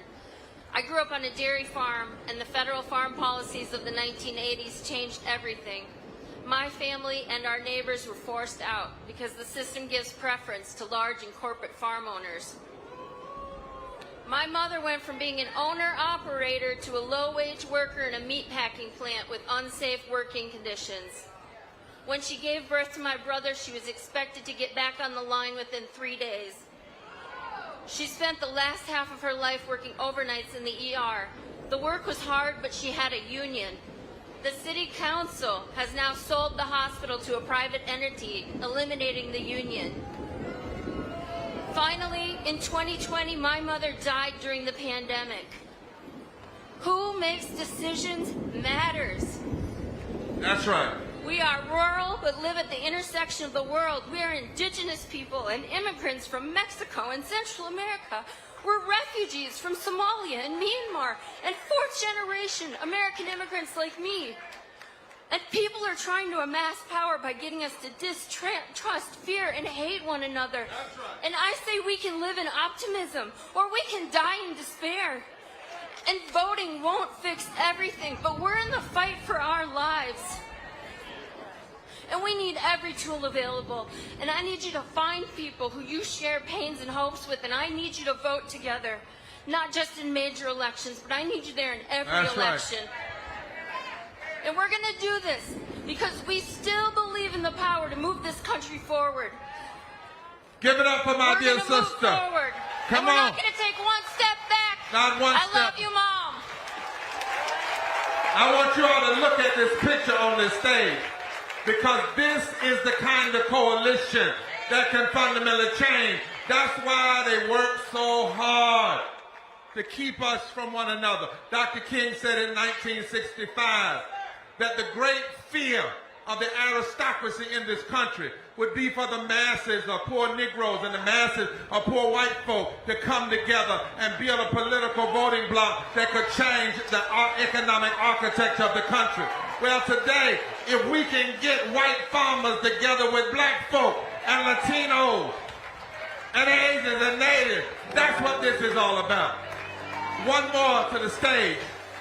Where's my dear sister Fernandez? She has 8 children. She's taking on children others throw away. I want her on this stage and these babies from West Virginia. Her and her husband are fighting. And we said that we would stand with this sister in West Virginia. She's taking on children others would. When we get this kind of coalition together, Liz, invite somebody to the mic now to tell us what kind of power we really have. We want to call on the policy director of the Poor People's Campaign, a national call for moral revival, Shally Gupta Barnes.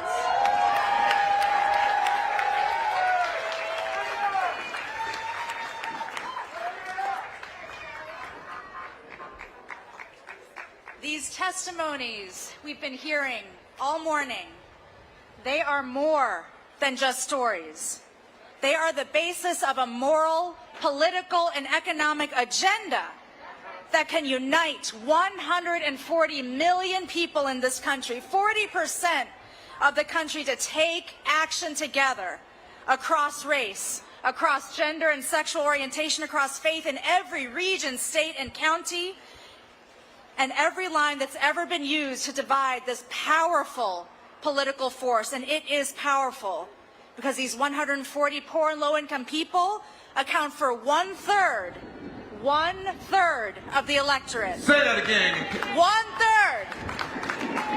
1 out of every 3 voters in this country has a stake in an agenda that centers poor and low-income people. We call this a third Reconstruction agenda. And if 1/3 of the electorate was organized around it, we could change everything, our maps, our priorities, and we could revive the heart and soul of this democracy. So it is up to us. It is up to this campaign and anyone who is suffering from injustice and knows that this does not have to be, who knows that we are all deserving of the best and most of this country, no matter what we look like, where we live, who we love, what language we speak. It is up to us to organize and mobilize this new and unsettling force of poor and low-income people and poor and low-income voters to the polls. That's right. For those of you who may not know this campaign yet, you will, because we will be in the streets, at the legislature, in the courts, and at the ballot box. This is our promise. We won't be silent anymore, and our deadline is victory. Our deadline is victory. Shally, before you leave, is it also not true that in battleground states, poor and low-wealth people represent 45% of the electorate? It is. Is it not true that in 15 states, if poor and low-wealth people would just vote, between 1 and 25% higher than they did in 2020, they could determine every election from the State House to the Congress to the White House. They can? And they will. How many of you will join us after this to organize and knock on doors and demand that people hear our agenda? Touch your neighbor, say, neighbor, don't sit on the power that we have. Now say it loud, the stones that the builders have rejected now have the power to be the chief cornerstone in building a third reconstruction. And this is the day that the Lord has made. As they leave, I feel justice ringing in my soul. I feel justice ringing in my soul. 1, 2, 3, 4.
I look at the screen, this lady was over 90 years old. She's gone on now.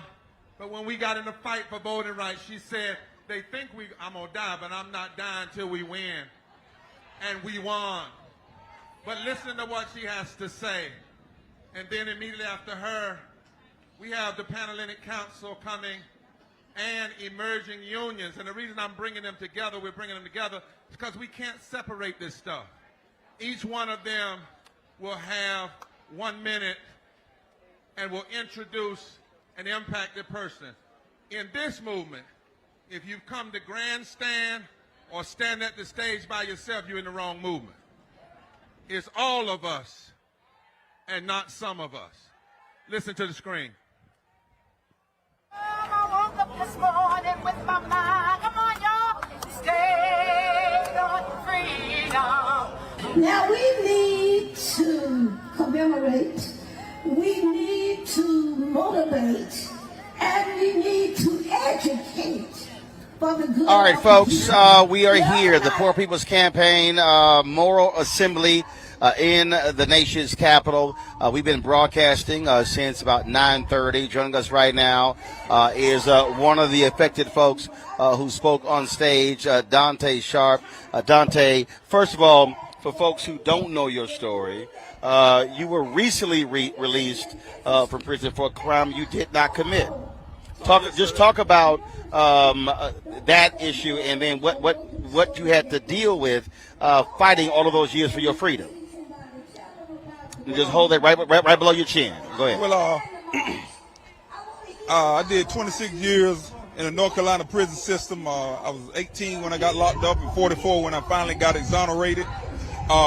Reverend Barber and a lot of different people came in and fought with me for those 26, well, really about 14 years, the last 14 years of the sentence.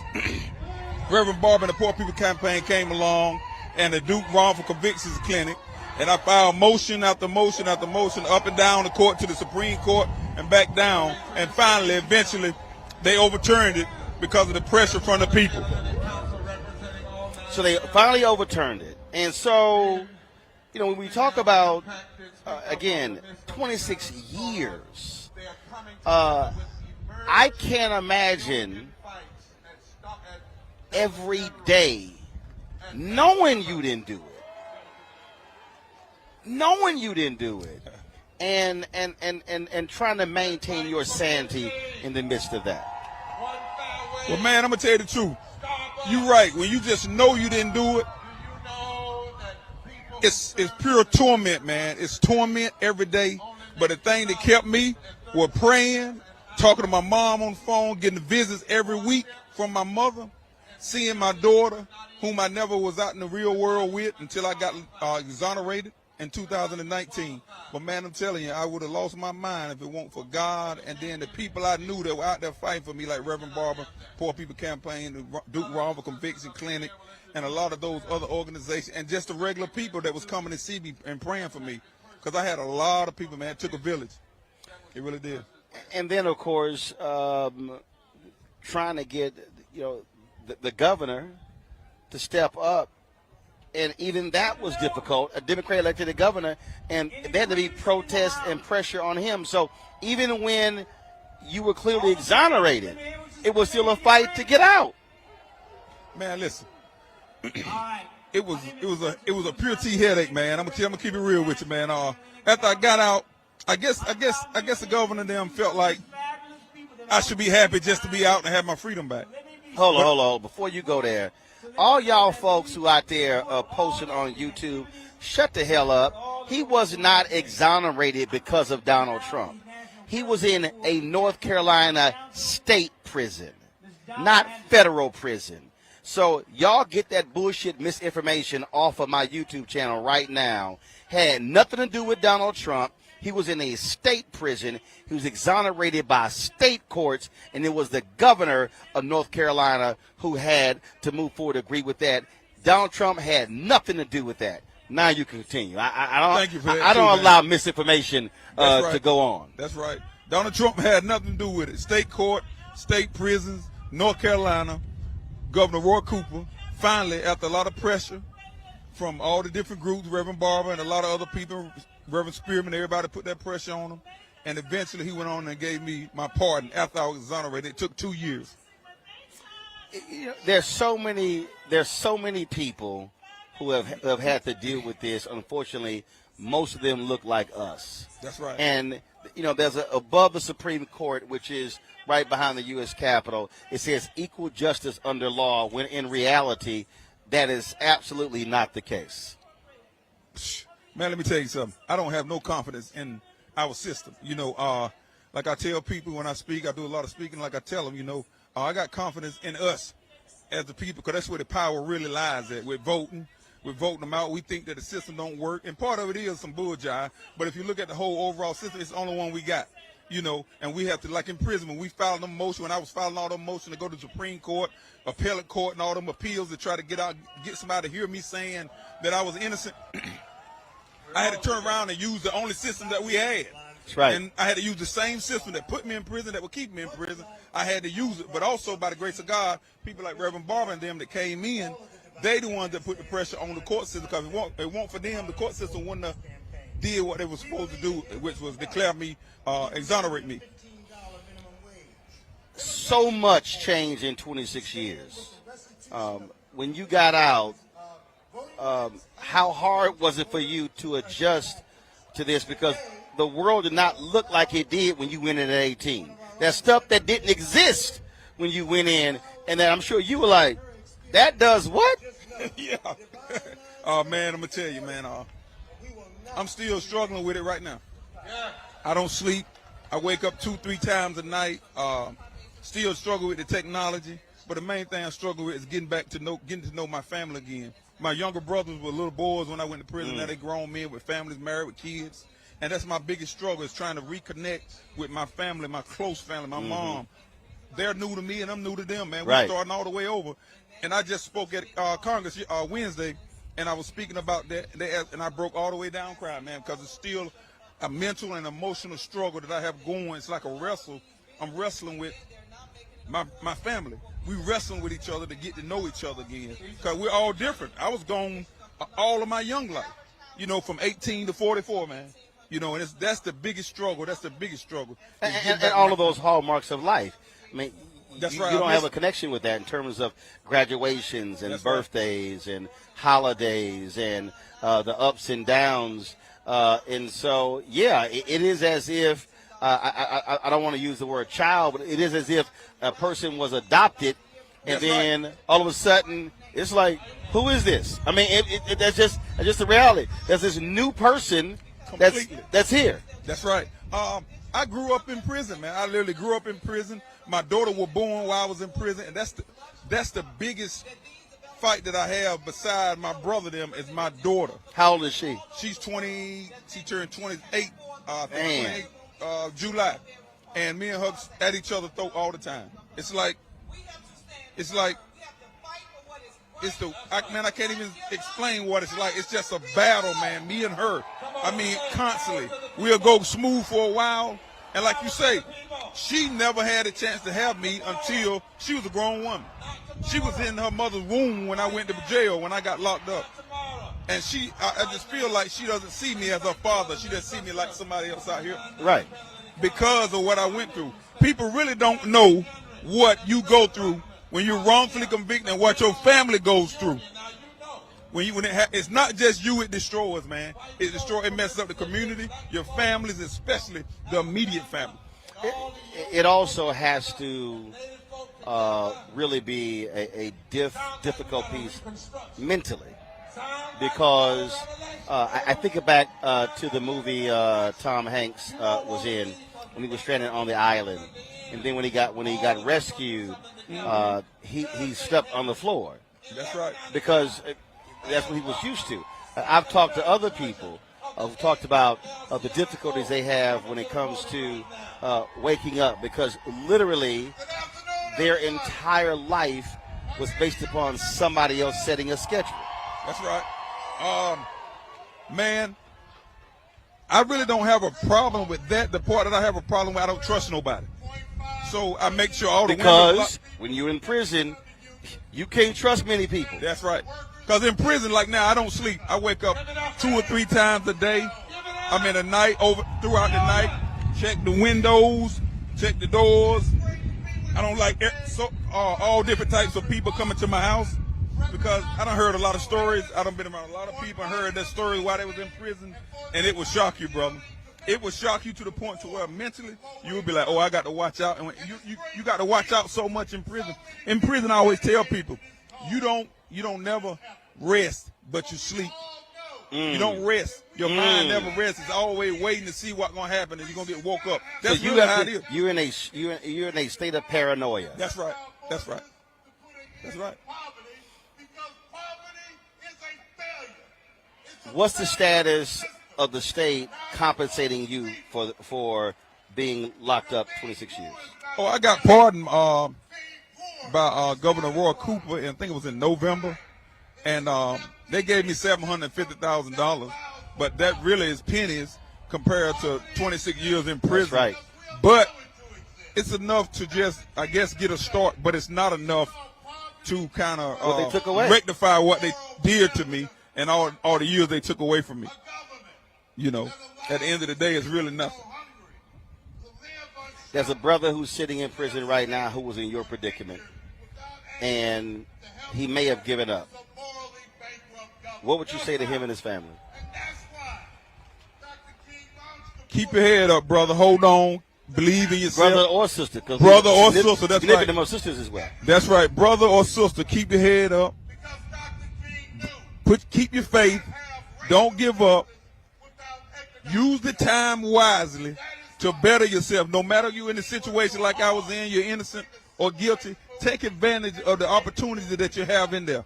You know, that's how I made it. That's how I made it through. I took advantage of all the opportunities I could to better myself while I was in there, and that kept me sane.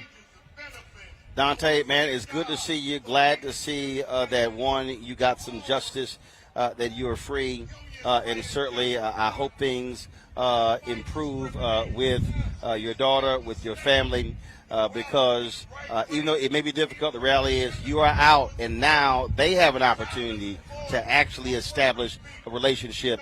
It's better to be able to have one than never have one. Well, man, I appreciate it. I appreciate the opportunity, man, and God bless you, man. Likewise, my brother. Take care. Folks, we will go back to the speakers on the stage here at the Poor People's Campaign Moral Assembly here in the nation's capital. More than the average worker. That's right. Teach us, friend. Where millionaires and billionaires pay lower taxes than the average American.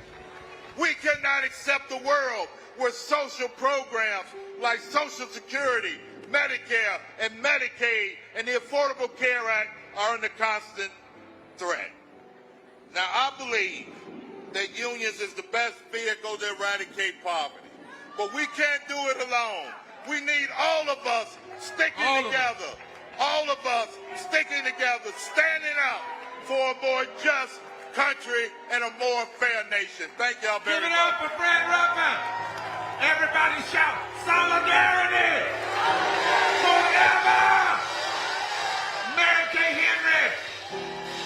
Thank you. I am so proud on behalf of the 2 million members of SEIU and the millions more fighting all across this country to join together in unions and stand with the Poor People's Campaign, a national call for a moral revival.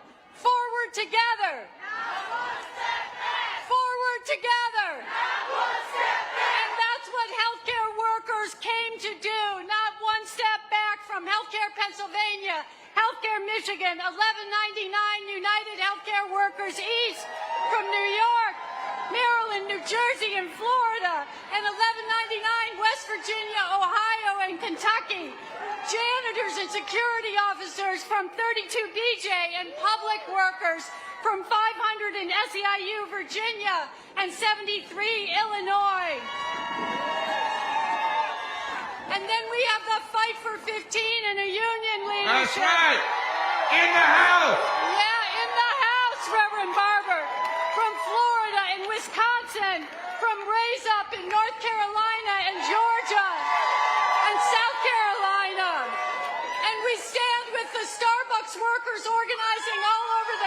Starbucks workers. And in solidarity with the Memphis 7, because we say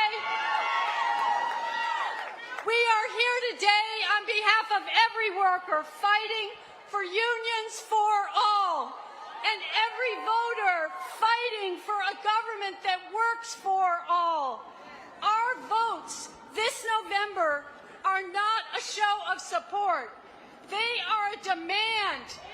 And we demand that every corporation and every elected official hear us. And that's why I am so proud to stand today with the fearlessness and courage of the workers. I'm proud to introduce Nikki Taylor from the Starbucks Memphis 7.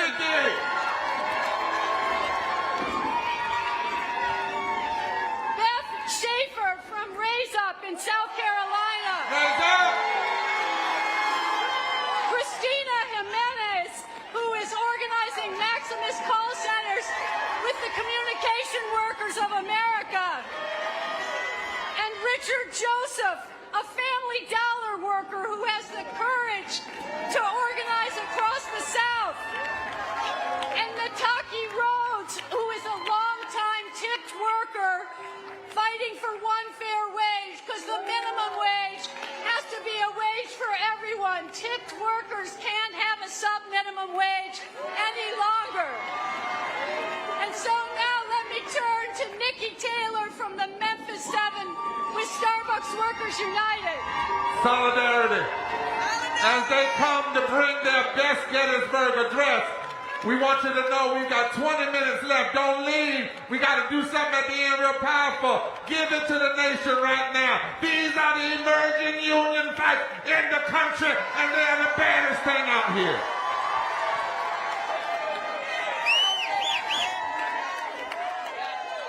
All right, so I'm going to start with this slogan we just started using, and that's what Starbucks billions. Starbucks workers should not be poor people. Most of us are making under $15 an hour, and that, in my eyes and everybody else, that is not a living wage. So therefore, we chose to organize, and that is reason number one as to why we organize. We are working under unsafe conditions, working with no protection between people throwing drinks at us, throwing punches at us, and calling us slurs every day. And this is why we organize. It takes a Starbucks barista almost 30 years to make what our CEO makes in a year. And to me, that's ridiculous. And that is why we organize. Why we organize is because the union is going to give us a voice that we never had before. And therefore, we're going to stand up and fight for that voice. Our CEO has not stopped the wave. As right now, we stand at 160 Starbucks stores unionized. Let me say that one more time. 160. 6 months ago, it was 0. We have fought against their union busting to come in and fire me and 6 of my comrades. The store that they thought was going to lose, baby, we got that union. We won.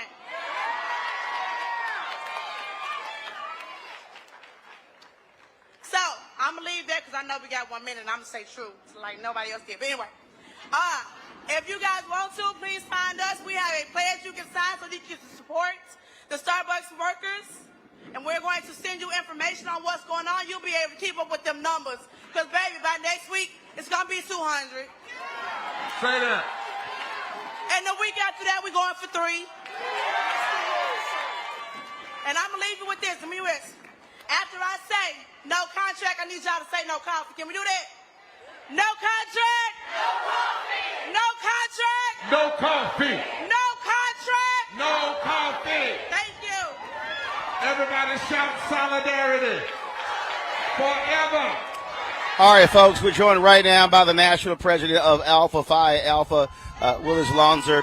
Glad to have you here, Brother President.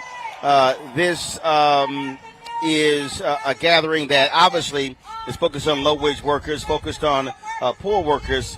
What role is Alpha and the Divine Nine playing not only in today's gathering, but also what they're going to be planning for the next 143 days? Well, actually, we have just recently come off of a meeting of the 5 MPHC fraternities this week where we had Legislative Day on Capitol Hill in order to advance our discussions not only with the White House but people in Congress, aligning with them along their platforms as we move towards the midterm elections, as well as what we can do from a grassroots message perspective through our fraternities and even for the sororities, programmatic thrusts that they utilize.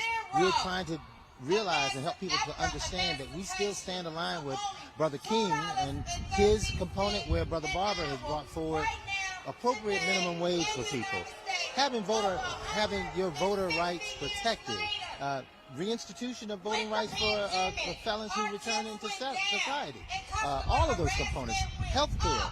We need those things, and they're grassroots.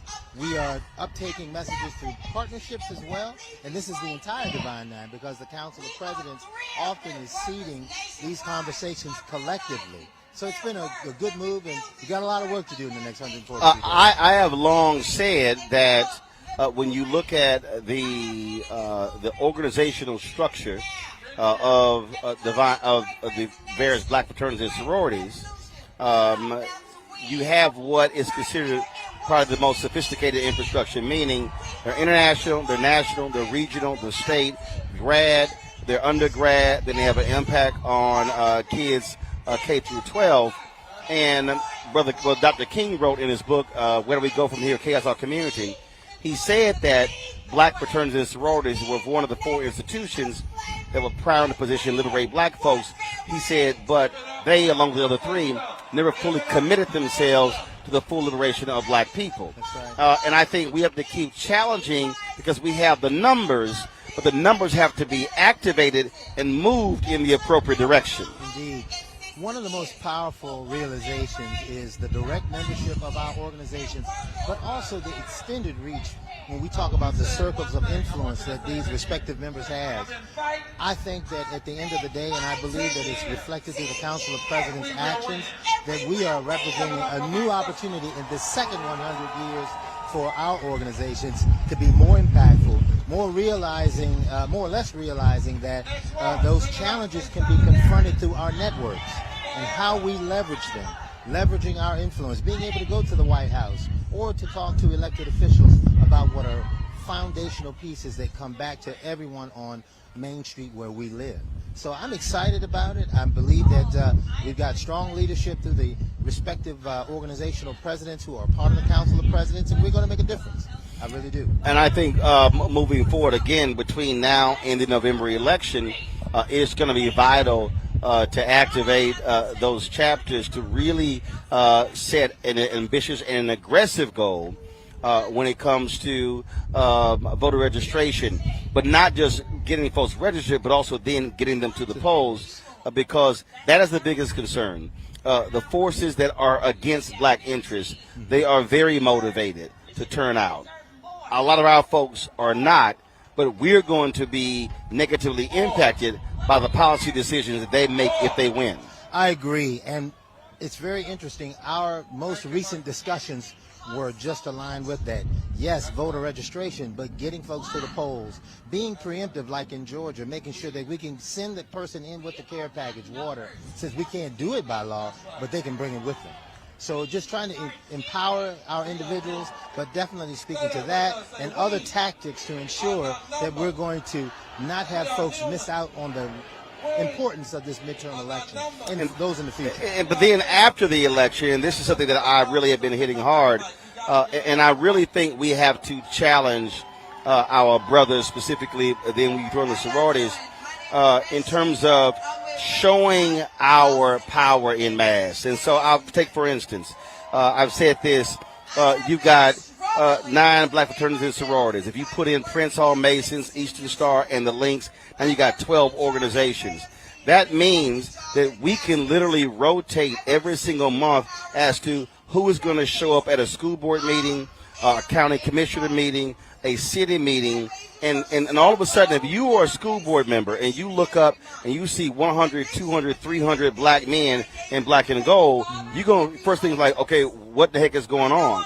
then when I see pink and green the next month, and purple and gold the next month, and red and white the next month, and then blue and white, then blue and gold, all of a sudden I'm like, okay, what's going on? And to me, that has to happen because, as I keep saying, the election is the end of one process and it's the beginning of another. We have to then be seen in pushing the policies after the election to force them to do what they said they were going to do. I agree, and as a Prince Hall Mason myself, as well as you, I would even include the Boulay as a possibility as well, being a member, because I believe all of us speak to the collective empowerment of our communities. And with that, we've got to really get in there and stand shoulder to shoulder. What we just saw this week with the 5 fraternities, Alpha Phi Alpha, Kappa Alpha Psi, Omega Psi Phi fraternity, and Iota Phi Theta coming here together as men, our collective impact, we realize that this is something we've got to do.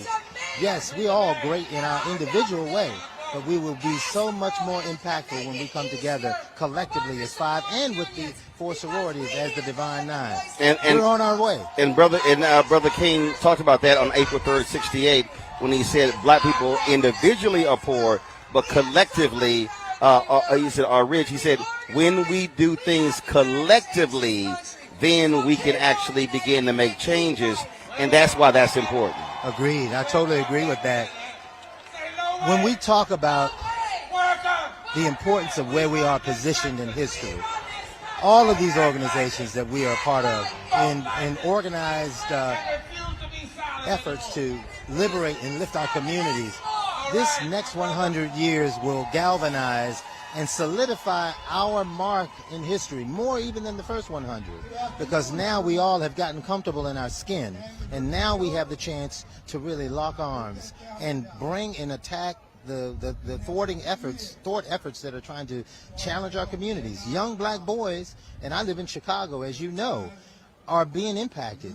They can't just see a purple and gold or black and gold or crimson and cream or blue and white or brown and gold. But when they see all of these colors coming towards them and the men have the same message, because we do have pretty much the same message, it will mean that my community cares about me.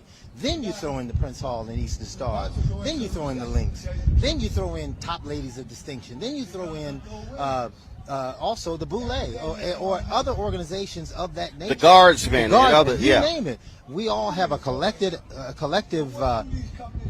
part in making sure that we can reach the community where we are. The extended network is just an empowering concept and a powerful concept to believe that we haven't leveraged fully.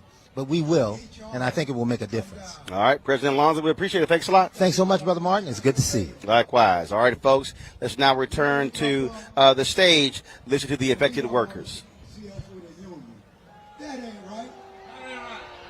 Here we go. We'll take a photo. Stay right here, brother. Something's wrong when billionaires made $2 trillion through this pandemic, while 8 million more people fell into poverty. And that's why we can't be silent anymore. Is that right? Give it up for these emerging unions for showing us the way. Now, we've got people here that have come on buses from as far as 15 hours away. All the way in the back, let me hear you shout. All the way to 14th Street, let me hear you.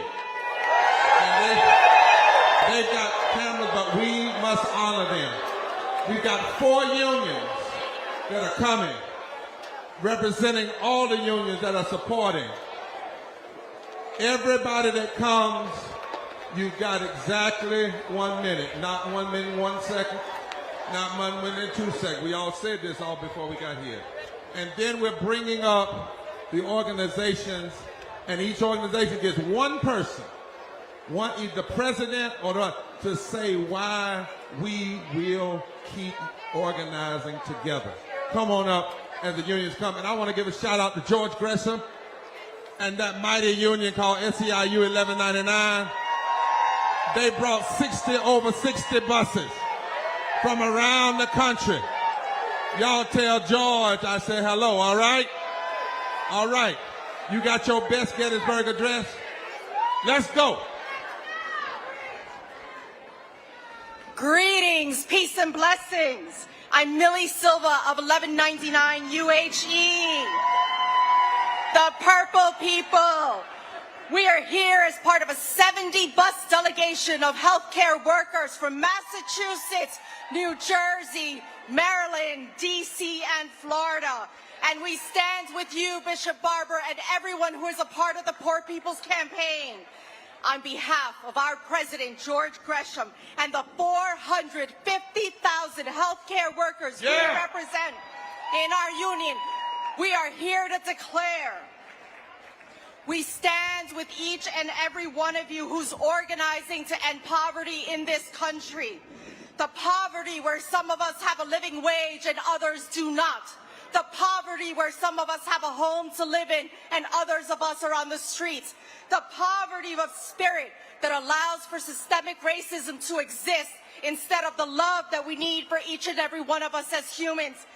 Sisters and brothers, family, we have to stand together because this country is rich and it needs to share the wealth. There is a sickness in this country, and as healthcare workers, we are looking for the cure. But as we learned in this pandemic, here is what we know. We are the ones to save ourselves. We are the cure. It is us. It is each and every one of us. Those of us who are here today and those of us who are here back at home. Because at 1199 we know an injury to one is an injury to all. And so we stand together in the spirit of 1199's founders and in those of us for the next generation. Let's do this together. During this pandemic, we went through one of the toughest contract negotiations in all of our states. And our call to each other was this: to win this fight, we must unite. To win this fight, we must unite. To win this fight, we must unite. Bring on the testifiers. Give them a hand. Let them feel welcome. As I stand shoulder to shoulder with you all, recognizing this march on the weekend of Juneteenth, I am empowered, encouraged to end poverty, build power for workers, transform our country. My name is Lilith Clackin. I'm a proud member of 1199 SEIU, representing New York State. I am a home care worker. I am a delegate representing my co-workers and a certified and licensed home care aide.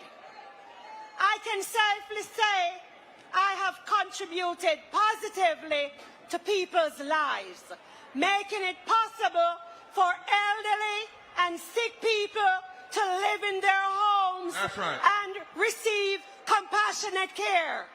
I worked throughout the pandemic, being an asthmatic and living with my grandchildren, giving my health conditions. I feel very blessed to have survived. Many of us who march today have not been recognized for our contribution. That's right. And so it is with this in mind, we know without the voices of the people holding our employers and electors leaders responsible to deliver for us fair wages. Let us not forget the dark period our country faced for 2 long years. Death stared us in the face. A virus wiped us out. Low-income families were so much more impacted. Let us recognize the essential workers, end poverty, build power for workers, transform. Recognize us. Say, recognize us. Hello, my name is LaTanya Davis. I'm a proud member of the 1199 SCU Unit Healthcare Workers East. I'm a secretary in Miami.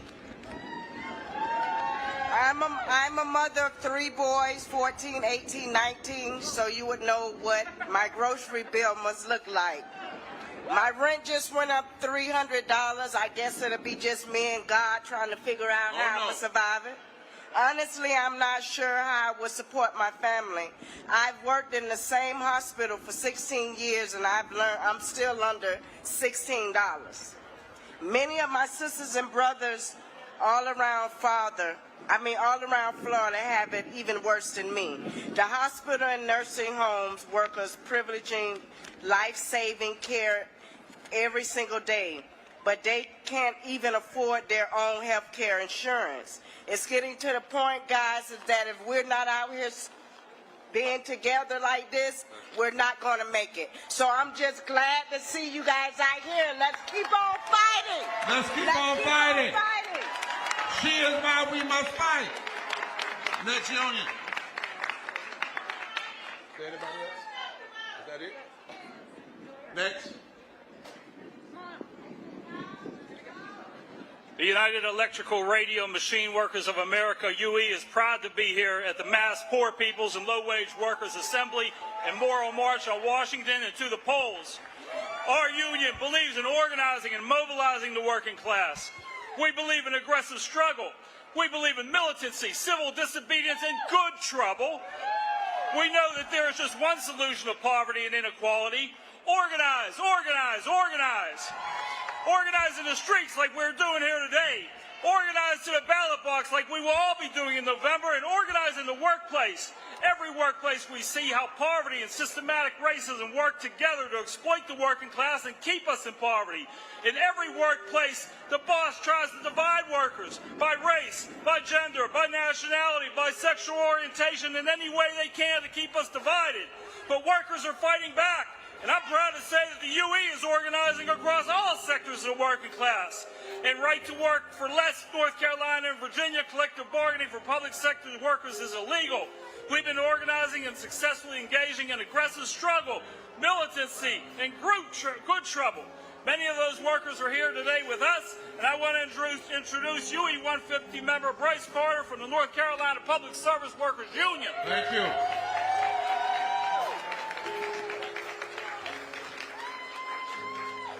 Greetings, everybody. My name is Bryce Carter. I'm the Vice President of North Carolina Public Service Workers Union, UE Local 150. Serve on the National Executive Board and Steering Committee of the Southern Workers Assembly, member of Black Workers for Justice, and I'm also a street maintenance worker for the City of Greensboro. We know the biggest tool to fight against systemic poverty and racism can be unions. Down south, a region where nearly 60% of all black people live and work, we are in a fight for our lives to organize workers and to overturn Jim Crow-era law that bans workers from collective bargaining. That's right. Certainly, North Carolina has some of the worst repressive anti-union laws. Collective bargaining is a critical expression of workers organized for power. However, even without collective bargaining, our union has been able to raise the minimum wage for tens of thousands of workers up to and beyond $15 per hour. By organizing city workers across the state, we won $50 minimum wage in 6 largest cities. This was no easy task. We pushed leaders in council meetings to rally workers in the streets, had the support of the community, handed out flyers, held press conferences, made many phone calls to our members, conferred meetings. Thank you, my brother. We also wanted it all for all state employees. Just this spring, we won a minimum wage of $20 per hour for city workers in the city of Charlotte. Keep fighting. Thank you, my brother. Thank you, my brother. Next. You're not here. There she is. So you're not here. Unite here. Right now. Right now. Good afternoon. My name is Nicole Hunt, International President of Unite Here and President of Local 634. Yes. I represent the cafeteria workers of the School District of Philadelphia, and we say enough is enough. Enough. Enough of more work, less pay. Enough of employees undervaluing our work. Enough of poverty wages. Enough of us having to figure out whether to pay our bills or put food on the table. We pay bills and have families to support just like the bosses. And we are here to say, pay us our worth. Say it with me, pay us our worth. Pay us our worth. Without us, there would be no hotels clean, no children fed, no deliveries being made. We are here to let them know we can Shut them down! Our union brothers and sisters in Atlantic City said they will shut them down with that strike vote on Wednesday. 96% of Atlantic City casino workers voted to strike in early July.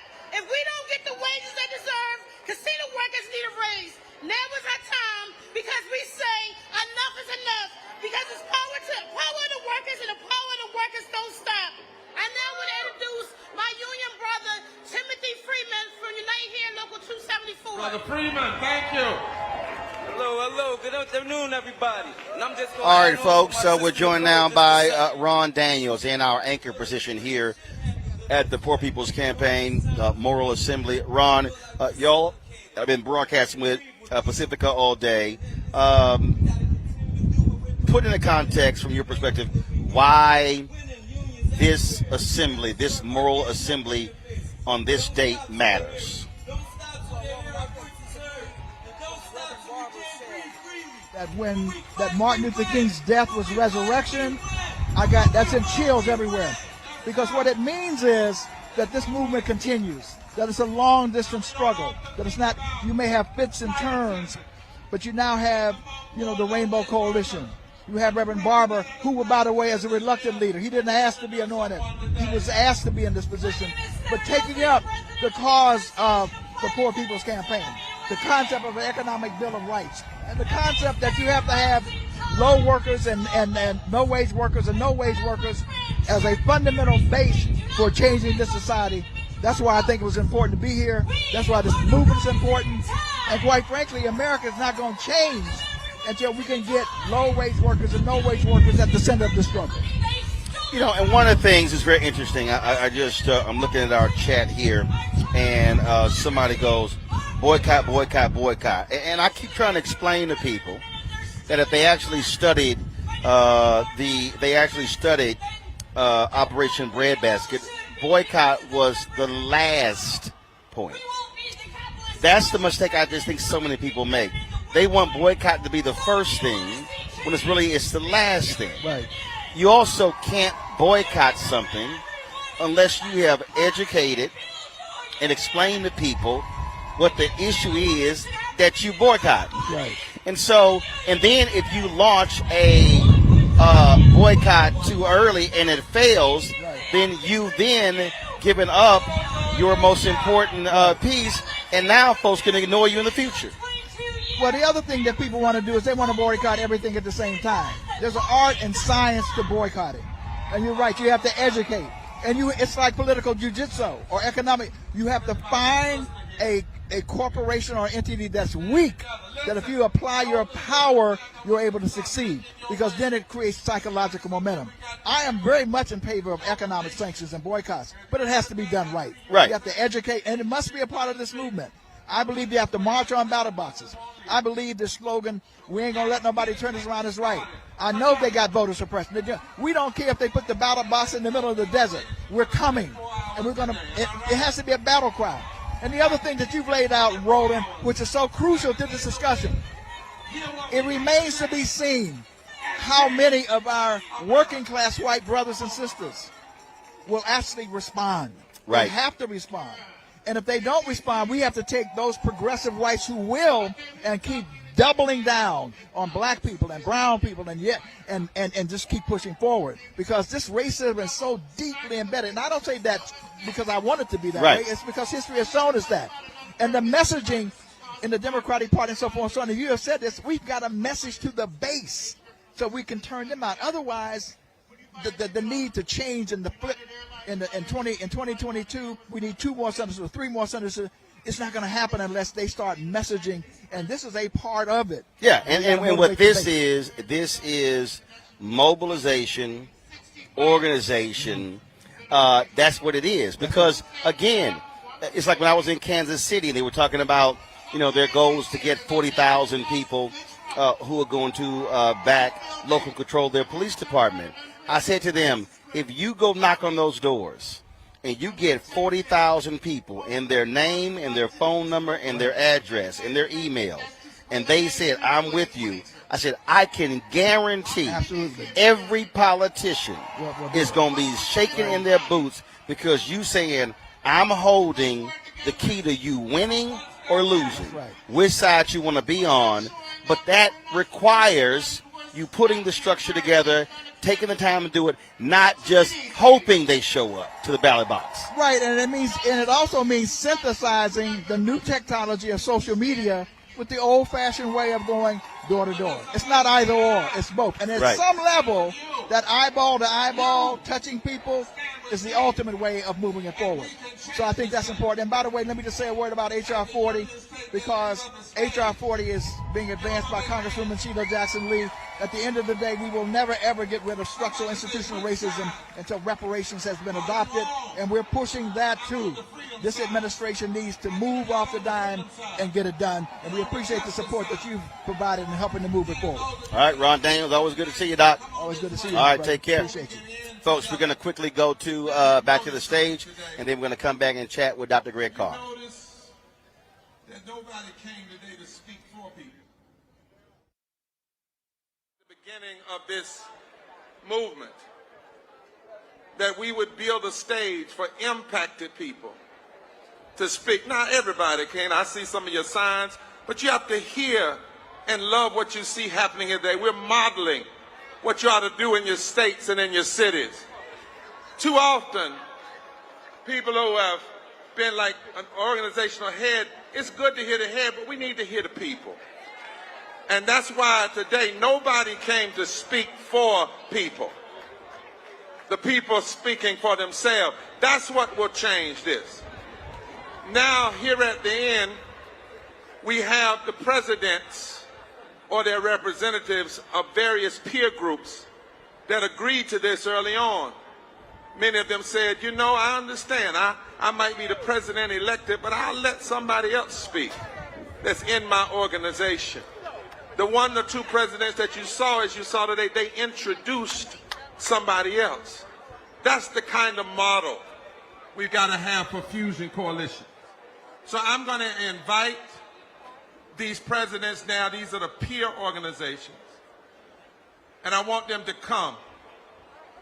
I want the tri-chairs of our Poor People's Campaign to start making. If there's some tri-chairs here, we'd like you to come to the side and come around tri-chairs, because we want to get you up on the stage at the end.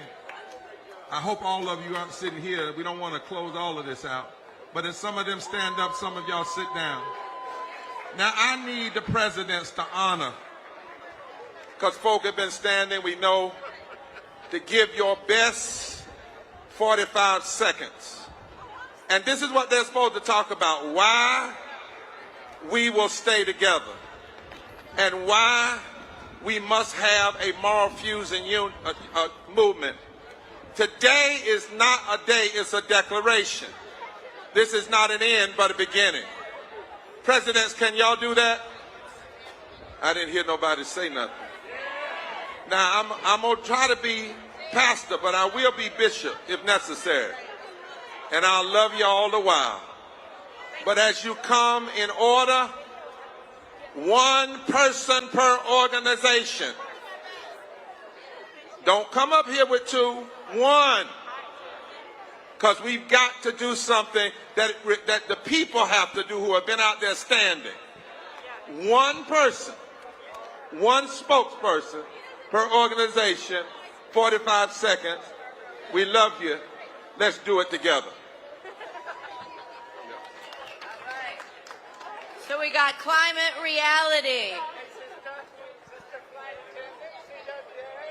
Forward together. So 1 minute. There's power in a minute. To quote the late, great Benjamin Mays, I have only just a minute.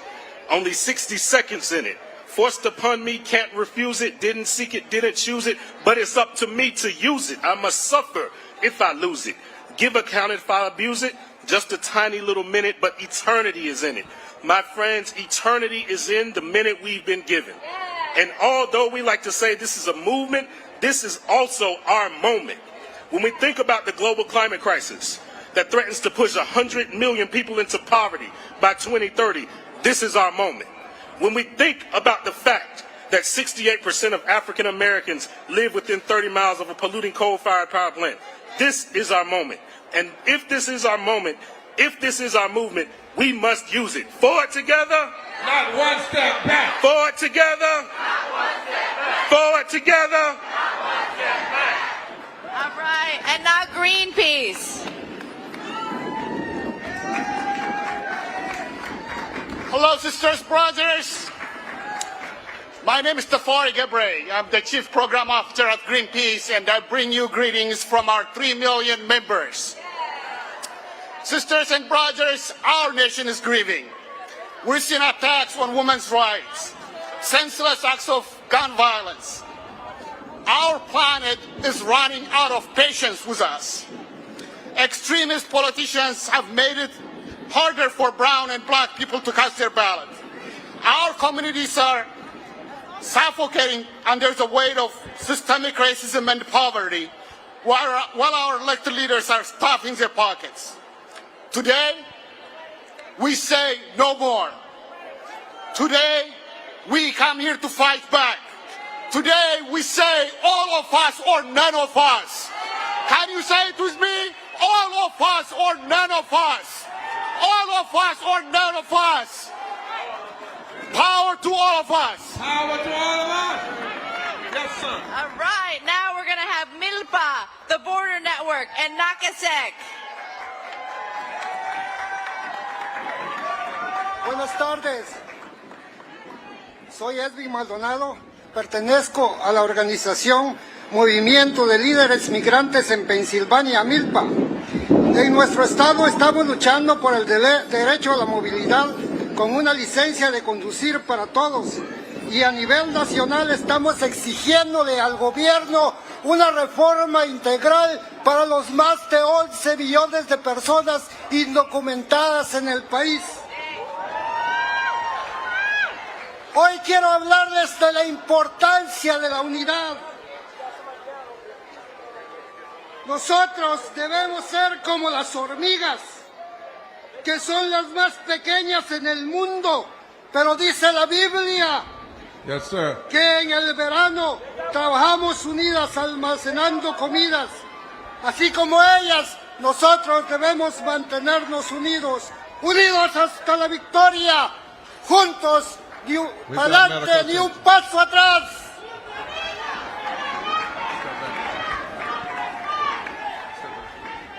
All right, we've got medical attention. Y'all just look this way. There are doctors here. There are nurses here. Let them take care of it. You come this way. Don't get around them. That's what we don't do. Don't get around them. Let them breathe. They're fine. We got a doctor here. God, we ask your blessings now. That you touch and heal in the name of our God, in the name of Christ, in the name of all that is holy. Now, y'all that are looking, turn around. We need you to turn around and leave them, let them, unless you're with that person, let the medical people take care of it. We've got plenty of security and medical people. All right. Now, you presidents, because we have somebody there, I want you to honor that, okay? Let's come up. You're talking about why we must stay together. Come on.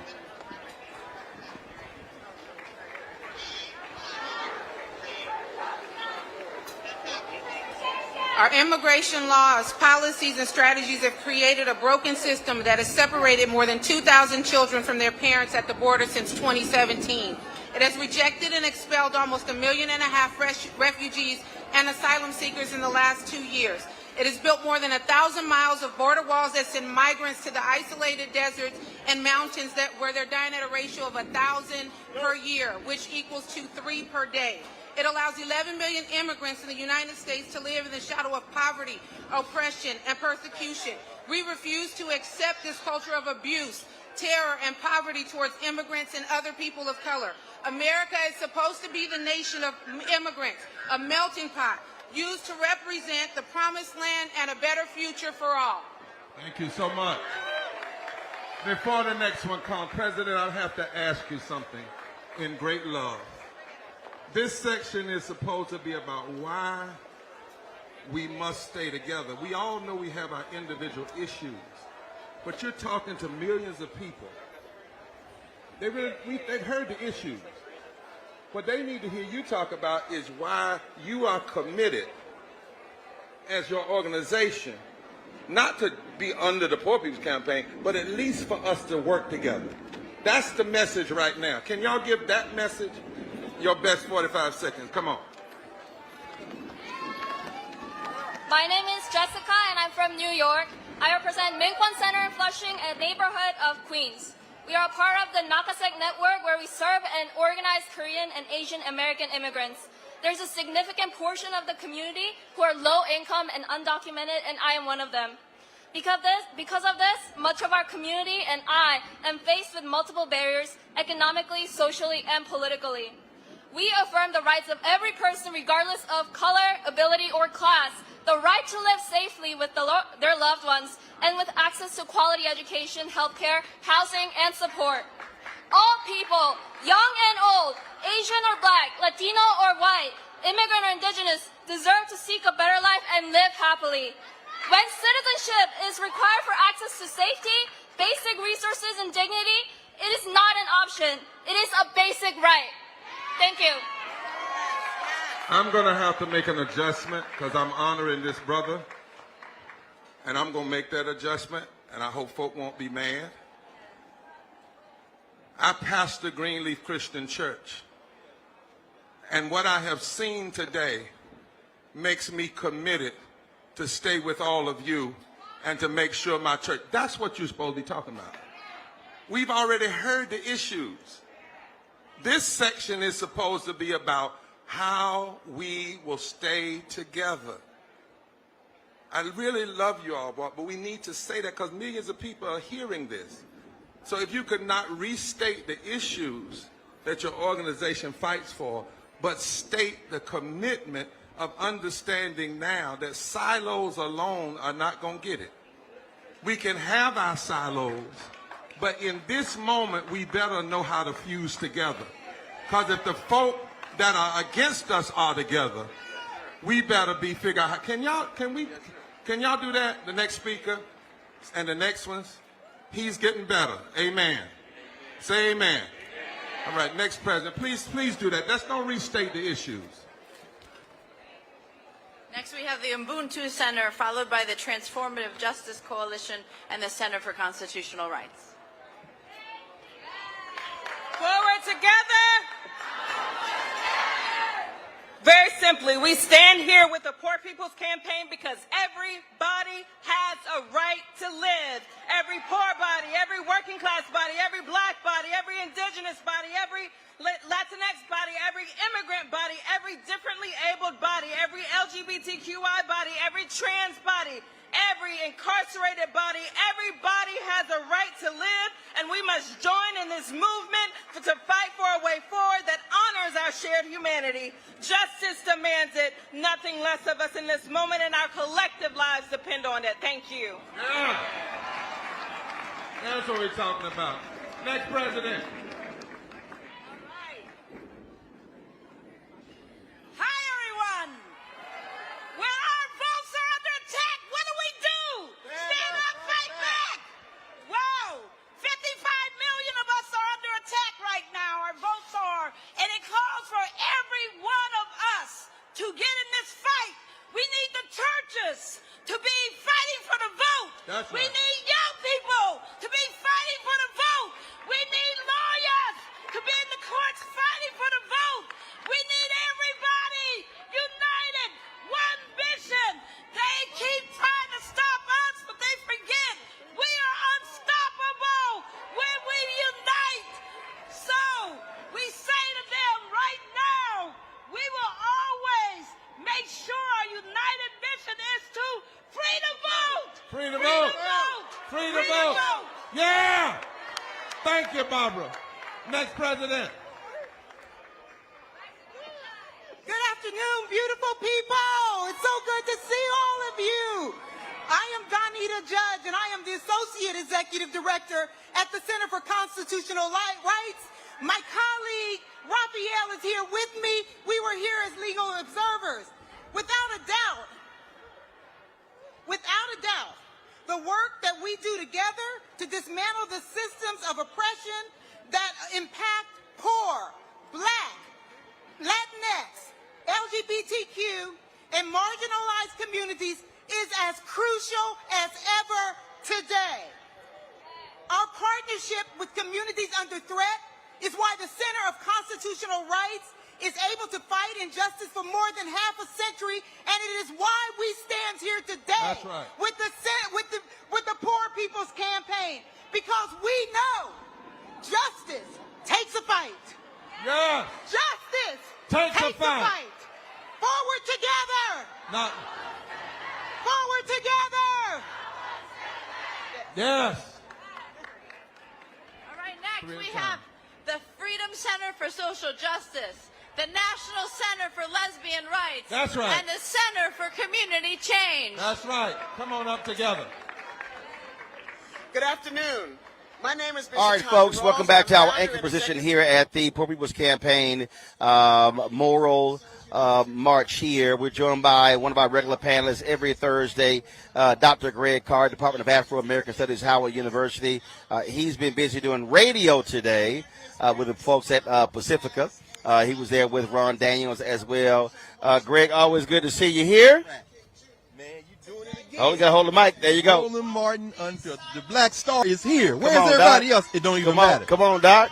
Hey, I'm watching your feed. I don't control who don't show up.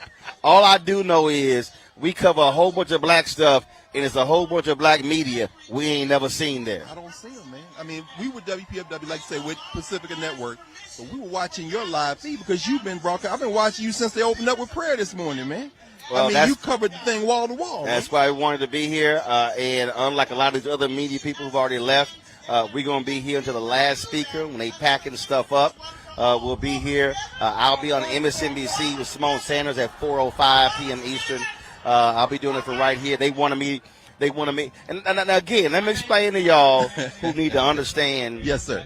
When you own. So I told y'all that the Live U 800 unit, that's a $20,000 unit. The rack unit is $40,000. We got two of them.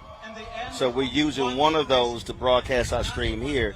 So when MSNBC called me, they said, hey, can we have you come to NBC News Channel, which is about 2 or 3 And just blocks so y'all from know, here. we can literally see it from where we're Yeah. sitting. It's a and little that's, stroll. and that's where we used to do TV1's Of News course. 1 Now. Yeah. And I said, no, we'll do it from the March. Y'all can connect to my other live view. My man.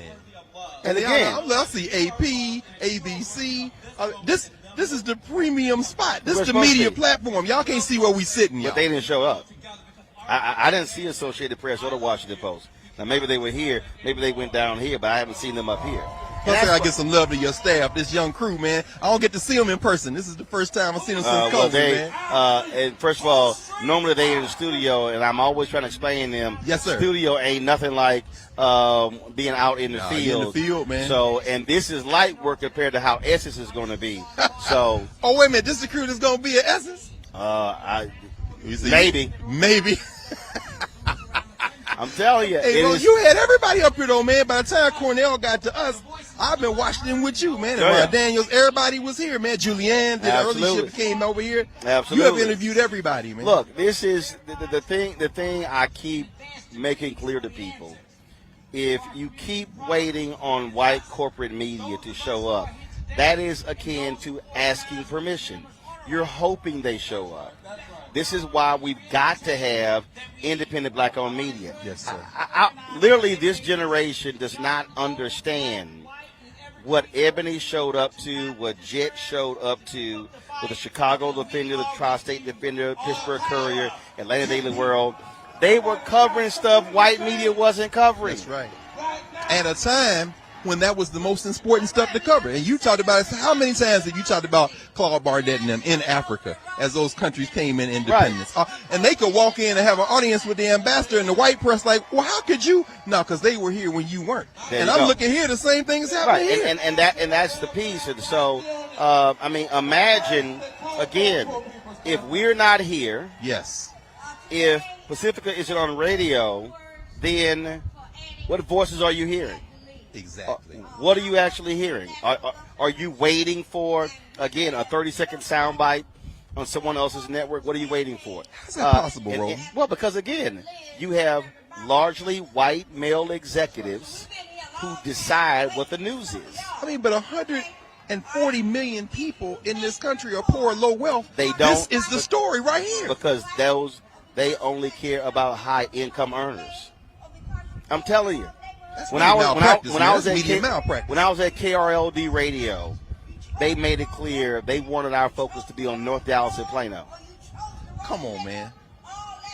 Texas is black as hell. Not South Dallas, not Oak Cliff, not Cedar Hill, not Lancaster, not Grand Prairie, not Arlington. They wanted us to appeal to the white radio listeners who are in North Dallas. That's economics. It happens in every across the country. Local television stations will tell their news directors, hey, we need y'all to be focusing on these viewers over here. They want to target those high affluent workers. That's the same with your daily newspapers, the exact same thing. And so so they're not covering those issues unless they're forced to cover those issues. And then you give, some obligatory coverage, and then you won't see them again. That's what people don't understand. You don't understand the news business, which is the business of news. How about that? The business of news. That's what the deal is. But the people, man. The people. I mean, we saw Bernice King earlier talking about the people. These are the people, man. I mean, we're sitting here, but I'm remembering you walking down them hot-ass Texas roads with Reverend Barber and Reverend Theo Harris, man. Same thing. And so we shot some video earlier. We got the video. We'll show it on the show Monday. So just so y'all understand, I didn't bring none of this cash. Wait a minute, what? I didn't bring because nobody carry paper money, man. I didn't bring none of this cash. Where does money come from? From fans who walked up to me and said, yo, I want to give my donation. And that's the Blackest News Channel. This is money people say, keep it going. They did. But here's the piece, though. If we were not here, they couldn't hand you the money. How about that? See, that's what I'm trying to get folk to understand. Try to get them to understand. Well, I mean, they couldn't. I mean, it's so funny, man. Roman, I was sitting here thinking about this. It was, I think it was actually Juneteenth, June 19, 1968. Poor People's Campaign. They had the last big assembly of Resurrection City right over here at the Lincoln Memorial. Coretta Scott King at the People's Assembly talked about the fact that we must have solidarity, and she also talked about Juneteenth. And I was thinking about that today because I'm like, how does that disappear from history?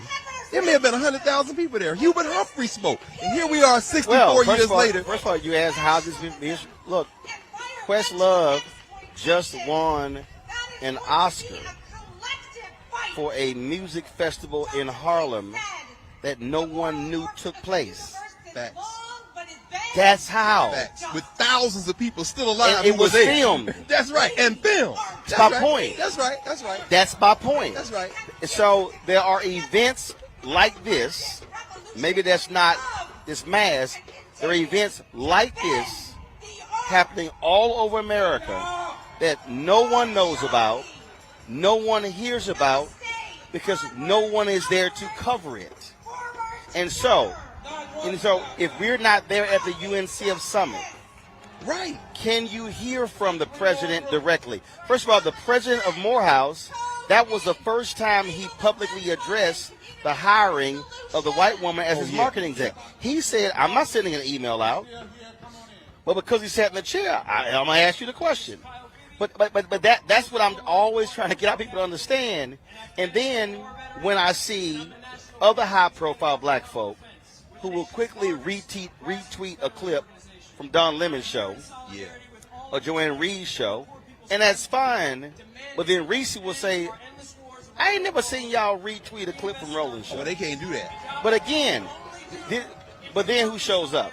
So they can't do that. It's trying to get people to understand what is actually happening, what is happening in this country. And so when media is deliberately ignoring events like this, that means they are ignoring the voices and the policies. That's right. And when the corporate media ignores this, that's how Biden is able to not schedule a meeting with the Poor People's Campaign. They are all related. But it's not going away. No. It's not going to go away. So when the thing overwhelms them and they have to cover it, what do they just express shock? Yep. So they finally turn to you and say, They do. well, they still won't do that. No, they're not going to have these affected workers on the air. They're not going to have them on the air. I'm telling you, it is by design. Look, I spent 6 years at CNN. I saw how the decisions were made. And that's why I'm saying, that's why the first black paper said, we wish to plead our own cause. Too long have others spoken for us. They are not going to cover these things. Man, well, I tell you what, they missed one today. But it doesn't matter because you covered it. This is a very diverse So audience, will you man. put today in perspective of what you saw, what you heard today? Well, I'll tell you, man, I took the metro down, and just walking from the metro here, I saw this old white man, with this Black Lives Matter shirt on. And I said, okay, this is something different. And getting here, it's a very diverse crowd, man. It's a lot of white people here, Latin people, Native Americans, a lot of union folk. Met a lady from overseas who is dealing with sex trafficking, but also sex workers. How you gonna organize sex workers? He said, well, these are mostly women, although there's some young people and young men as well, but they don't have a choice. When you're not paying people a living wage in places like LA or Bay Area, they got hungry babies. Somebody got to make a decision. These are not women who are doing the sex trade because they want to. They're doing it because they have a choice, and they need to be spoken for. This audience, this crowd, this movement, that was the first of the two things, man, was the diversity. The second thing was the fact that, and you know this because you've been covering it all along, Reverend Barber, this is just a moment. They got a whole plan. So to see this in this moment and to know what's coming next, brother, I think we're going to look back and they're going to wish they had been there with you, but it don't matter anyway. I discussed this with Bernice King. Dr. King was very specific when he said, no, you got to have broke white folks there. No question. You got to have broke Mexican Americans there. Yes. So that was deliberate because he understood you can't just make the face of poverty black when the face of poverty is white, is Latino, is Asian, is Native American, is black, is all of it. Absolutely. You know what's funny, man? Bernice King spent a lot of time here today. Yeah. She spent a lot of time here today, and she kept making that point. I had never met her in person, but listening to her. You interviewed her, and then she came back, and then I just watched her stand there. And like you'll stand places and people come up to you, they've been coming up to you since we were here now. She got that same kind of love, and like you, she's engaging and teaching the whole time. And she taught about her mother and her father doing that work. And without those broke white folk, we're not going to get far. And with Cornell, as he was talking to you, man, if you're going to challenge this system, you got to be organized. And you always say that when it comes to media. We're seeing that here today. This ain't no just spontaneous protest. This is not a protest at all. It's an assembly. It really is something, man. And one of the things that folks, because y'all might have missed it while we were talking, when Reverend Barber literally chided the people who were speaking. When he said, wait a minute, y'all are here to discuss this. This is why you were booked. Yes. He said, everything some of y'all talking about, we discussed that already earlier. And so that's the other piece that people don't understand. Every section of this event and others, all of them have clear purposes. And so he doesn't want there to be, and you and I have been to many of these events by some other prominent civil rights black folk, and you swear all 50 people saying the same thing. Yes, sir. They want folk to cover very specific things to ensure all these messages are being put out. Absolutely. You know, that was one of the most impressive things about today, Roland. Yes, we expected to hear from Reverend Barber. Yes, we expected to hear from Reverend Theo Harris and certain other people, Cornell, Massimella. But they made sure that they kind of played the background. Each one of these speakers. That was completely deliberate. Yes. Reverend Barber told me, he said, anytime you have these events, everything is the build up to the main speaker. That's right. He said, no, I'm speaking on the front end to lay the groundwork for what's going to come after. This is why the White House has been wanting Barber to meet. Oh, I've heard you make that or point. Reverend Liz Theo Harris. Yeah.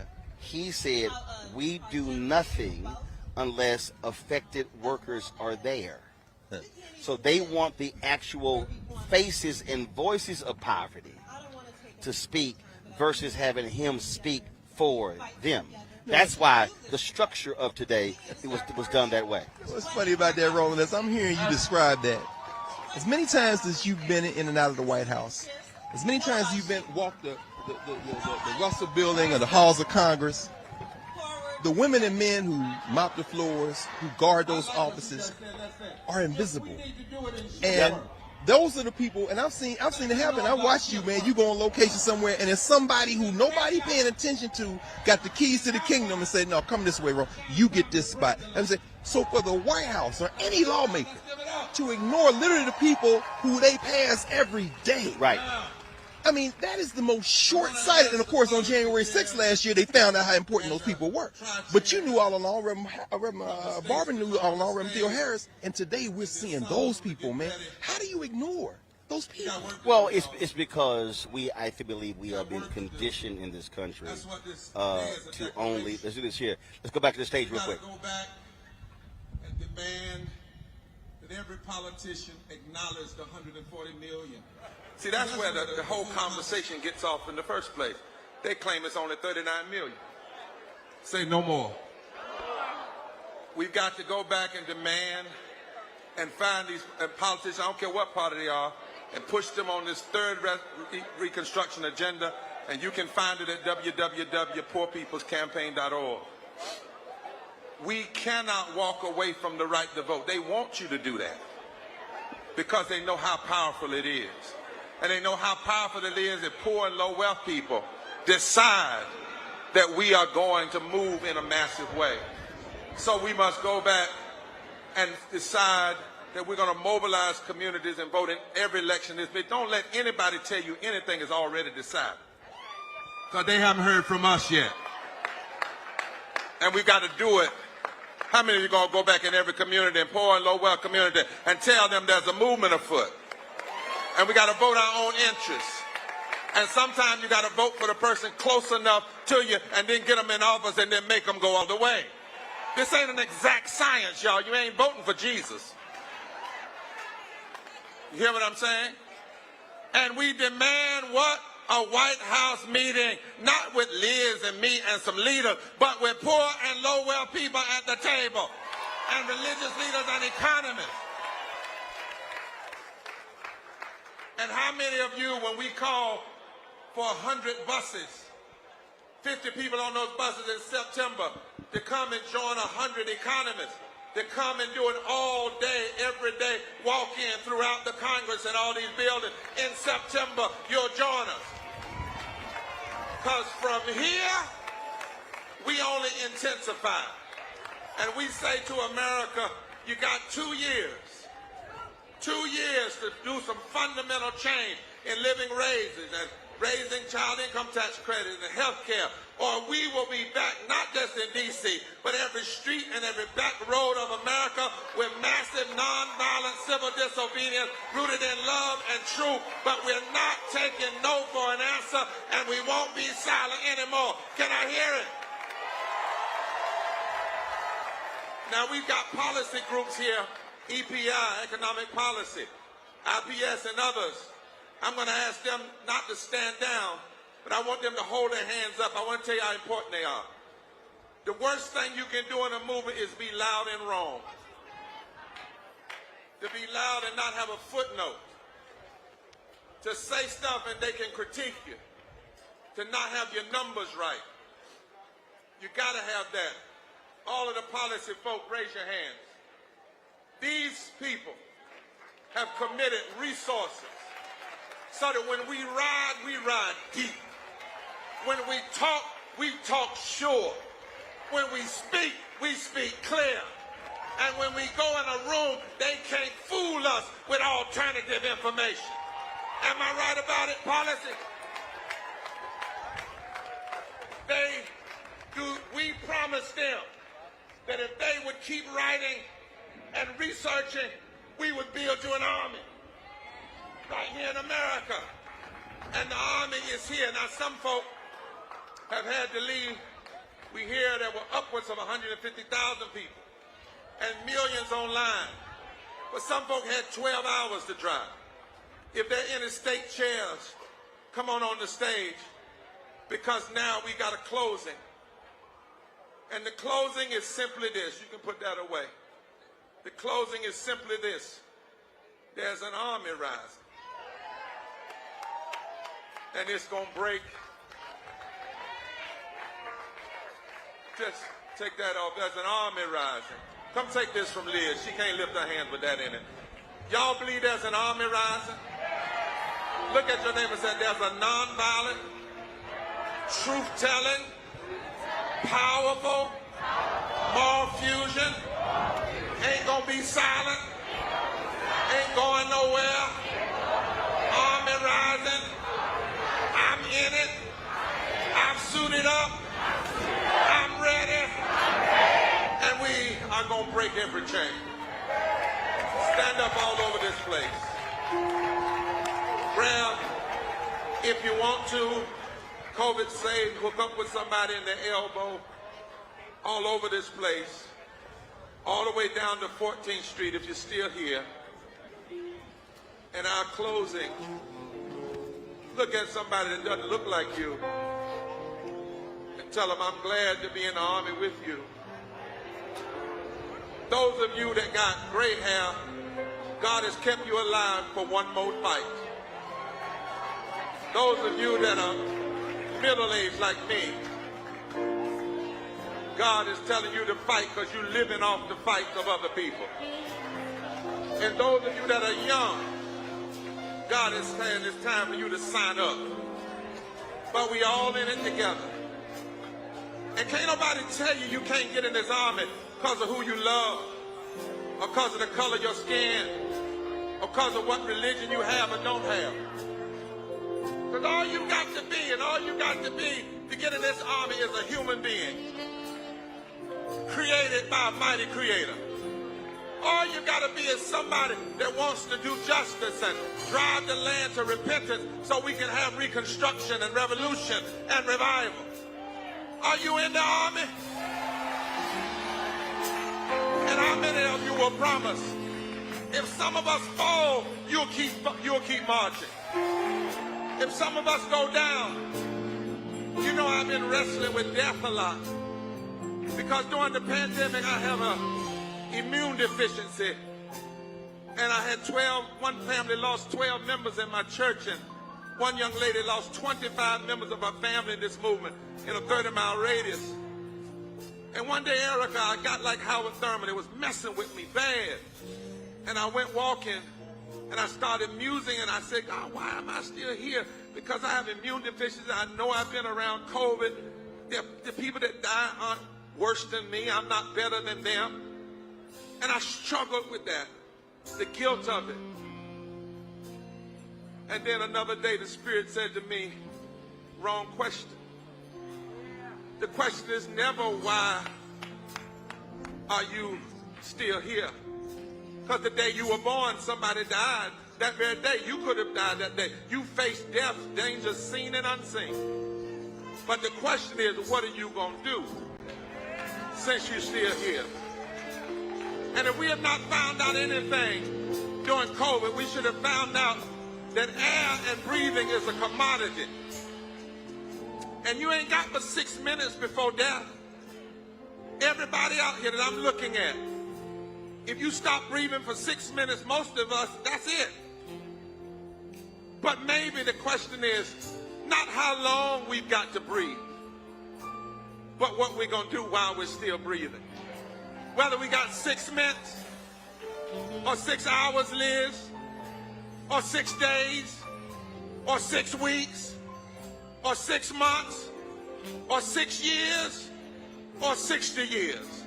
How many of you will look at your neighbor and say, as long as I got to breathe, I'm going to use my breath to breathe a little more justice and more love and more truth in this society. It is not a happenstance. I speak to you now prophetically because we didn't know how hot it was going to be. We didn't know if it was going to rain. But it is not a happenstance that the wind has been blowing all day long. Because I read a Bible that says, when they got together, oh hallelujah, on one accord, a mighty rushing wind came. And with all of us breathing, we are a fresh air. We are like a glorious, powerful hurricane. And with our breaths, we can reshape everything unjust in this world and in this society and breathe with God's help into existence a new reality. Will you join the army that will use every breath we have for the cause of justice? Let us sing together. Let us love together. Let us stay together. If you're online, text that number right there and join the movement. We are black. We are white. We are brown. We are native. We are Asian. We're gay. We're straight. We're trans. We're young. We're old. We're Democrat. We're Republican. We're independents. We are everybody. And we ain't going nowhere. And we ain't going to stop breathing until there's a fresh air of justice in the land. God bless you. And I love you. Give a hand for all the staff. Give a hand for all the people that work hard.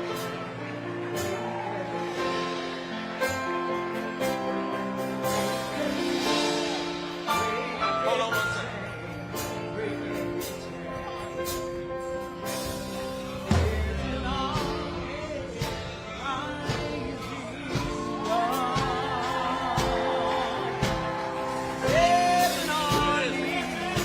And all the staff, y'all come on up here.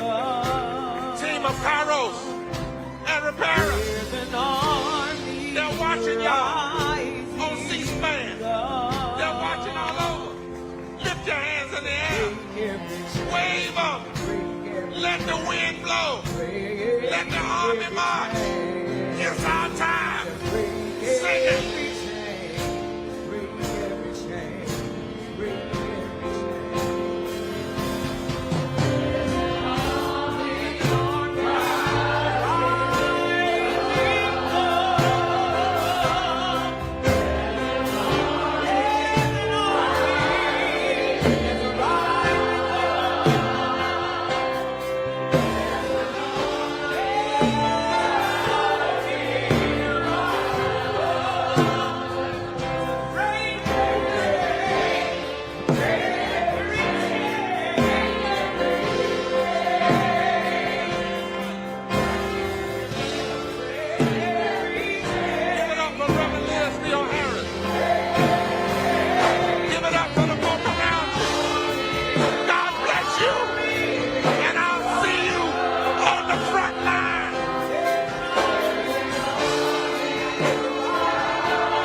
pull my audio.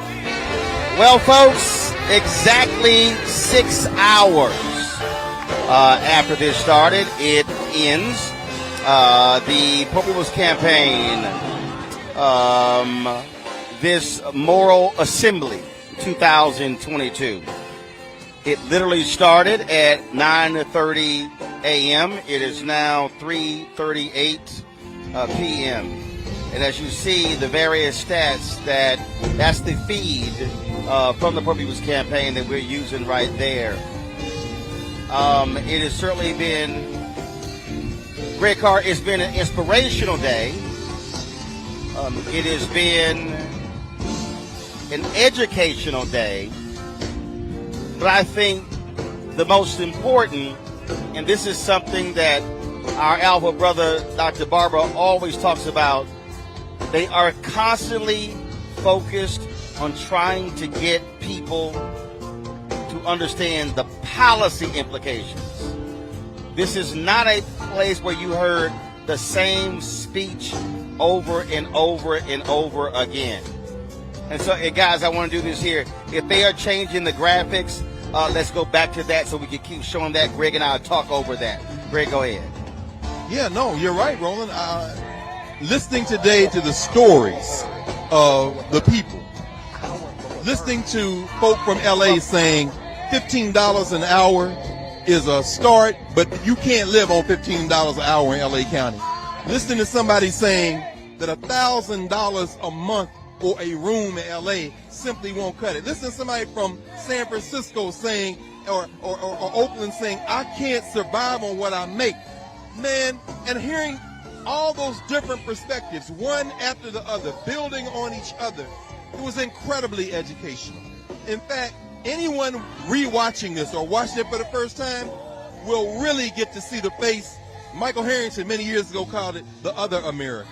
This is the other America, but this is really America. And I mean, I think it was orchestrated masterfully.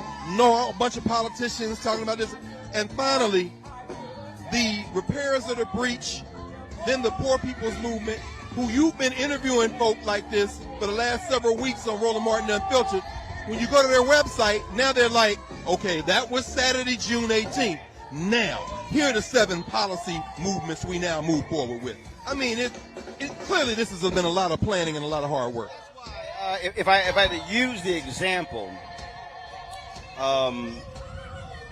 most other events are the equivalent of the hoop in a sermon.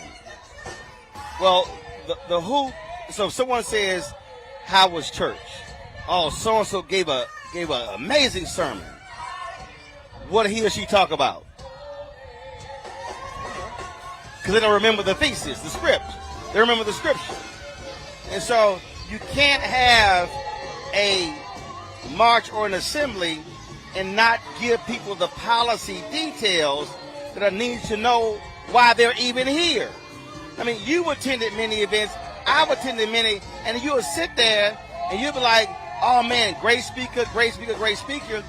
But then, well, what did they give us? What were our marching orders? Am I now armed with information? When he said, so the census categorizes 39 million Americans in poverty, they use a broader definition and they list 140 million. 140 million out of just over 300 million people? That means not only do we know someone who is low wealth or poor, it could be us. I guarantee you, brother, and I know this is even watching, the people who support Black Star, many of those people are in that category. It is statistically impossible not to be. That's almost 1 out of every 2 persons in the United States. But that's precisely why I deliberately chose not to go with a subscription model. I had a brother who is in venture capital tell me on Instagram that my model was wrong. I was at a post talking about the lack of advertising. And the brother gonna tell me that my business model was wrong. And I said to them, well, first of all, what the hell do you know about my business? two, what you don't understand is that had I gone with a subscription model, what would have been recommended was going anywhere from $3.99 to $4.99 to $5.99 a month. Well, if I go $5.99 a month, then that comes out to be $72 a year. What about that brother or sister who wants to be supportive of what we do, and all they got is $5? Exactly right. What about the woman in the airport yesterday in Atlanta? She's in a wheelchair. They're wheeling her, and she sees me, and she screams, and she has $1 that she folded into a heart shape, and she handed it to me, and she said, all I have is this $1. I said, baby, that's fine. So today, and we have the video, we'll post it, we'll show it on the show Monday as well. Folks will literally, the young brother Tank Parker, his mom said, he said, hey, if I give my son this $100 for the fan club, can Roland get a picture with him? And he was like, of course. But the other brother who came and handed me $8, another brother who handed me three $20 bills. So the point is, everybody can't afford to subscribe. So if I say I'm going to offer this platform, and we're not going to mandate that you pay, but we're going to ask that you, that's how folks have given $1 and $5 and $10 and $20. So the reality is, there are people out there who say, this is all I got, but I believe in it. And so this is about trying to get them more. This is about trying to raise what they're getting. It's absolutely ludicrous that the minimum wage, the federal minimum wage, has not changed. Come on. It just, I mean, it makes no sense whatsoever. And you got Republicans who just added $45 billion to Biden's Defense Department appropriation. And in that are 4 to 5% raises for those in the military. But these are the same folk who are opposed to increasing the minimum wage. That's right. And who have figured out a way to subsidize many of these empty buildings. We're here in Washington, D.C. You are literally on Black Lives Matter Plaza, and there are empty office buildings that are occupied by people who are paying rent that have been subsidized by federal dollars, meaning what? We paying the rent of companies whose now people are in remote instruction or working from home, and we paying the rent. Meanwhile, they can't raise the floor. That's because, as Reverend Barber said, they count on you not to vote. They counting on you not to organize. Man, when they went to West Virginia and confronted Joe Manchin, there were poor white people out there, man, in this movement right here. And Roland, you know, as you talked about, particularly that heart-folded dollar, it reminded me of, and you'll know the chapter and verse, the parable of the talents. When you plant your seed, brother, what you're doing is planting your seed with people who are blooming. You ain't gonna spend that dollar.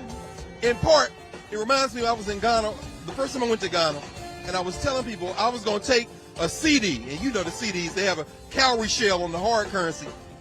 That CD at that time, I think it was like 5 CD to $1 in Ghana. The coin was a 5 cent with I said, here's a dollar bill from the United States, got George Washington face on it. I tore up the dollar bill, had a bunch of teenagers from Ghana. They were like, oh my God, it's so valuable here. I said, nope. I'm going to take this coin and give it to my mother. She's going to keep that the rest of her life. Why? Because black people created it.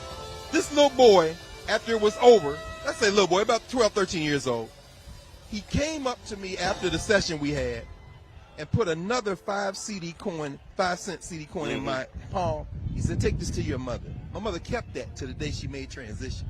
That heart-shaped dollar isn't just a dollar bill. That's an investment, man. What she's saying to you is, I believe you. I believe in us. This is all I have, which means that dollar to her is worth more than $1 million check from somebody who's a billionaire. Right. But that wasn't just a piece of money, man. That was a symbol.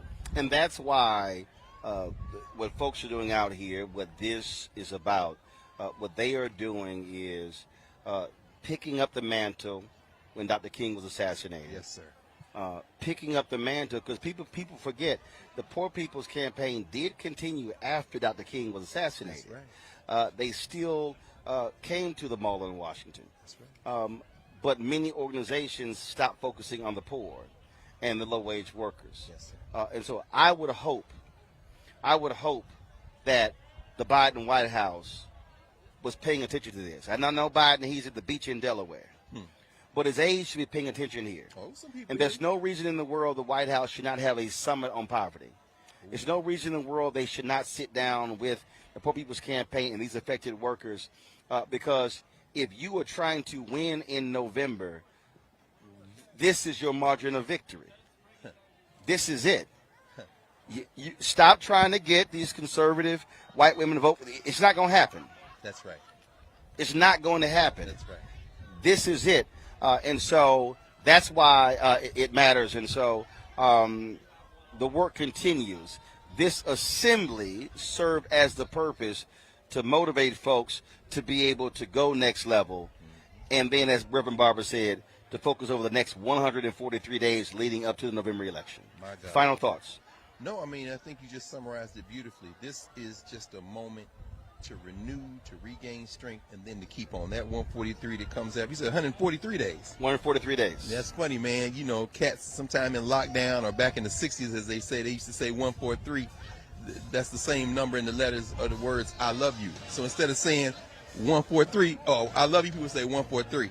I suspect that was also intentional. 143, brother. I mean, and this is what's going to keep this movement going, is that love, is that commitment to each other's humanity. It is. Greg Carr, always good to see you, Frat. Baba, it's good to see you, brother. We had alphas all over here today. Y'all saw what happened today. Oh, there's no question about it. Y'all saw what happened. Freddie Haynes, Cordell West, General President Lonzer, Reverend Barber, Greg Carr. Y'all, everybody else, I'm sorry you couldn't get in. I'm sorry. I know. I got Kate Hill Sigma over there, so, but it's all good. That's right. That's right. It's all good. It's all good. It's all good. Greg, I appreciate it. Thanks so much. Folks, so here's the deal. I told you we're going to play the interview with Reverend Barber that we did before today's March Moral Assembly began. Roll it. Here's my conversation with Reverend Barber. Long time, been running promos and tweeting all about it. Just for folks who don't understand why mass gatherings are critically important, the cable, please. Just lay that out. Well, you know, this is a sacred place. Every movement that has had ultimate transformation has to have a mass meeting. Now, it can't, as you and I talk, be a mass meeting with no strategy and a mass meeting with no after plan.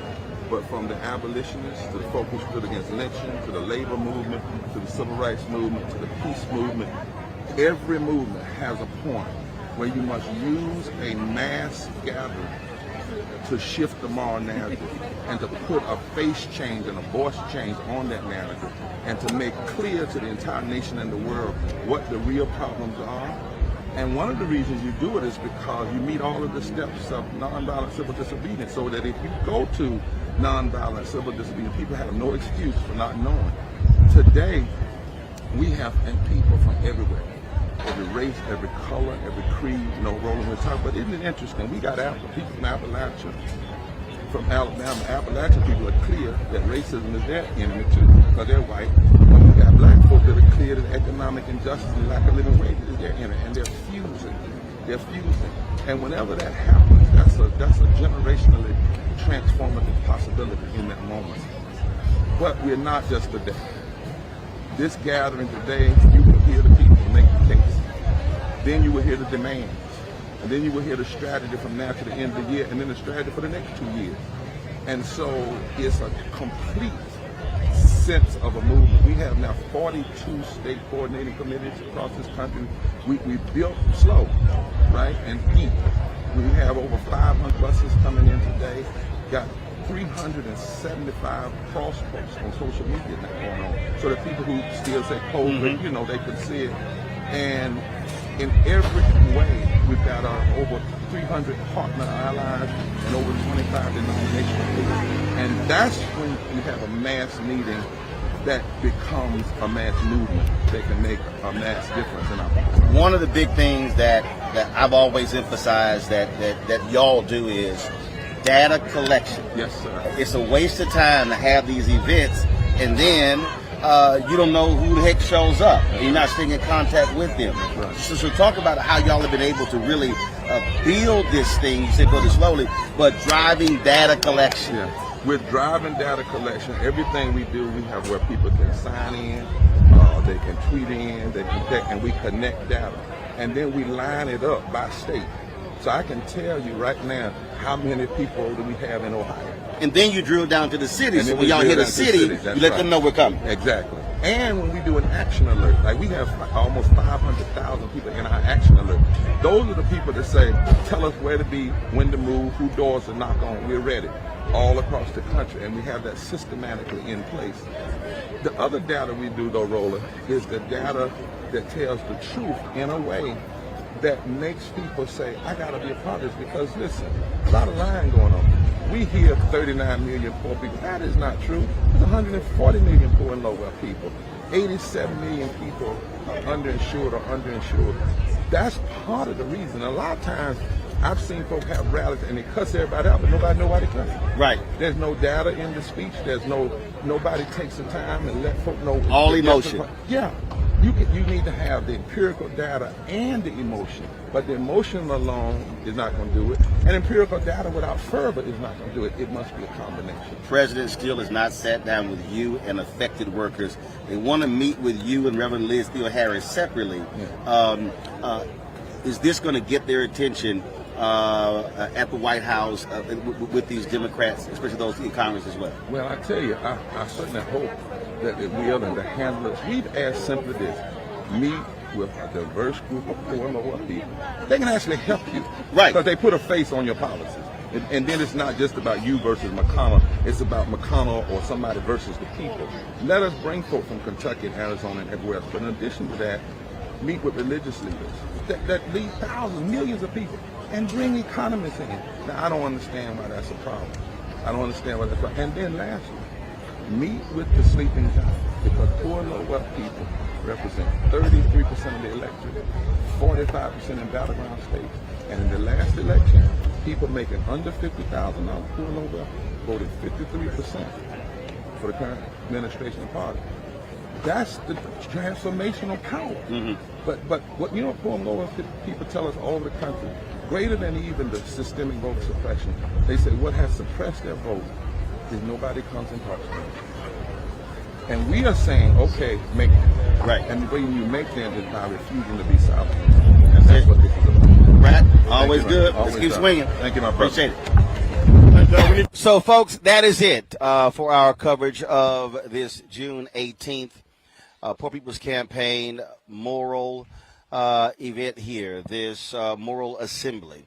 We've been talking about this for months. We certainly want to thank Reverend William Barber and the Poor People's Campaign for doing this, all of their work. Y'all remember we were in Austin last year with the Voting Rights March. As he said, 143 days between now and the November election. It is going to require all of us to focus on what our agenda is, what the policy is, in order for us to be able to achieve what is desired, for us to be able to reach the policy goals that we all want. And so we thank all of you for watching. Please support us in what we do. I literally had people walking up saying, hey, here's my contribution to the fan club. If you are out there, you can certainly send your check and money order to us as well. To our P.O. Box. You can also support us, of course, via Cash App, $RM Unfiltered. Of course, PayPal is R Martin Unfiltered. Venmo is RM Unfiltered. And Zelle is RolandSMartin.com, RolandMartinUnfiltered.com. And so for all of us with Roland Martin Unfiltered and the Black Star Network, we appreciate all of you for tuning in today. We'll be restreaming this entire day this weekend as well. Also, we hope you all have a great Juneteenth. Tomorrow is actually Juneteenth, but the holiday people will be celebrating on Monday as well. We'll be live on Monday. I know some of y'all might think, wait a minute, how are you a black show? Y'all work on MLK Day and Juneteenth. Well, somebody got to cover the black stuff, and so we'll be doing that. And so we look forward to seeing y'all on the show. And in 7 minutes, y'all can check me on with Simone Sanders on MSNBC. I'll be live right from here in 7 minutes. And so for everyone on the Black Star Network, thanks a bunch, and we will see you on Monday. Holla!